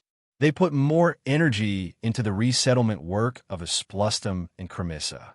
But at this time, he received the news from Aristyras that the Crotone emissaries, the Cyrodian emissaries, the Trina emissaries, and the Coronese emissaries had come north together. Linking this to the report that Aristyras had given him about the battle between Crotone and Rockley, the purpose of these emissaries coming to Turiae was obvious. The first thought that came to the Devers' mind was that this was a rare opportunity to expand the strength and influence of Dionia. In comparison, fighting with Rockley was not unacceptable. But then he began to hesitate. Thanks to Aristyras from Cadenae's special attention on Syracuse, he also knew the truth of Crotone's defeat in the naval battle. Syracuse was a true ally of Rockley, and they had also sent reinforcements in this war. If the Devers fought with Rockley, they would inevitably offend Syracuse. Was it worth it? The Devers had to consider this carefully. In his previous life, he did not know much about the history of Syracuse. He only knew that Archimedes and Syracuse were one of the culprits that triggered the First Carthage War. The people of Rome easily crushed Syracuse, as if Syracuse's strength was not worth mentioning. However, it was the people of Rome who used the power of the whole of Italy to attack Syracuse, which was in the period of decline. When the Devers traveled to this era in the Mediterranean world, in Magna Graecia, he felt that the Greek city-states of Italy were in awe of Syracuse, the big city of Sicily.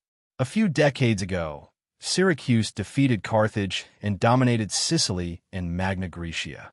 Now, it seemed to have begun to restore its former glory and had a tendency to unify the Greek city-states in Sicily. Although Sicily was just an island, its land was fertile and it was a famous wheat producer in the western Mediterranean, mainly because of volcanic ash. Moreover, the Greeks had colonized a large number of Sicily and developed Sicily very early. In addition, Sicily was located near the center of the Mediterranean Sea and became an important hub for trade and commerce in the eastern and western Mediterranean Sea. Therefore, Sicily's commerce and agriculture were relatively developed. Judging by the fact that Syracuse was able to organize such a large army just by occupying the southeastern part of Sicily, one could imagine the huge potential of war. This was not something that Dionia, which was still in its infancy, could compare to. However, the Devers was not a frog in a well. He was so ignorant that he could not see the potential danger. On the contrary, the history of his previous life was filled with countless examples, political, economic, geographical theories. No matter how Dionia tried to hide, once Syracuse defeated Carthage and unified the Greek city-states in Sicily, the rapidly rising Dionia would inevitably attract its attention and become an obstacle to its expansion. It might even become its next target. Therefore, it was better to seize the opportunity when Syracuse was in the quagmire of war with Carthage to strengthen itself so that it would have the strength to fight against Syracuse in the future. Therefore, after careful consideration, the Devers finally made a decision and convinced the Senate. Sesprotus was the envoy of Crotone. Because he had accompanied Lysias to successfully reach a truce with Dionia and sign an alliance treaty, and then he had single-handedly persuaded the garrison of Dionia and Asplugium to send troops to help Crotone and force the Locrians to retreat, almost everyone in the Crotone council, except for Lysias, unanimously elected him to be the envoy of Dionia. This was the first time he was so highly regarded by the Crotone senators. Furthermore, the envoys of the other three city-states had followed his lead along the way. It was inevitable that Sesprotus felt a little complacent. Chapter 244. The flat and wide streets, the neatly divided blocks, the neatly arranged houses, all of these made one feel the importance that the people of Dionia placed on cleanliness and order. The tall water bridges that spanned across the city, the gigantic water wheels that slowly turned, the uniquely shaped fountains, and the gurgling water on both sides of the roads, all of these showed that the people of Dionia as Greeks had their own unique characteristics and pursuits in the art of architecture and technology. The things that made the emissaries pause the most were the white and towering triumphal arch, the majestic Victory Square, and the majestic Senate Hall. These were obviously displaying the ambitions and pursuits of Dionia. If they saw these things in the past, they might have secretly mocked Dionia for overestimating himself. However, after experiencing the Second Crotone War, they had no choice but to take this city-state alliance seriously. They could clearly see that from the moment this new city was built, it had shown itself to be different from the other Greek city-states, as well as its extraordinary ambitions. Not to mention, just looking at the Temple of Hades that was about to be completed on the hill in the distance, Dionia was the only city in all of Greece that had Hades as the guardian of the city. Just as the emissaries were carefully observing the center of this new city-state alliance while heading west towards the Senate, the people of Turin had left their houses and were heading east in high spirits. I heard them saying something about distributing land. The emissary of Silatina asked curiously. Yes, I heard it too. The emissary of Talina asked more directly, are you going to distribute the newly occupied land to the citizens? Everyone, the land that Dionia did not forcibly occupy, was obtained legally according to the covenant. Plazinas, who came to greet them, immediately corrected them with a serious expression. The emissaries did not refute, but they were cursing in their hearts. According to the military law of Dionia, the citizenship law of Dionia, and the promise made by the Senate before the war, all citizens and prospective citizens who participated in this war will be given land. Plazinas continued, without hiding anything. According to the merits of the militia in the war and the actual situation of the land in the northern plains of Esporstum, Crimissa, and Croton, during this time, the Ministry of Agriculture and the Ministry of Military Affairs under the Senate have done a lot of work. Today is the announcement of the results of land distribution. Not only the people of Tali, but the people of Amendalara and Nudum will also come. Because there are too many people, it can only be held outside the city. If the emissaries are interested, you can go and have a look after the meeting. Let's hurry to the Senate and get things done. The citizens of our city are still waiting for our news. Seeing that the other emissaries were tempted, Sesprotus reminded them loudly, taking the opportunity to hide his embarrassment. After all, the land that Dionia distributed was the land that Crotone was forced to cede. Sesprotus knew that this trip would not be as easy as the previous one, but he did not expect that in the face of the request of the 4 emissaries, all the senators of the Senate of Dionia were adamant in their opposition to sending troops. The war has just ended, and Dionia has suffered great losses. They do not have enough money and food to deal with another war. The citizens of Dionia have just put down their shields and spears, and they have just been allocated land. They are all ready to take a good rest and plant wheat on the newly allocated land before the end of spring. They can still catch up with the harvest, so there is no desire to fight. There is no need for Dionia to become enemies with Rockley and thus provoke the powerful city of Syracuse. In short, all these words could be summed up in one sentence. Dionia only wanted to rest and did not want to meddle in other people's business. Therefore, the emissaries of Silatina, Trine, and Corunna expressed their willingness to sign the Defense Alliance Treaty with Dionia, just like Crotone. However, they were strongly opposed by the senators of Dionia. Their reason was simple. With the current strength of Dionia, almost no force in southern Italy dared to provoke them. On the other hand, Corunna, Trine, and Silatina were attacked from time to time by Rockley and Brudi. If they signed the treaty, it would be equivalent to these 3 city-states hiring a powerful alliance of city-states for free to protect their safety. This was obviously beneficial to them, but not to Dionia.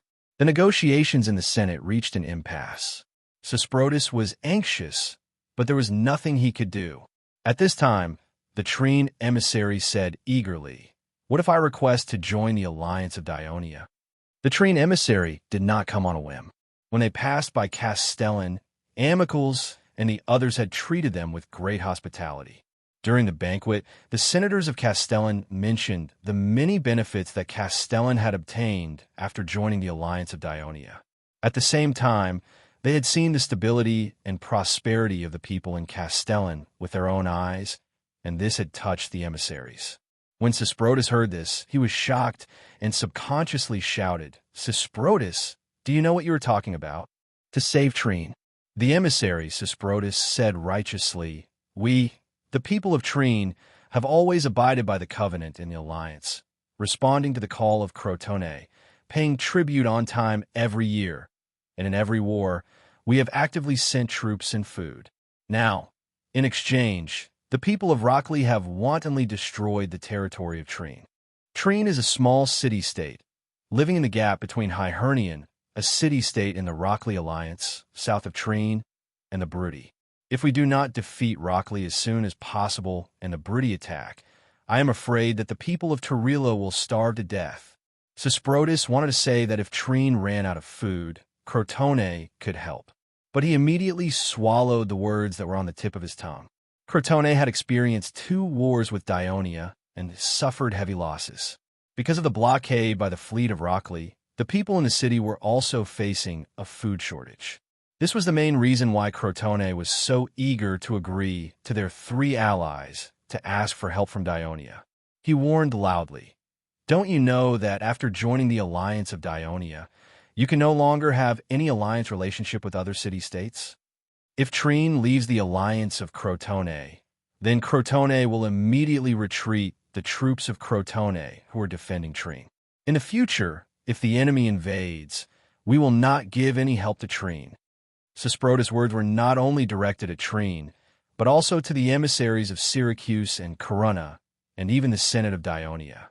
After all, the main force to resist Rockley in the south was Crotone. If it refused to help, not only would the other city-states be in big trouble, it would also be a hindrance to Dionia's plan. Because of that, the emissaries of Syracuse and Corunna who originally had some thoughts kept their mouths shut.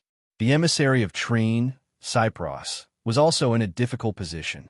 Seeing the situation, the Devers said slowly, "Emissaries from the city-states of Crotone, if Dionia agrees to your request and sends troops to repel Rockley, then Rockley and even Syracuse will most likely focus their anger on Dionia.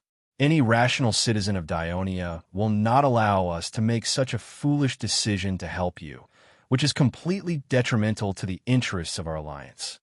The emissary's expressions darkened at the words of the Devers. The Devers then changed the topic, but as you have said just now, whether it is Dionia, Crotone, or Syracuse, conflicts of interests, or even wars, are ultimately a matter between the Greek city-states. However, colluding with Syracuse of Sicily and intervening in the war between the Greek city-states like Rockley is undoubtedly attracting a hungry wolf to a flock of sheep, threatening the safety of the entire Greek city-states. We must end the war with Rockley as soon as possible while Syracuse is busy fighting Carthage, not giving Syracuse an excuse to interfere. Therefore, whether to send troops or not, the Senate of Dionia is in a difficult position. The citizens need a good reason to let them, who yearn for stability, feel that they are not fighting a meaningless battle for an outsider. Dionia also does not want to be abandoned after helping you, and face a strong enemy alone in the future. The emissaries fell into silence. The meaning of the Devers' words was already very clear. However, Sesprotus was distraught. He remembered the warning of Lucius before he left. Dionia may not want the large amount of gold, silver, and materials promised by the city-states to force it to send troops, and it may not sign a defense alliance treaty with the city-states. They may want more. At this time, the Devers spoke again in a clear voice. "I have a proposal for you to consider." At the moment when he paused, every emissary pricked up their ears. The 5 city-states of Dionia, Crotone, Syracuse, Corunna, and Trine shall form an alliance together to resist and attack the enemies who dare to invade us. The alliance shall not invade each other, and if there are any conflicts, they can be resolved through negotiation. Hearing this, the emissaries all looked as if they had expected it, but the expression on Sesprotus' face deepened. The others were obviously a little tempted, especially the Trine emissary, Cypros, who became lively again and rushed to ask, "May I ask, Lord Consul, who will be the leader of this alliance?" As soon as this question was asked, Sesprotus suddenly became nervous. The Devers smiled slightly. Regardless of the size of the alliance shall be equal. When there are problems, and it is difficult to reach an agreement, each city-state can vote to solve it. Chapter 245. The original Crotone alliance relied on Crotone in both foreign affairs and wars. The other city-states had to pay tribute every year. Of course, Crotone did contribute a lot to the alliance's safety in defending against foreign enemies. However, with Crotone's power, it often made decisions without consulting the alliance, and the other alliances had to provide support for it, just like the declaration of war with Dionia. If they followed the Devers' suggestion, the opinions of the smaller alliances could be valued in the new alliance. This was a good thing for Trine, Cruna, and Silatina. I agree with the consul's suggestion. Let's establish such an alliance among our city-states. This way, we can unite the city-states in southern Italy, protect our interests, and prevent our enemies from easily offending us. The Trine envoy, Cypros, expressed his support first. Then, the Silatina envoy agreed with this suggestion. Because their homeland was being protected by the Crotone army, the Cruna envoy only expressed his approval in a vague way. Therefore, everyone's eyes were focused on Sethpros. Sethpros was already in a mess. He knew that as long as he nodded, the new alliance would be established, and the Crotone alliance would no longer exist. Crotone's century-old hegemony in southern Italy would also come to an end. In fact, after the Second Crotone War, the power of Crotone had already declined. It was only the Crotone alliance that comforted the people. Sesprotus did not dare to take on such a big responsibility and become the scapegoat of the people's insults. Therefore, he stammered, "This matter, I can't make the decision. It has to be discussed and decided by the council." The other envoys were disappointed by his delay, but the Devers said calmly, "It's okay, we can wait." Negotiations could wait, but the war would not stop. In the middle of February, Syracuse's army easily occupied Agrigento, which was the second largest Greek city-state in Sicily. A few days later, Rockley's army, which had received a small amount of reinforcements from the kingdom, left the camp and marched toward Corunna city. Even though there were still more than 2,000 Crotone reinforcements left in the Silatin territory, the Crotone army resolutely joined forces with the Corunna army and marched out of the city to meet the enemy. After the battle lasted for an hour, Rockley started to gain the upper hand with the advantage in numbers. If it weren't for the wind that coincidentally blew and prevented the Rockley cavalry from pursuing, the allied army of Crotone and Corunna would have suffered more than a small setback. When Turin was rebuilt, every senator of the Senate was allocated a residence. Cunigarata had purposely chosen a courtyard that was far away from his former residence to avoid being reminded of the past. That night, when he returned home, the living room was still lit by candlelight. His eldest son, Sostatus, came out to welcome him. "Father, you're really late today. Did something troublesome happen in the city again?" Cunigarata glanced at him and took off his sweaty bolton. He stood in the courtyard and asked a male slave to bring water to clean his body. Then he said, "Antares and the others of Cremissa have come to the Senate to report. I'm busy with their household registration, the allocation of residences, and a lot of other things today. You don't need to do these things yourself. Just let your subordinates do it." What do you know? Considering that Cremissa has just joined the alliance, we need to use actions to show that Dionia values the senators who represent the people of Cremissa and dispel their worries. Sostatus leaned against the pillar and said disapprovingly, "It's another request from the Devers, isn't it? Damn you." Cunigarata grabbed a wet cloth in the slave's hand and threw it at Sostatus. He yelled, "How many times have I told you not to disrespect the Archon? You never listen. How have I disrespected the Archon?" Sostatus yelled as he picked up the wet cloth and carefully threw it to the slave. "The Devers are my commander.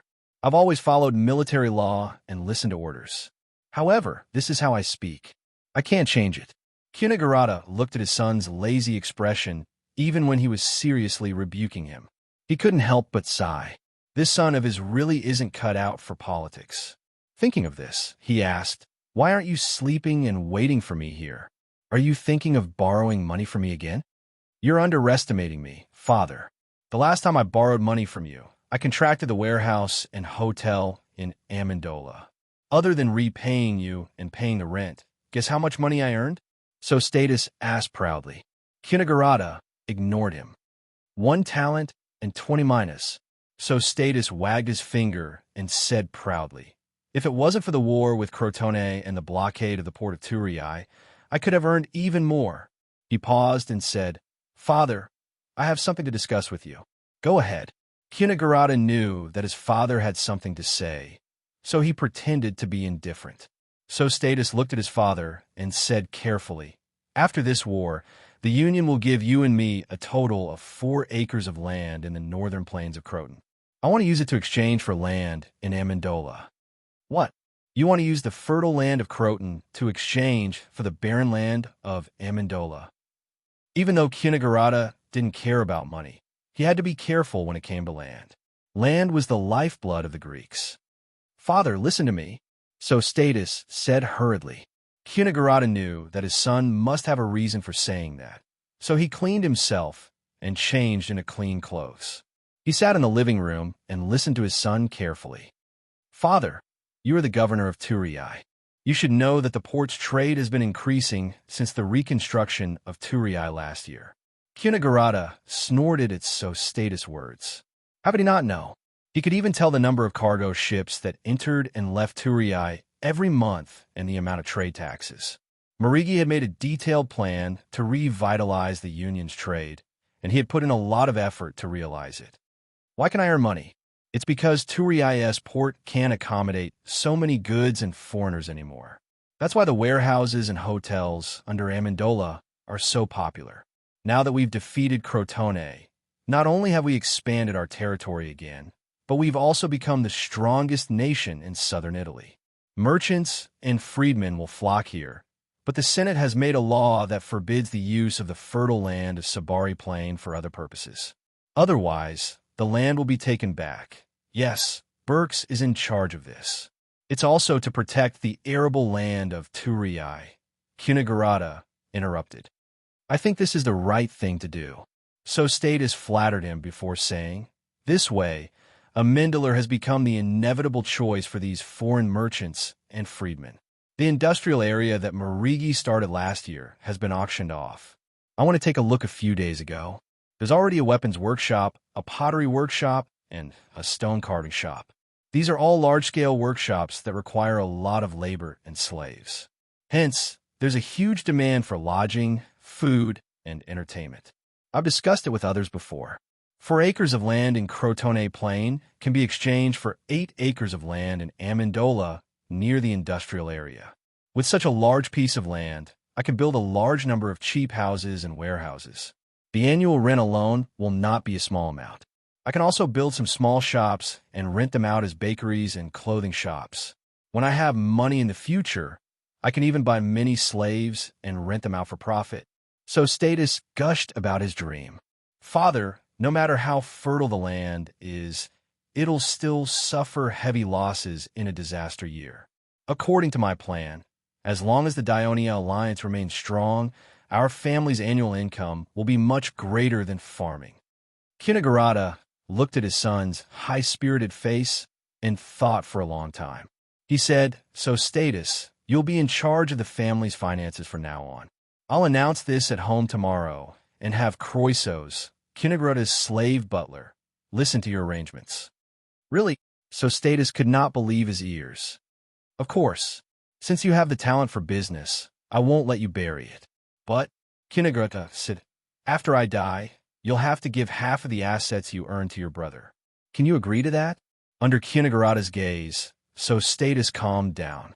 He thought about it carefully and said solemnly, "Ever since our family was chased out of Turiai and my sister Safina left us, it made me feel that I need to cherish my family even more. Dika Cortex is my only brother. Father, I'll sign an agreement according to Nee's request. When you go to Elysee, I'll give him half of the family's assets. And my sister, when she remarries, I'll prepare a rich dowry for her. Very good, very good. Kinagarada was relieved. He felt that he had made the right decision. So Status's words reminded him of another worry.